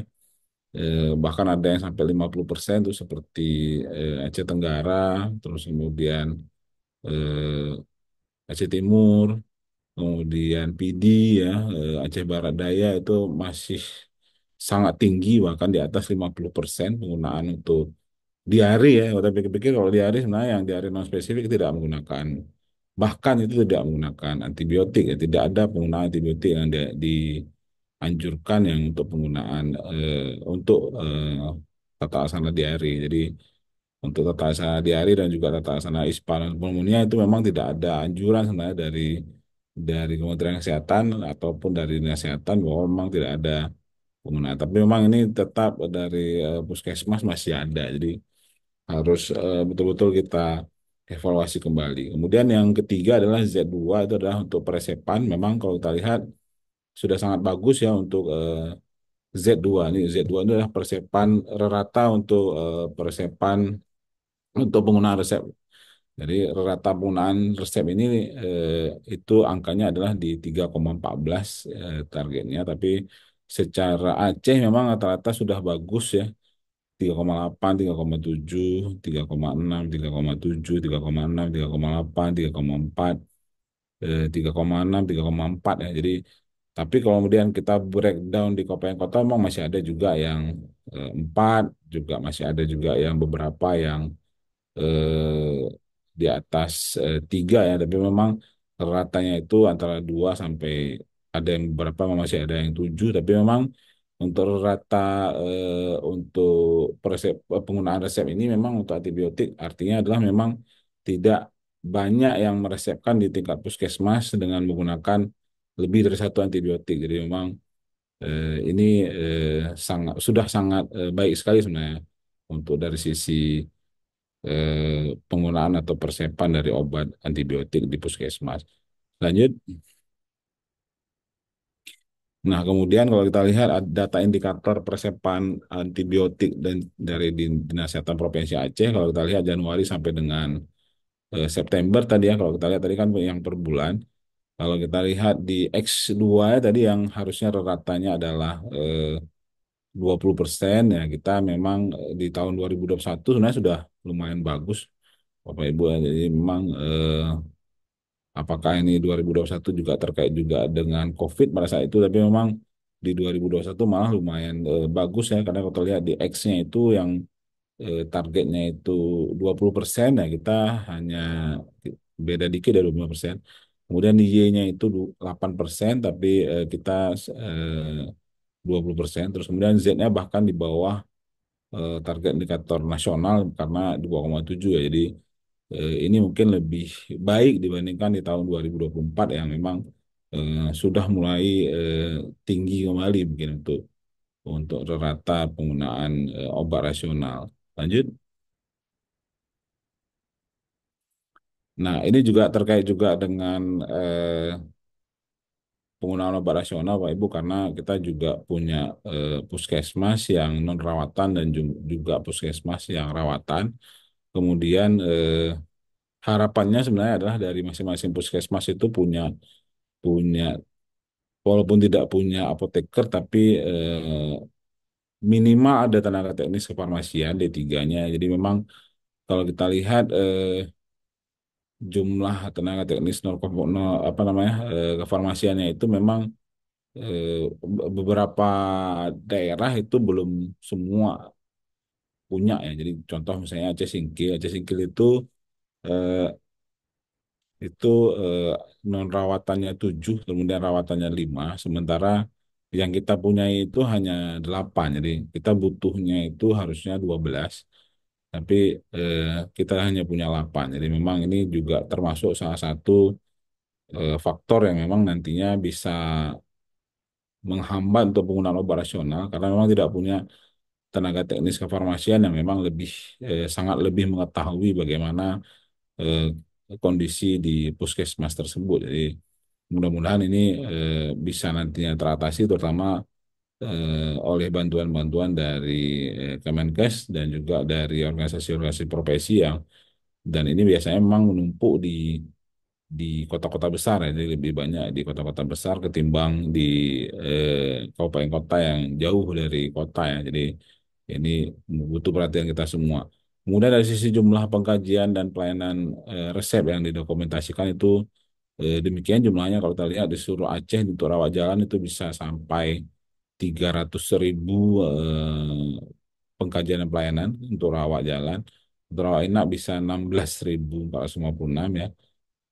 Eh, Kemudian ada jumlah konseling yang terdokumentasi. Jadi jumlah peresepan konseling yang terdokumentasi ini adalah memang terutama adalah untuk penyakit-penyakit yang khusus Bapak Ibu. Jadi memang tidak semua eh, peresepan itu juga dengan konseling ya, yang memang kita harus juga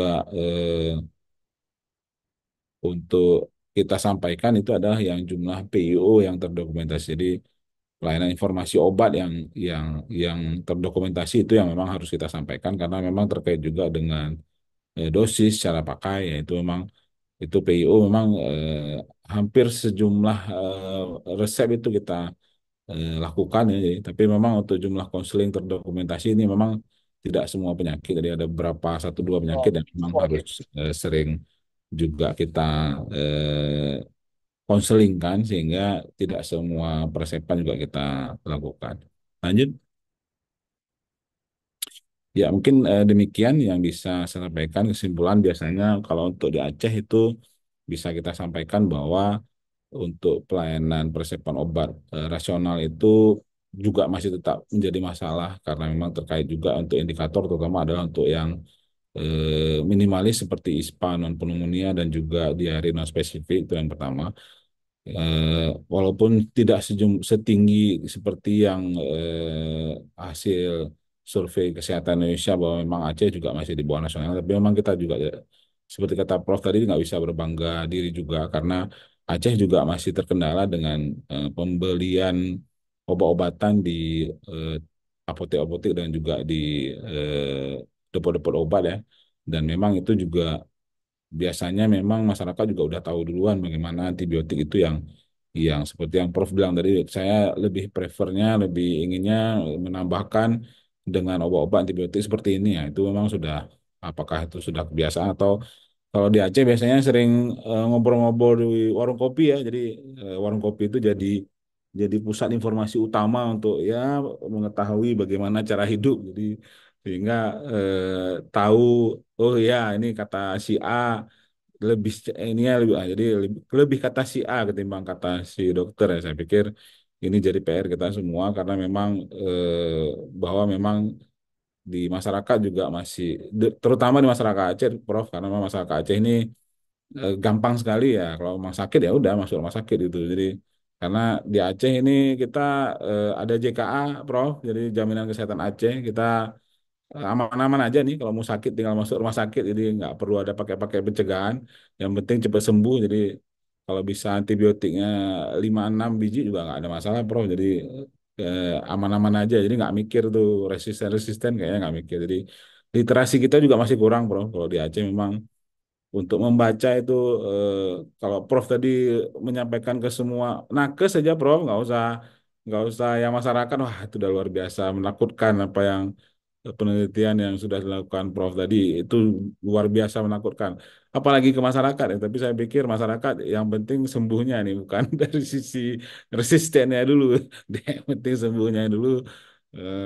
Dan ini yang memang kondisi di Aceh ya jadi kondisi di Aceh juga kita harus monitoring kembali karena kita nggak terlalu banyak punya tim juga untuk nggak terlalu banyak punya tim juga untuk monitoring dari sisi ini ya. Kalau memang dari sisi apotek oke lah teman-teman dari BPOM sudah luar biasa untuk bagaimana juga melihat tantangan tentang antimicrobial resisten ini. Tapi kalau untuk dari sisi puskesmas juga terkadang nantinya kan akan ada perubahan-perubahan dari sisi mutasi yang terus terjadi sehingga tim tersebut nantinya akan berubah dan kita juga di tahun ini juga tidak terlalu banyak kegiatan untuk memonitoring dari sisi antimicrobial resistance ini.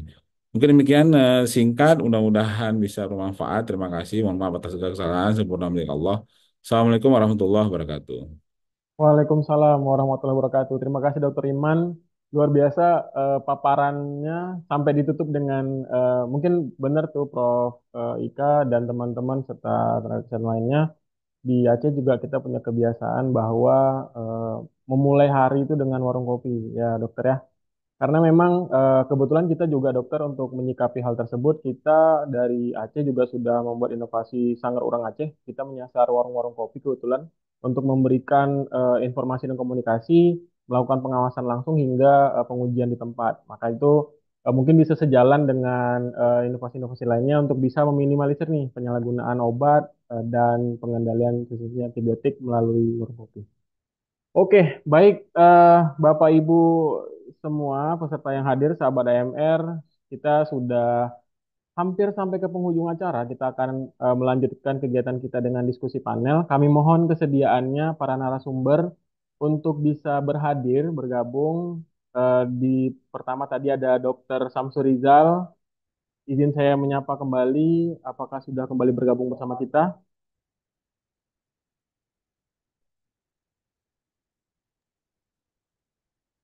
Oke, baik. Sepertinya sudah tersambung ya. Oke, keren. Nah, ada Prof. Ika juga. Terima kasih Prof. sudah bersedia menunggu. Serta terakhir tadi ada Dokter Iman. Ini luar biasa, Bapak Ibu. Hari ini cukup sangat memberikan insight yang luar biasa bagi kami, terutama tenaga kesehatan, karena memang untuk pengendalian AMR itu sendiri, seperti tema kita, tantangan global. Dan harapan kita ke depan semoga bisa dengan webinar yang sederhana ini bisa meningkatkan kesadaran masyarakat, tenaga kesehatan dan lainnya untuk bisa selalu peduli terhadap pengendalian AMR. Izin Bapak Ibu untuk menyampaikan pertanyaan, kami menyediakan kembali slot pertanyaan. Tadi sudah ada yang bertanya, tapi kami menyediakan kembali slot pertanyaan, 3 pertanyaan. Dan saya ingin menyampaikan permintaan maaf dari Direktur Kementerian Kesehatan bahwa Ibu Direktur, Bu Dini tadi sedang ada meeting lain. Jadi tadi pertanyaan dari maaf Pak Yudi terkait penjelasan tentang mekanisme rencana pengaturan harian VAR dalam penyaluran antibiotik disampaikan bahwa mekanisme penyaluran antibiotik dengan resep dokter dilakukan di fasilitas pelayanan kefarmasian yaitu rumah sakit, puskesmas, klinik, dan apotek. Dalam pembinaan pasien VAR ini berkolaborasi joint inspeksi bersama BPOM dan tenaga kesehatan lainnya dalam edukasi pengendalian AMR melibatkan agen perubahan dan dukungan OP farmasi yang lain. Nah, mungkin itu. Mungkin langsung saja, Bapak Ibu narasumber, saya ingin mengajukan pertanyaan yang pertama nih, mungkin bisa dijawab dulu oleh Profesor Ika. Ini keterkaitannya dengan penggunaan antibiotik, terutama di tarian VAR. Pertanyaan dari eh, Ibu Zuhra HH, izin Profesor, berapa minggu atau berapa hari sebaiknya masih bisa diberikan obat sebelum tanggal expired? Nah, mungkin nanti juga bisa ditambahkan oleh Dokter Iman atau Dokter Samsuriza. Terima kasih. Waktu tempat kami Oke, persilakan. oke, terima kasih Pak Ari. Kalau yang namanya expired date itu misalnya taruhlah tulisannya itu kan ada bulan dan tahun gitu ya. Misalnya expired date adalah November 2024 berarti bisa diberikan sampai dengan akhir November yaitu 30 November 2024. Tetapi kalau itu bentuk kemasannya masih utuh gitu ya. Tapi Hmm. kalau sudah mulai diracik, itu kita mengenal yang namanya beyond use date, yaitu tanggal di mana dia masih boleh digunakan karena sudah mengalami proses, sudah berubah dari kemasan awalnya. Misalnya tablet yang biasanya dia adalah masa expirednya adalah 3 tahun ya, tetapi karena diracik, walaupun itu masih jauh dari 3 tahun, tetapi dia karena ini bentuknya adalah solid gitu ya, sesuai dengan USB, ini kan bisa apa namanya non watery gitu ya, non watery itu bisa sampai 30 hari ya, tetapi untuk yang watery misalnya 7 sampai 14 hari gitu ya. Jadi memang tergantung apakah ini sudah diracik atau belum, itu kita menggunakannya adalah beyond use date gitu ya. Kalau expired date adalah akhir bulan pada tahun yang dituliskan tersebut. Gitu Pak Ari. Baik, Prof. Ika. Mungkin sedikit nih, Prof, tambahan. Kalau misalkan untuk sirup, Prof, itu terkait juga penyimpanan itu bagaimana, Prof? Kalau untuk sirup itu pasti karena ini adalah watery dan biasanya sirup itu kan juga sudah ada pengawet gitu ya. Maka untuk yang pengawet ini kan bisa menggunakan 30 hari sejak dibuka.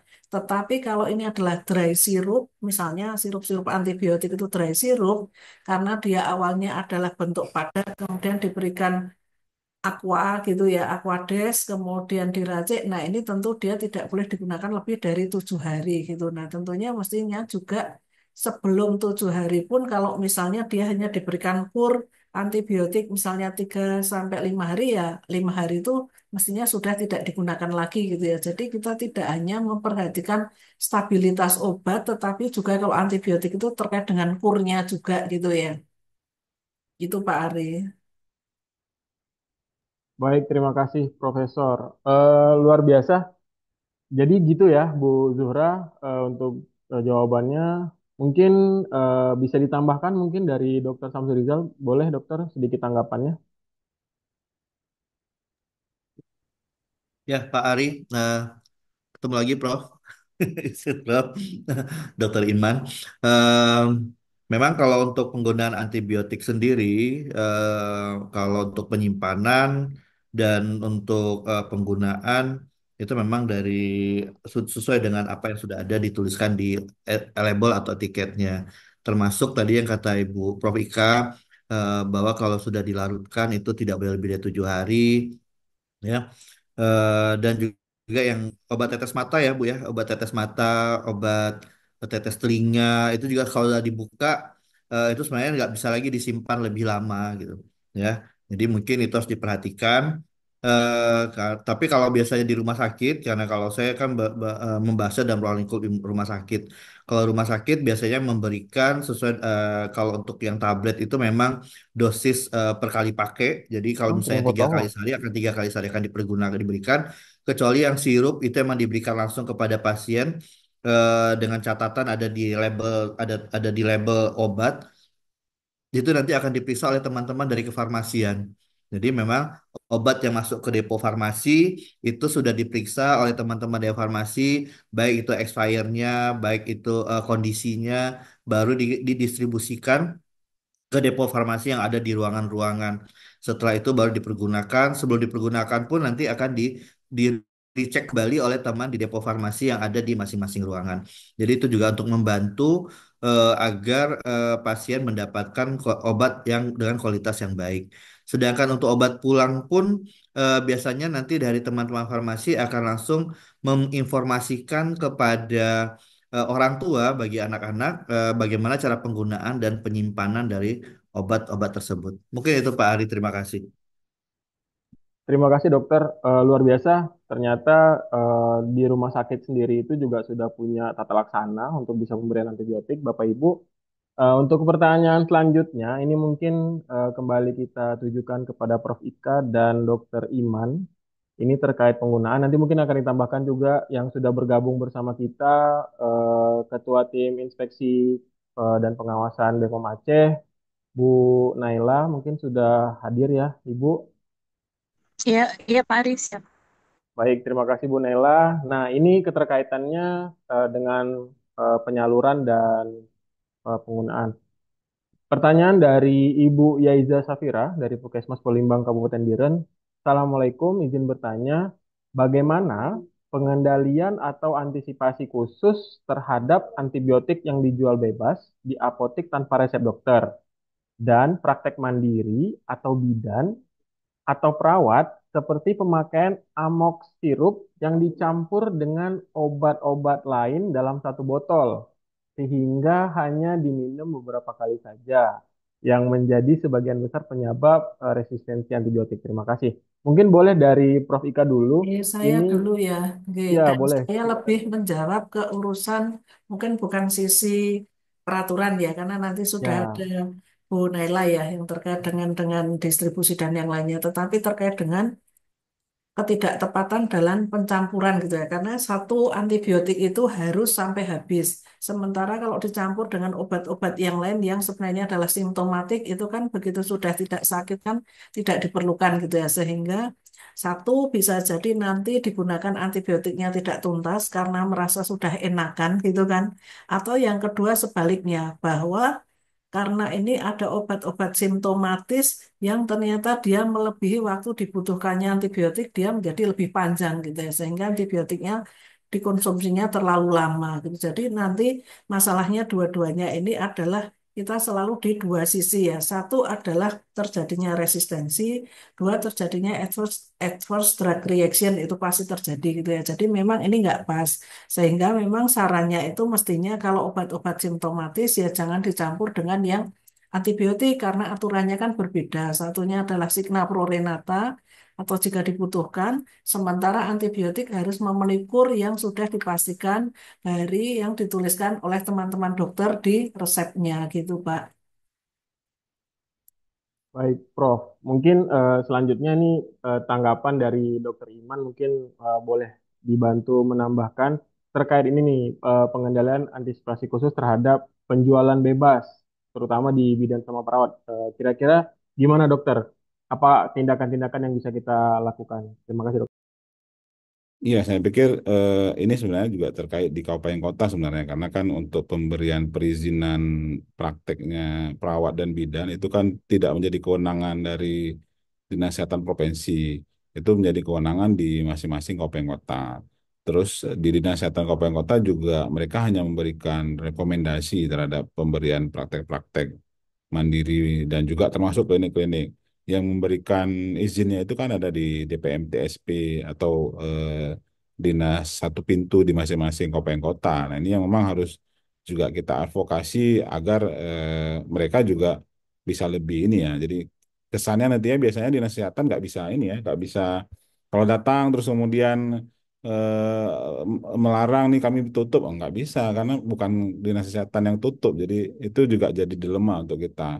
Sementara mereka juga kayak ngikut apa kata masyarakat, jadi nggak ngikut apa yang menjadi ketentuan dari peresepan atau juga dari ketentuan dari antimikrobial resisten. Jadi nggak ngikut itu, yang penting ngasih antibiotik aja udah selesai gitu. Jadi ini memang harus sama-sama kita juga harus advokasi lagi ke masing-masing kabupaten kota untuk mereka juga bisa lebih ini ya, bisa lebih strict untuk pemberian, terutama memang kalau memang sudah ada kejadian sih. Kalau belum ada kejadian biasanya nggak ada laporan, kita nggak bisa ini juga, terutama dari sisi masyarakatnya, sehingga masyarakat juga bisa paham sebenarnya untuk penggunaan resep. Karena memang biasanya lebih banyak, lebih terutama yang menteri-menteri ya itu kan di kabupaten kota itu masih dengan satu bakul obat masih ada Pak Ibu. Jadi harus lebih strict sebenarnya dari tim yang akan memberikan izin dari masing-masing tempat untuk praktek ini. Baik, terima kasih dokter. Masukannya luar biasa. Mungkin langsung kita minta tambahan juga dari Bu Naila terkait penyaluran dan langkah-langkah yang tepat untuk mencegah penyaluran yang tidak tepat seperti ini. Mungkin boleh dibantu. Mohon kesediaannya Bu Naila untuk menjawab. Terima kasih. Ya. Baik, terima kasih Pak Arik. Eh, Bapak Ibu sekalian, terkait dengan bagaimana antisipasi pengendalian terhadap antibiotik yang dijual secara bebas di apotek ataupun tanpa resep dokter. Yang pertama mungkin kita lebih akan dalam pengawasan ya, akan lebih menekankan bagaimana peran APJ dalam melakukan pengelolaan sediaan farmasi obat-obatan ya semua di sarana pelayanan kefarmasian yang yang jadi tanggung jawabnya agar selalu memenuhi ketentuan yang telah ditetapkan. Kemudian mungkin yang kedua kita melakukan edukasi, tidak hanya BPOM, semua pihak yang berkontribusi dalam hal ini memberikan edukasi kepada pasiennya bagaimana cara menggunakan obat. Apakah harus pakai antibiotik atau tidak itu kan sesuai dengan peresepan yang diberikan oleh dokter. Jadi ikutilah apa yang telah disarankan dan diresepkan oleh dokter. Dan yang ketiga itu perlu kita meningkatkan kolaborasi kerjasama antara BPOM dengan Dinas Kesehatan Kabupaten Kota bersama juga dengan organisasi profesi IAI ya dalam melakukan pembinaan sarana-sarana yang melakukan penyaluran obat-obatan terutama yang mempunyai antibiotik. Selalu mengedukasi pasien dengan slogannya BPOM eh, apa dengan tagline-nya ABC 4T itu ya terutama untuk antibiotik ya.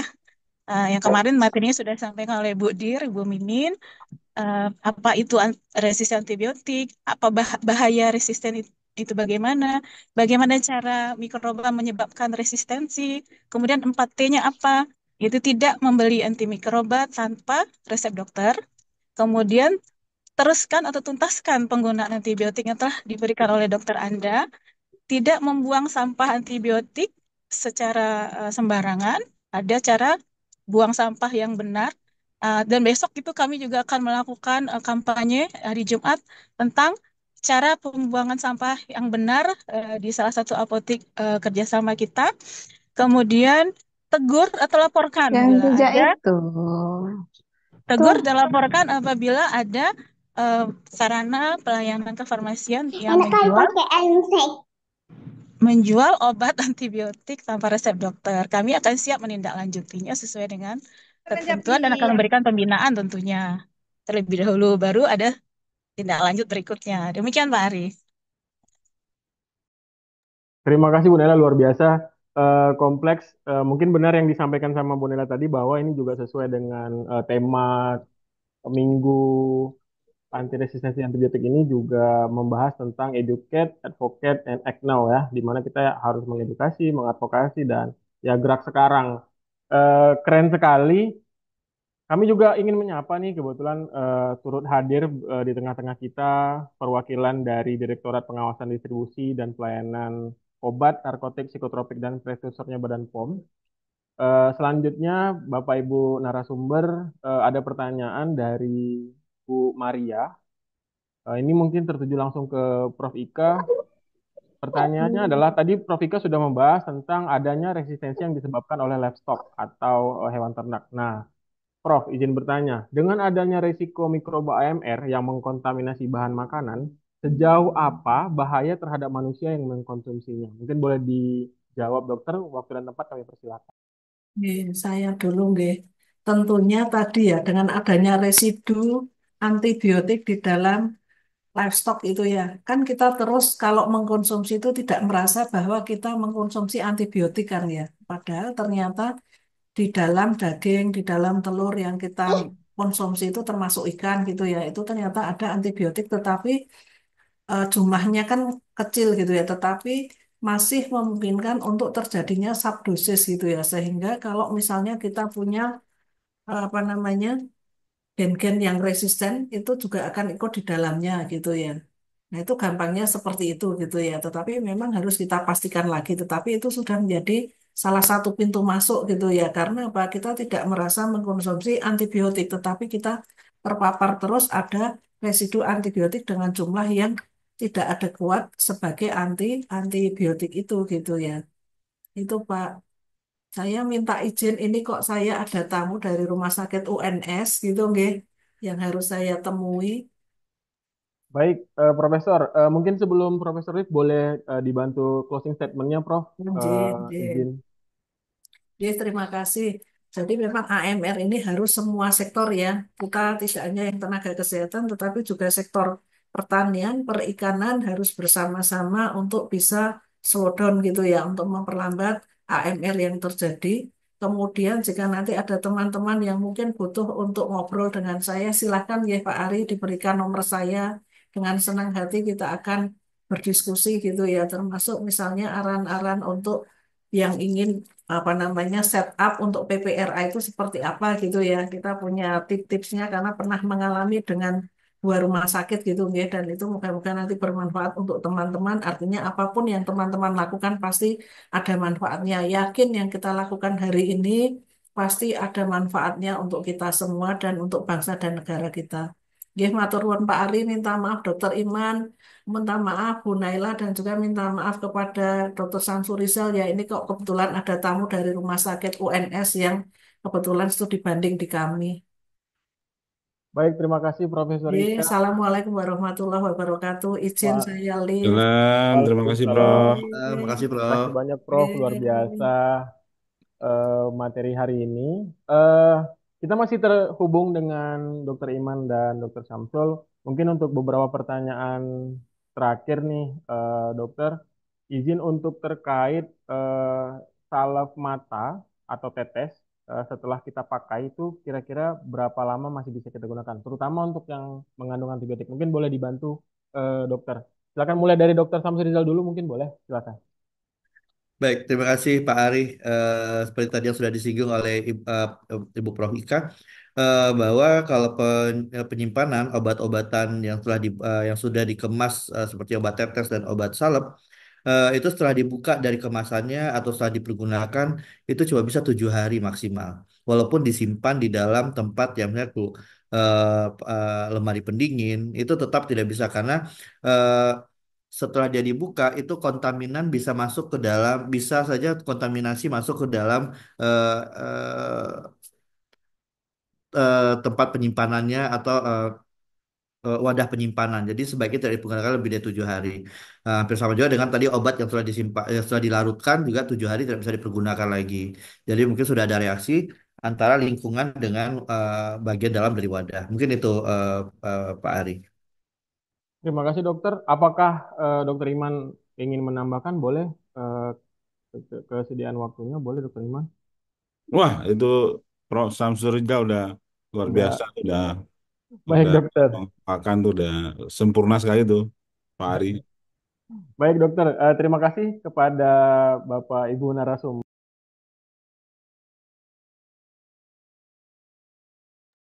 Baik, sepertinya kita sudah mencapai penghujung kegiatan kita. Terima kasih kami ucapkan yang sebanyak-banyaknya untuk kepada Bapak Ibu narasumber.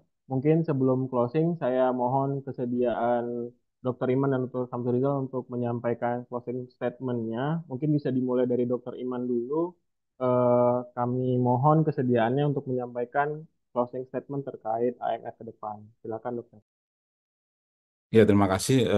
Kalau dari saya memang simple ya, tapi memang kita harus bisa membuat literasi masyarakat lebih baik lagi karena memang kalau kita lihat masyarakat masih sangat kurang sekali untuk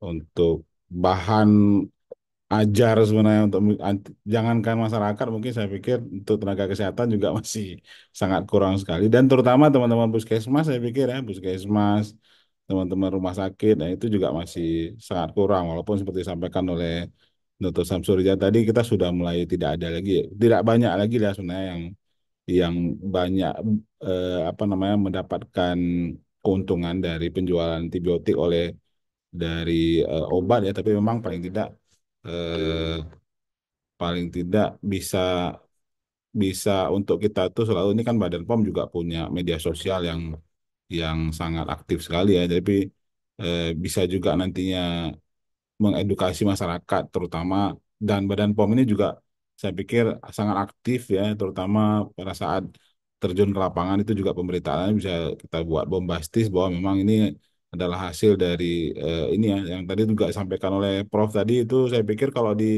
bombastiskan ada masih anak-anak kecil sudah resisten banyak sekali antibiotik ah itu saya pikir itu bisa kemudian membuat masyarakat wah ini sepertinya memang kita harus menggunakan antibiotik yang rasional dan ini kita harus nanya ke dokter atau nanya ke teman-teman kesehatan. Jadi saya pikir edukasi ini sangat penting untuk masyarakat, terutama masyarakat Aceh yang memang sangat mudah sekali untuk mendapatkan pengobatan karena semua pengobatan itu gratis. Mungkin demikian dari saya, Pak Ari. Terima kasih Dokter Iman. Selanjutnya kami mohon kesediaannya Dr. Samsuriza untuk menyampaikan closing statement-nya terkait pengendalian AMR ini kepada Dr. Samsuriza. Waktu dan tempat kami persilakan. Baik, terima kasih Pak Ari, terima kasih Dr. Iman dan teman-teman yang masih berhadir di webinar ini. Eh, Memang seperti yang kita sudah bicarakan dari tadi pagi sampai siang ini, antimikrobial resisten tidak bisa kita cegah 100%, tapi kita bisa melambatkan, kita bisa menekan angka antimikrobial resisten agar daya efektivitas dari antibiotik masih bisa kita manfaatkan dalam memberikan penyembuhan penyakit sesuai dengan indikasi yang ada. Dengan kerjasama dan kolaborasi bersama antar lintas sektoral, hal ini bisa kita capai.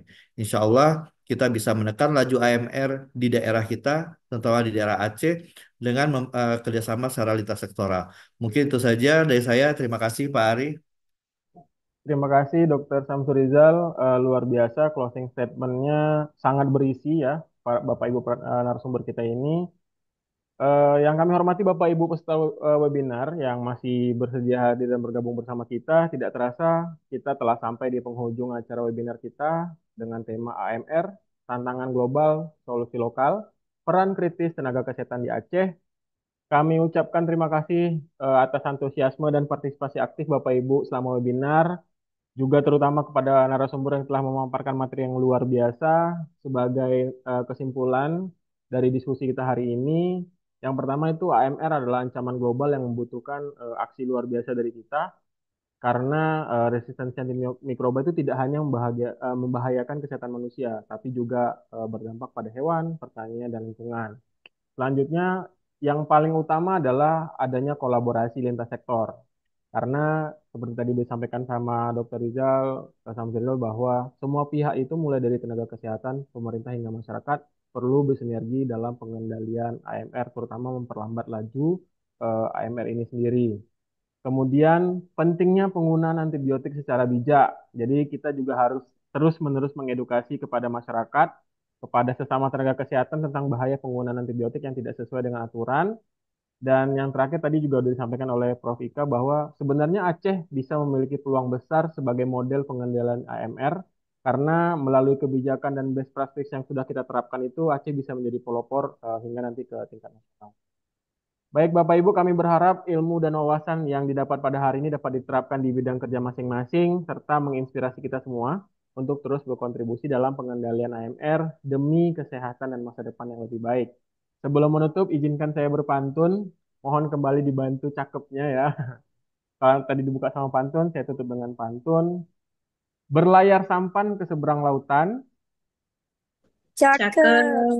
melihat burung hinggap di dahan. Cakep.